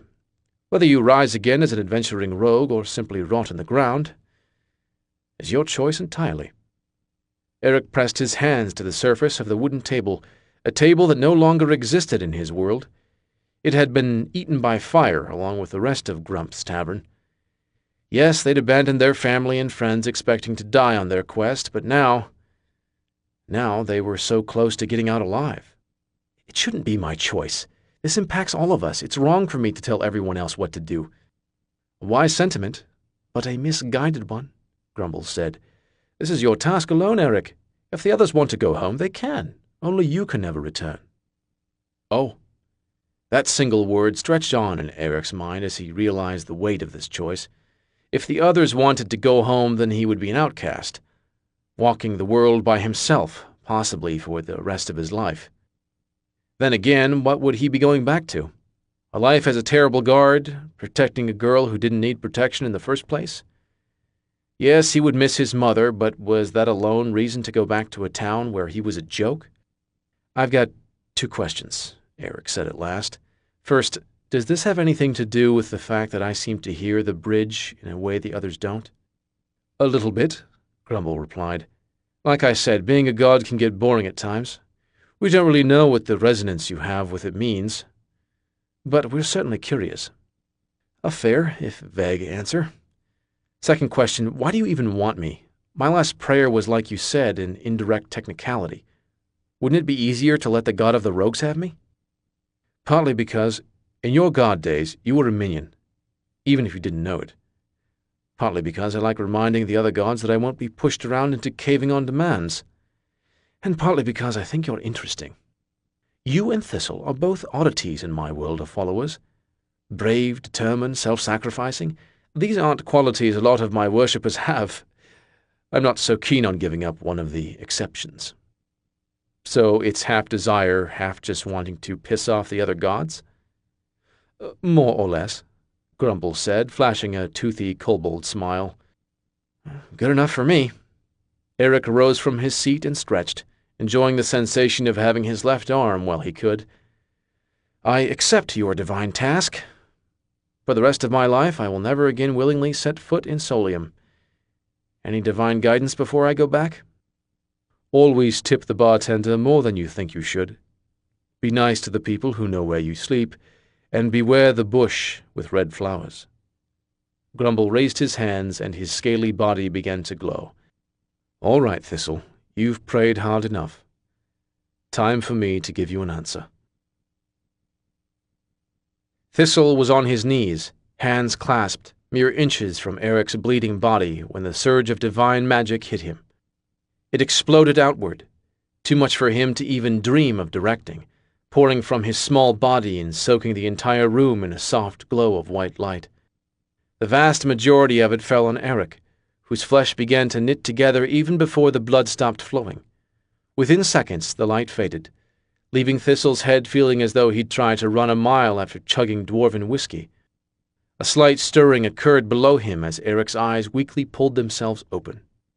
He looked up at the gnome's worried face and gave a smile. "Grumble says hi." Thistle grabbed his friend in a hug, trying to show his emotion without opening any of the freshly healed wounds. "You're a god's damned madman. Did you know that?" "Oh, sure. Everyone else charges monsters, and it's brave. I do it once, and I'm a madman." "Let's all try to avoid monster charging as a general rule from here on," Thistle said, relinquishing his grip. Across the room, Gabrielle and Grumph were pulling themselves to their feet. No one was fully healed, but at least they could move under their own power. "That might be easier said than done," Eric whispered to Thistle. He got up carefully, uncertain how his body would balance with his arm missing. It was actually quite effortless, as though his body hadn't been shorted an appendage at all. A quick glance to his left explained why very quickly. Is that my arm?" He wiggled the fingers carefully, finding each responsive. This appendage was identical to his old one, save that it lacked many of the scars he'd acquired over his years of training as a guard. "No, that's your arm." Thistle pointed to a severed appendage on the ground, still clutching a short sword. "That, I guess, is a gift from Grumble." "Less of a gift than a trade," Eric replied. "Maybe a bonus is the right way to put it." "Suckered you into something, eh?" "That he did. I'll explain everything once Grumph and Gabrielle are back up. Better to handle it all at once." "Just tell me it was worth it," Thistle said. "I think so," Eric replied. "But I guess I won't really know for what I hope is a long, long time." "One of those?" "One of those." It took around a half hour to catch Grumph and Gabrielle up on what had happened after they'd passed out.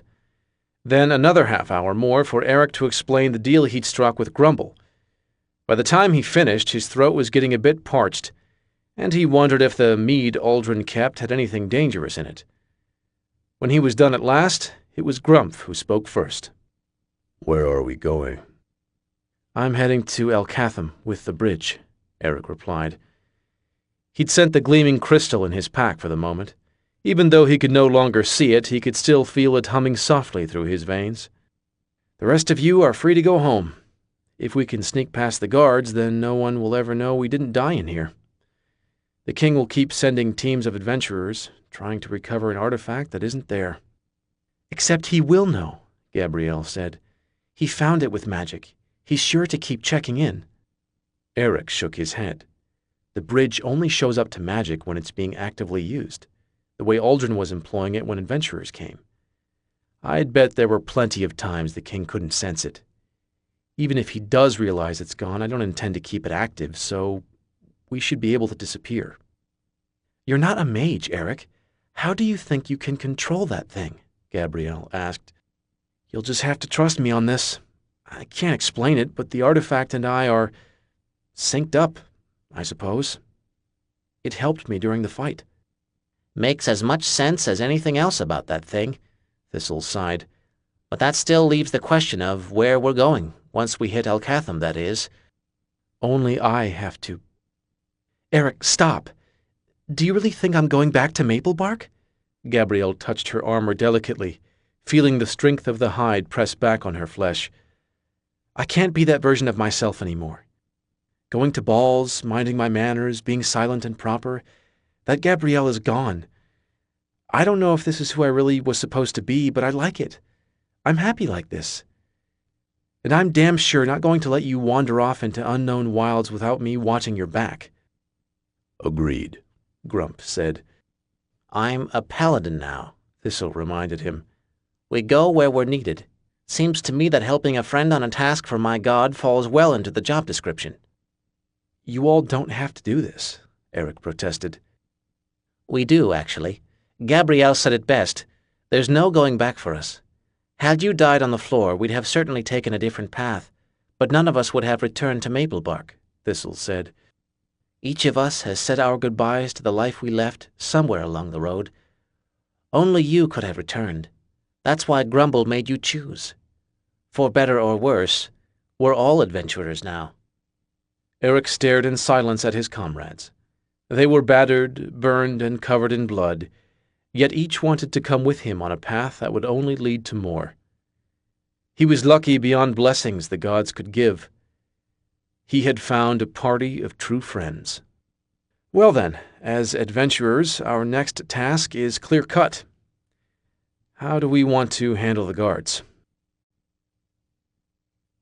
25. Russell was impressed, in spite of himself.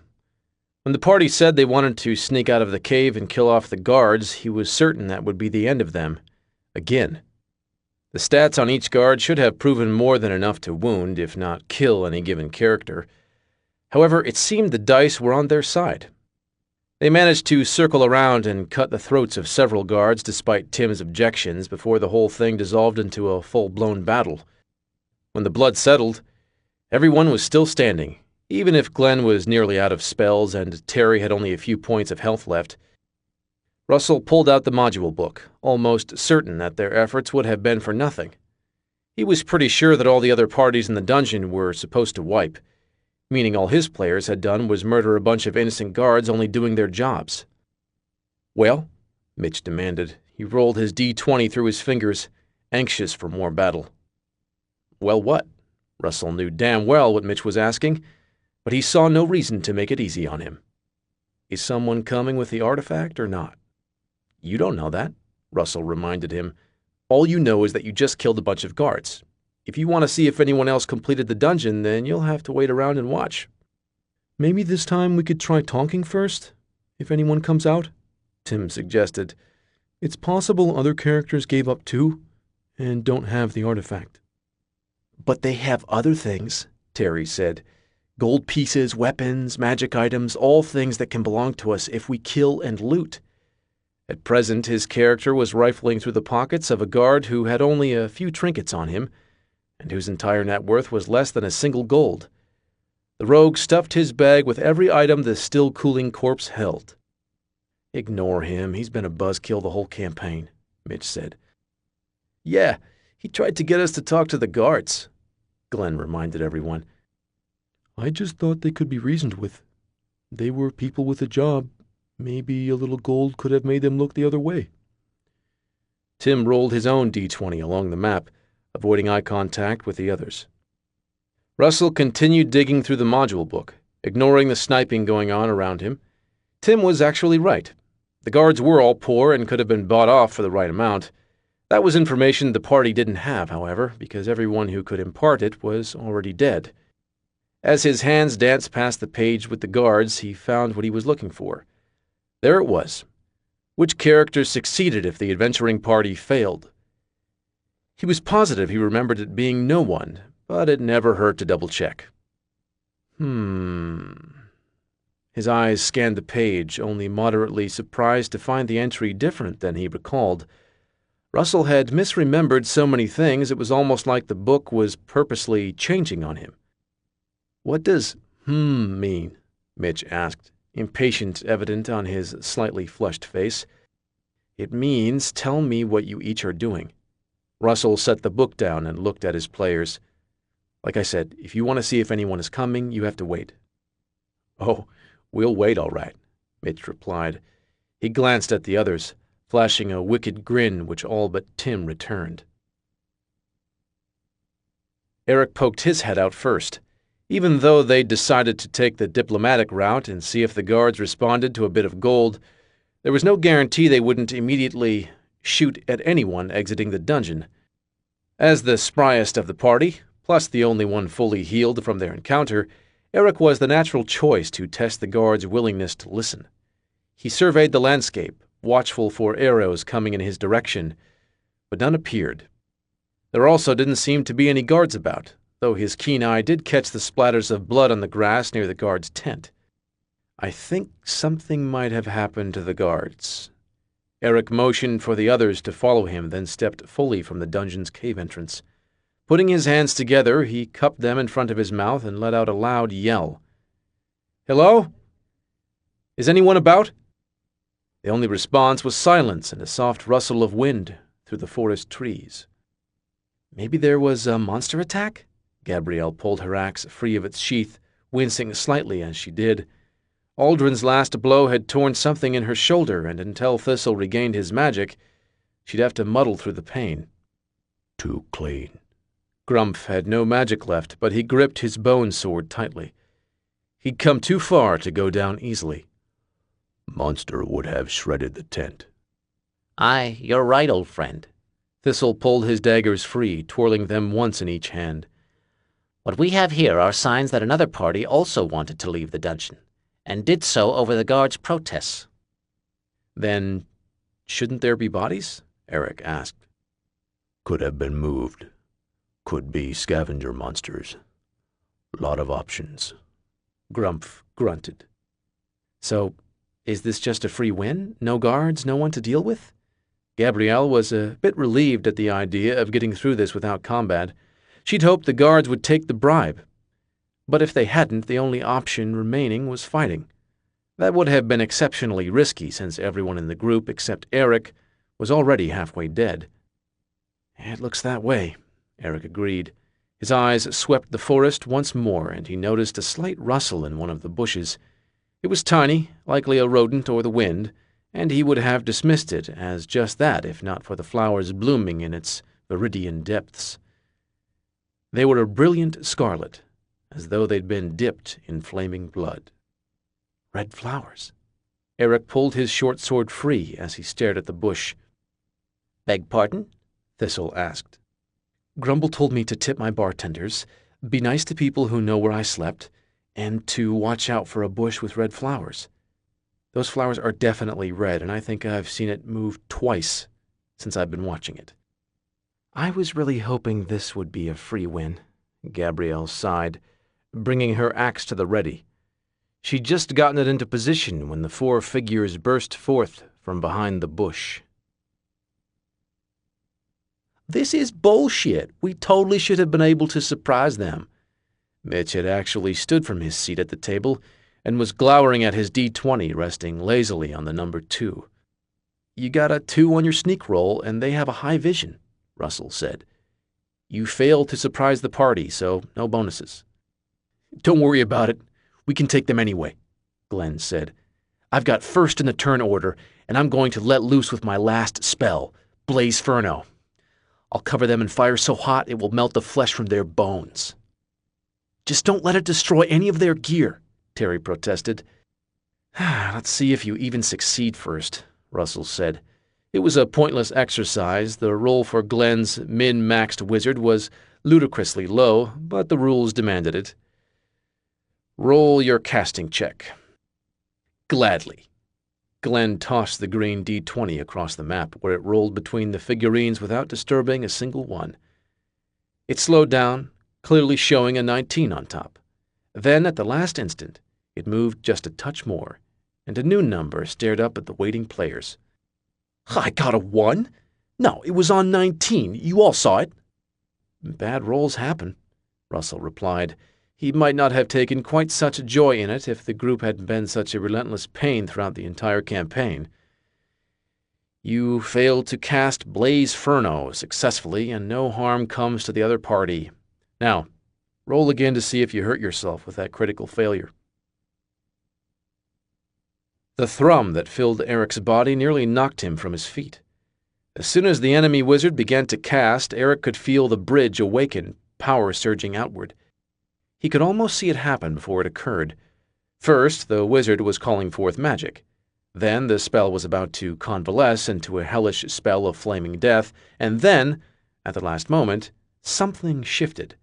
The fiery blast meant to destroy them was gone. Instead, the wizard was struggling to put out his now blazing robes. Grumph, Gabrielle, and Thistle didn't hesitate to capitalize on the momentary advantage, pressing forward with an attack of their own. Eric tried to join them, but the sensation surging through him made even the smallest of movements difficult. What are you doing? The bridge didn't answer him in any tangible sense, nothing as clear as the stop he'd gotten in the fight with Aldrin. Instead, he received a vague feeling of certainty and relaxation, as though whatever was going on was well in hand. All he had to do was play his part. Without even realizing he was doing so, Eric had reached into his pack and pulled out the bridge. It shone in the sunlight, or perhaps the sunlight shone in it. Such distinctions grew fuzzy when Eric clutched it in his hands. Okay, tell me what you want me to do. Come on, God damn it! Glenn jumped up so hard that his knee knocked the table, spilling a bag of chips that had been resting on the edge. How does she keep hitting me? You're wearing robes for armor. She's a barbarian, and the dice are working against you, Russell said. You were at 3 health points, and she does 9 damage, meaning your character is knocked out, bleeding, and almost dead. Someone get me a potion. We got our own trouble to deal with, Mitch replied. This fucking gnome keeps pinging me with daggers, meanwhile I can't roll shit. He tossed his D20, which proved his point excellently by landing on a 3. Another fucking miss? The dice really are against you guys in this fight, Russell said. He checked the order and found Tim was up next. It was a shame. If anyone in the party didn't deserve to wipe, it was Tim. But the dice were the dice, and a game without risk wasn't really worth playing. Tim, you're up. Come heal me, Glenn begged. I can't, remember? Tim stared across the table with unmasked exasperation. I'm just a knight. I wanted to roll a paladin again, but none of you would let me, so now we don't have any healing in the party besides a few weak potions. He turned away from Glenn and looked at the map. I guess I'll go after the half-orc. Roll it up, Russell said. The tall, blond man in the shining armor took a swing at Grumph, but stumbled at the last moment, sending his blow wide. Grumph didn't miss the opportunity, stabbing him cleanly through a gap in his dented breastplate with the bone sword. Grumph's opponent let out a light whimper and fell to the ground. Grumph turned back to the smaller man on his left, probably a rogue by the look of him. He ran toward Grumph, daggers at the ready. only to trip on a rock in his path and fall down. No sooner had he landed than blood began pouring out from under his torso. Judging by the amount and the angle, it appeared to Grumph that the man had fallen on his daggers and seriously injured himself. Just to be sure, Grumph drove his own blade through the man's skull. There would be no getting up from that blow. With a slight twist, he moved to check on the downed knight's status and found Eric already perched over him. "Go help the others," he called. "I'm supposed to be here." Grumph noticed the glowing artifact clutched in Eric's hand but said nothing. He'd been under its thrall briefly. He understood the clarity it could provide. If Eric felt he should deal with the knight, then Grumph would trust him. Besides, the last of their enemies, a barbarian with an axe even bigger than Gabrielle's, was proving a real bastard to put down. On his way over, Grumph paused by the form of the unconscious wizard. It was weak, but the body was still breathing. With a quick chop of his sword, the wizard's head went rolling past Grumph's feet, and that breathing came to a halt. "Why won't any of them die?" Mitch threw his D20 again, unsurprised to find another low number staring up at him. No one had rolled higher than a 5 in this entire battle. Nothing worked. Not changing dice, not blowing on them for luck, nothing. He couldn't even accuse Russell of using overpowered enemies. Most of the damage the party had taken was self-inflicted. "At least you're still alive to try," Terry grumbled. "Glenn and I are already dead, and Tim's not far behind." He's not dead yet," Russell said. "But Tim, when the Paladin and Barbarian are done attacking Mitch, be ready for a roll. The sword already nearly killed you outright, and it also has a blood poisoning effect. If you don't save against it, your character will die." "I understand." Tim held the blue D20 in his sweaty hand, staring into its swirl-patterned depths. As much as he hadn't cared for the way his party did things, Tim didn't want his character to die.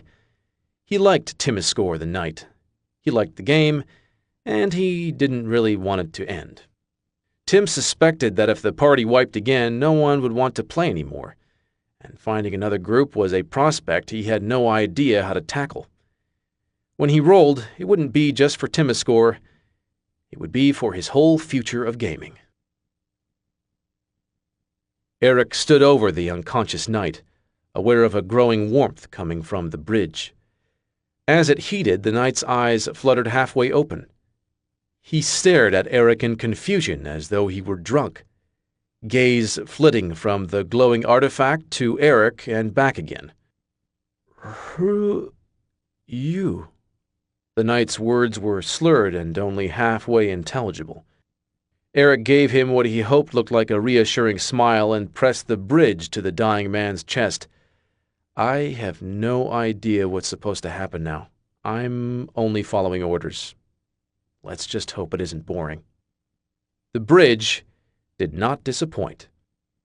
As the enemy barbarian's death cry echoed across the field, the bridge's glow intensified.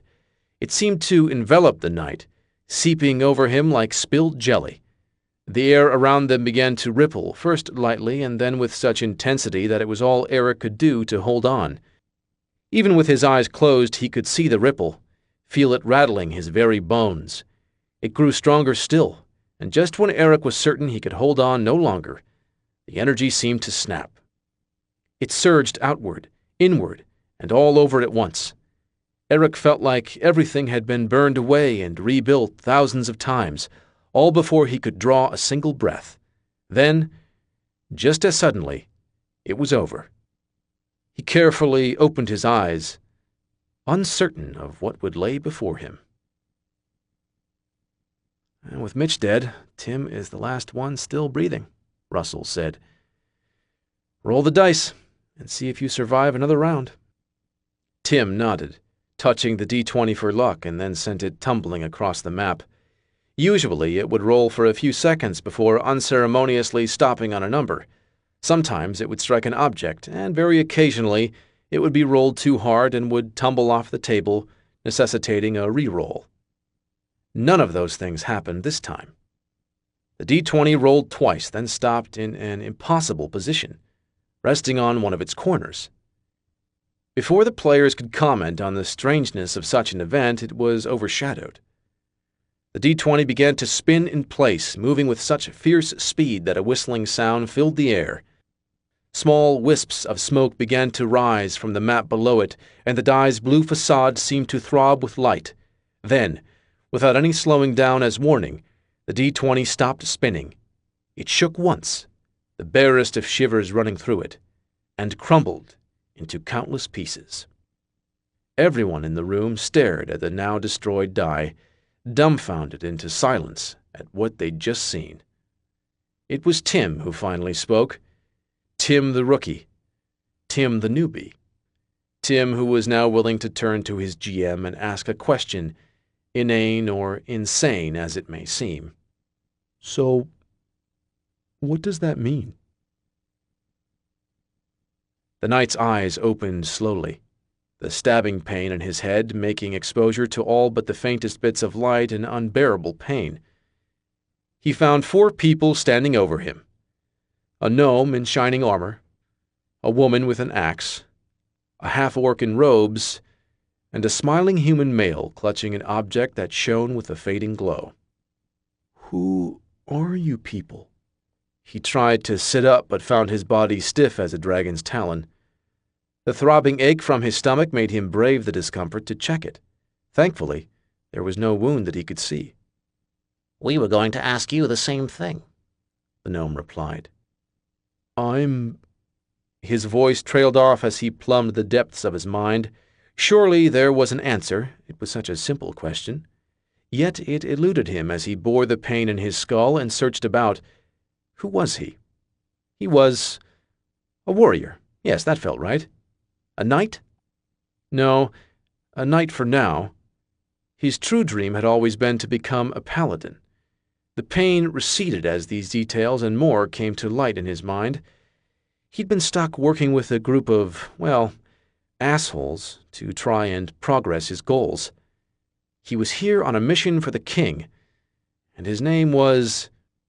Timiscore, the knight replied at last. My name is Timiscore, and I'd like to take this chance to apologize for the way my cohorts treated you. They were unscrupulous men, and I'm happy to be free of them. Everyone looked at Eric, who gave them a small nod. He carefully tucked the object he'd been holding back into his pack and looked down at Timiscore. Well, Timiscore, how do you feel about travel? Epilogue. Russell and Tim were the only ones left in Russell's house, the others having left as soon as the game ended. Only Tim had stuck around to help clean up. In fairness to the others, after what they'd seen the D20 do, it was hardly surprising that they'd wanted to put some distance between themselves and dice. I guess we're not going to play spells, swords, and stealth anymore, are we? Tim had held back this question for some time, but as he deposited the last soda can in the trash, it seemed he needed to ask now, or lose the opportunity. It doesn't look likely. Dice weirdness aside, I don't think the others liked my new game-running style very much. Well, that's their loss. Tim yanked the trash bag out from the container and tied the edges together. You liked it? I thought it was a lot of fun. Sure, keeping track of meals and stuff got a little tedious, but it also made it feel a lot more real. Honestly, the only part I didn't like was how the others kept making their characters act. Russell silently mulled Tim's words over for a moment, scooping some unattended sour cream into the sink. He was so distracted he nearly let some spill onto one of his mother's Rodrigo romance novels left on the counter, a sin that would have earned harsh punishment.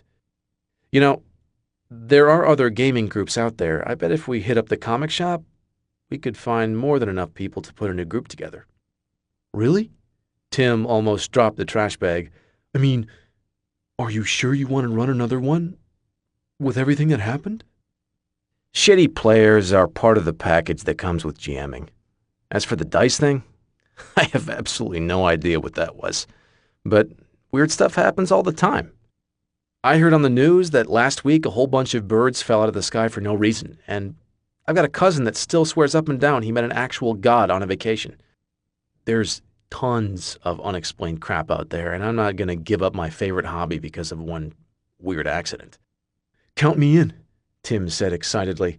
I can hardly wait to make a new character. Any idea what the next game will be about? Nothing offhand, but there are some really cool modules at the comic shop. There's one I've had my eye on by the same company who made our last campaign. It takes place in a kingdom neighboring Solium. There's more than one kingdom? Oh, way more than one, Russell confirmed. This one is called Elcatham. Thistle walked over to the campfire where Eric sat on a fallen log. The bridge was in his hands, shining in the firelight. Eric's eyes seemed lost in its depths, but as Thistle approached, he looked up to greet his friend. How's it going? He's settling in all right, Thistle replied. Got more than a few gaps in his memory, but genuinely seems not to be put off about us killing his comrades. I doubt he remembers more than their names and skills, Eric replied. Thistle sat down on another log, keeping his gaze away from the artifact resting on Eric's lap. Whatever it was, whatever it did, Thistle didn't need to make a connection with it. Grumph had only held it for a few moments, and now he was resting under a tree, writing out new spells. Eric had heard the thing speak without laying a finger on it. And when he finally did touch it... Have you figured out what happened? Did it wipe his mind or change his disposition or something? Or something, Eric whispered. He turned the bridge over once more, then stowed it into his pack. I have. Let's not call it a theory yet. Maybe a suspicion. Do you remember what Aldrin said about adventurers being influenced by people from another world? Aldrin said a lot of crazy things. Yes, but that doesn't necessarily make him wrong. Let's assume just for a moment that he was right. Real adventurers, not fakers like us, are influenced, connected in some way to another world. Their world flows into ours, shaping the actions and choices of the adventurers. That would be the gist of Aldrin's claim, aye. Then maybe the bridge broke that connection, severed the influence. Maybe it made Timiskor like us, an adventurer who isn't ruled by some foreign magic. After all, the bridge is supposed to be able to affect their world. Why not the connection from theirs to ours? If what you're saying is right, and I am in no way jumping on ship with that idea, that would mean everything we know about our world, about magic, about life itself, all of it is bunk, Thistle said. Maybe. Maybe not. Maybe it means there's more than we realized. Maybe we've only scratched the surface, and what remains is sheer wonder. Of course, if we want any real answers, there's probably only one way to find them. You want to look for the other pieces, don't you? As you'd say, aye. The longer I think about it, the more it feels like what we're supposed to do. Besides, it's not like we have anything else planned. I had a healthy amount of not dying all lined up, but I suppose for a paladin, that's a crazy dream anyway. Thistle leaned back and looked up at the stars. They looked the same as they had in Solium, which made sense given that they were only a few miles from the border. Perhaps, as they traveled deeper into Elcatham, he'd see new constellations. That'd be something to tell Midroria about when he finally saw her. She'd always loved the stars. Aren't these pieces supposed to be impossible to find? Thistle asked. Nightmarishly so. There might be others searching for them as well, Thistle reminded him. Perhaps agents of the king. He's apt to realize we lived once they find the guards' corpses. Almost certainly, Eric agreed. And if we do find any, which is beyond a long shot, they'll be guarded by dungeons and monsters as bad, if not worse, than this one. Stands to reason. So you're proposing we go on an impossible quest, facing unknown enemies and certain death, all for nothing more than the slim chance finding a few magical baubles? Certainly, Eric replied. He stood up from the fire and looked across the plains to where Gabrielle and Timiskor were sparring, and Grumph was furiously writing in his spellbook. Didn't you get the message yet, Thistle? This is what we do. We're adventurers now. The gnome hesitated for only a moment, then rose from his own seat as well. Aye, that we are. This concludes NPCs by Drew Hayes. Narrated by Roger Wayne. Copyright 2014 by Andrew Hayes. This unabridged audiobook is published by arrangement with Andrew Hayes and was produced in the year 2014 by Tantor Media Incorporated, which holds the copyright thereto. Please visit tantor.com for more information on our growing library of unabridged audiobooks and to take advantage of special offers. Or call toll-free 877-7-TANTOR to request a catalog. Audible hopes you have enjoyed this program. Here's a recommended preview based on your listening. To listen to the full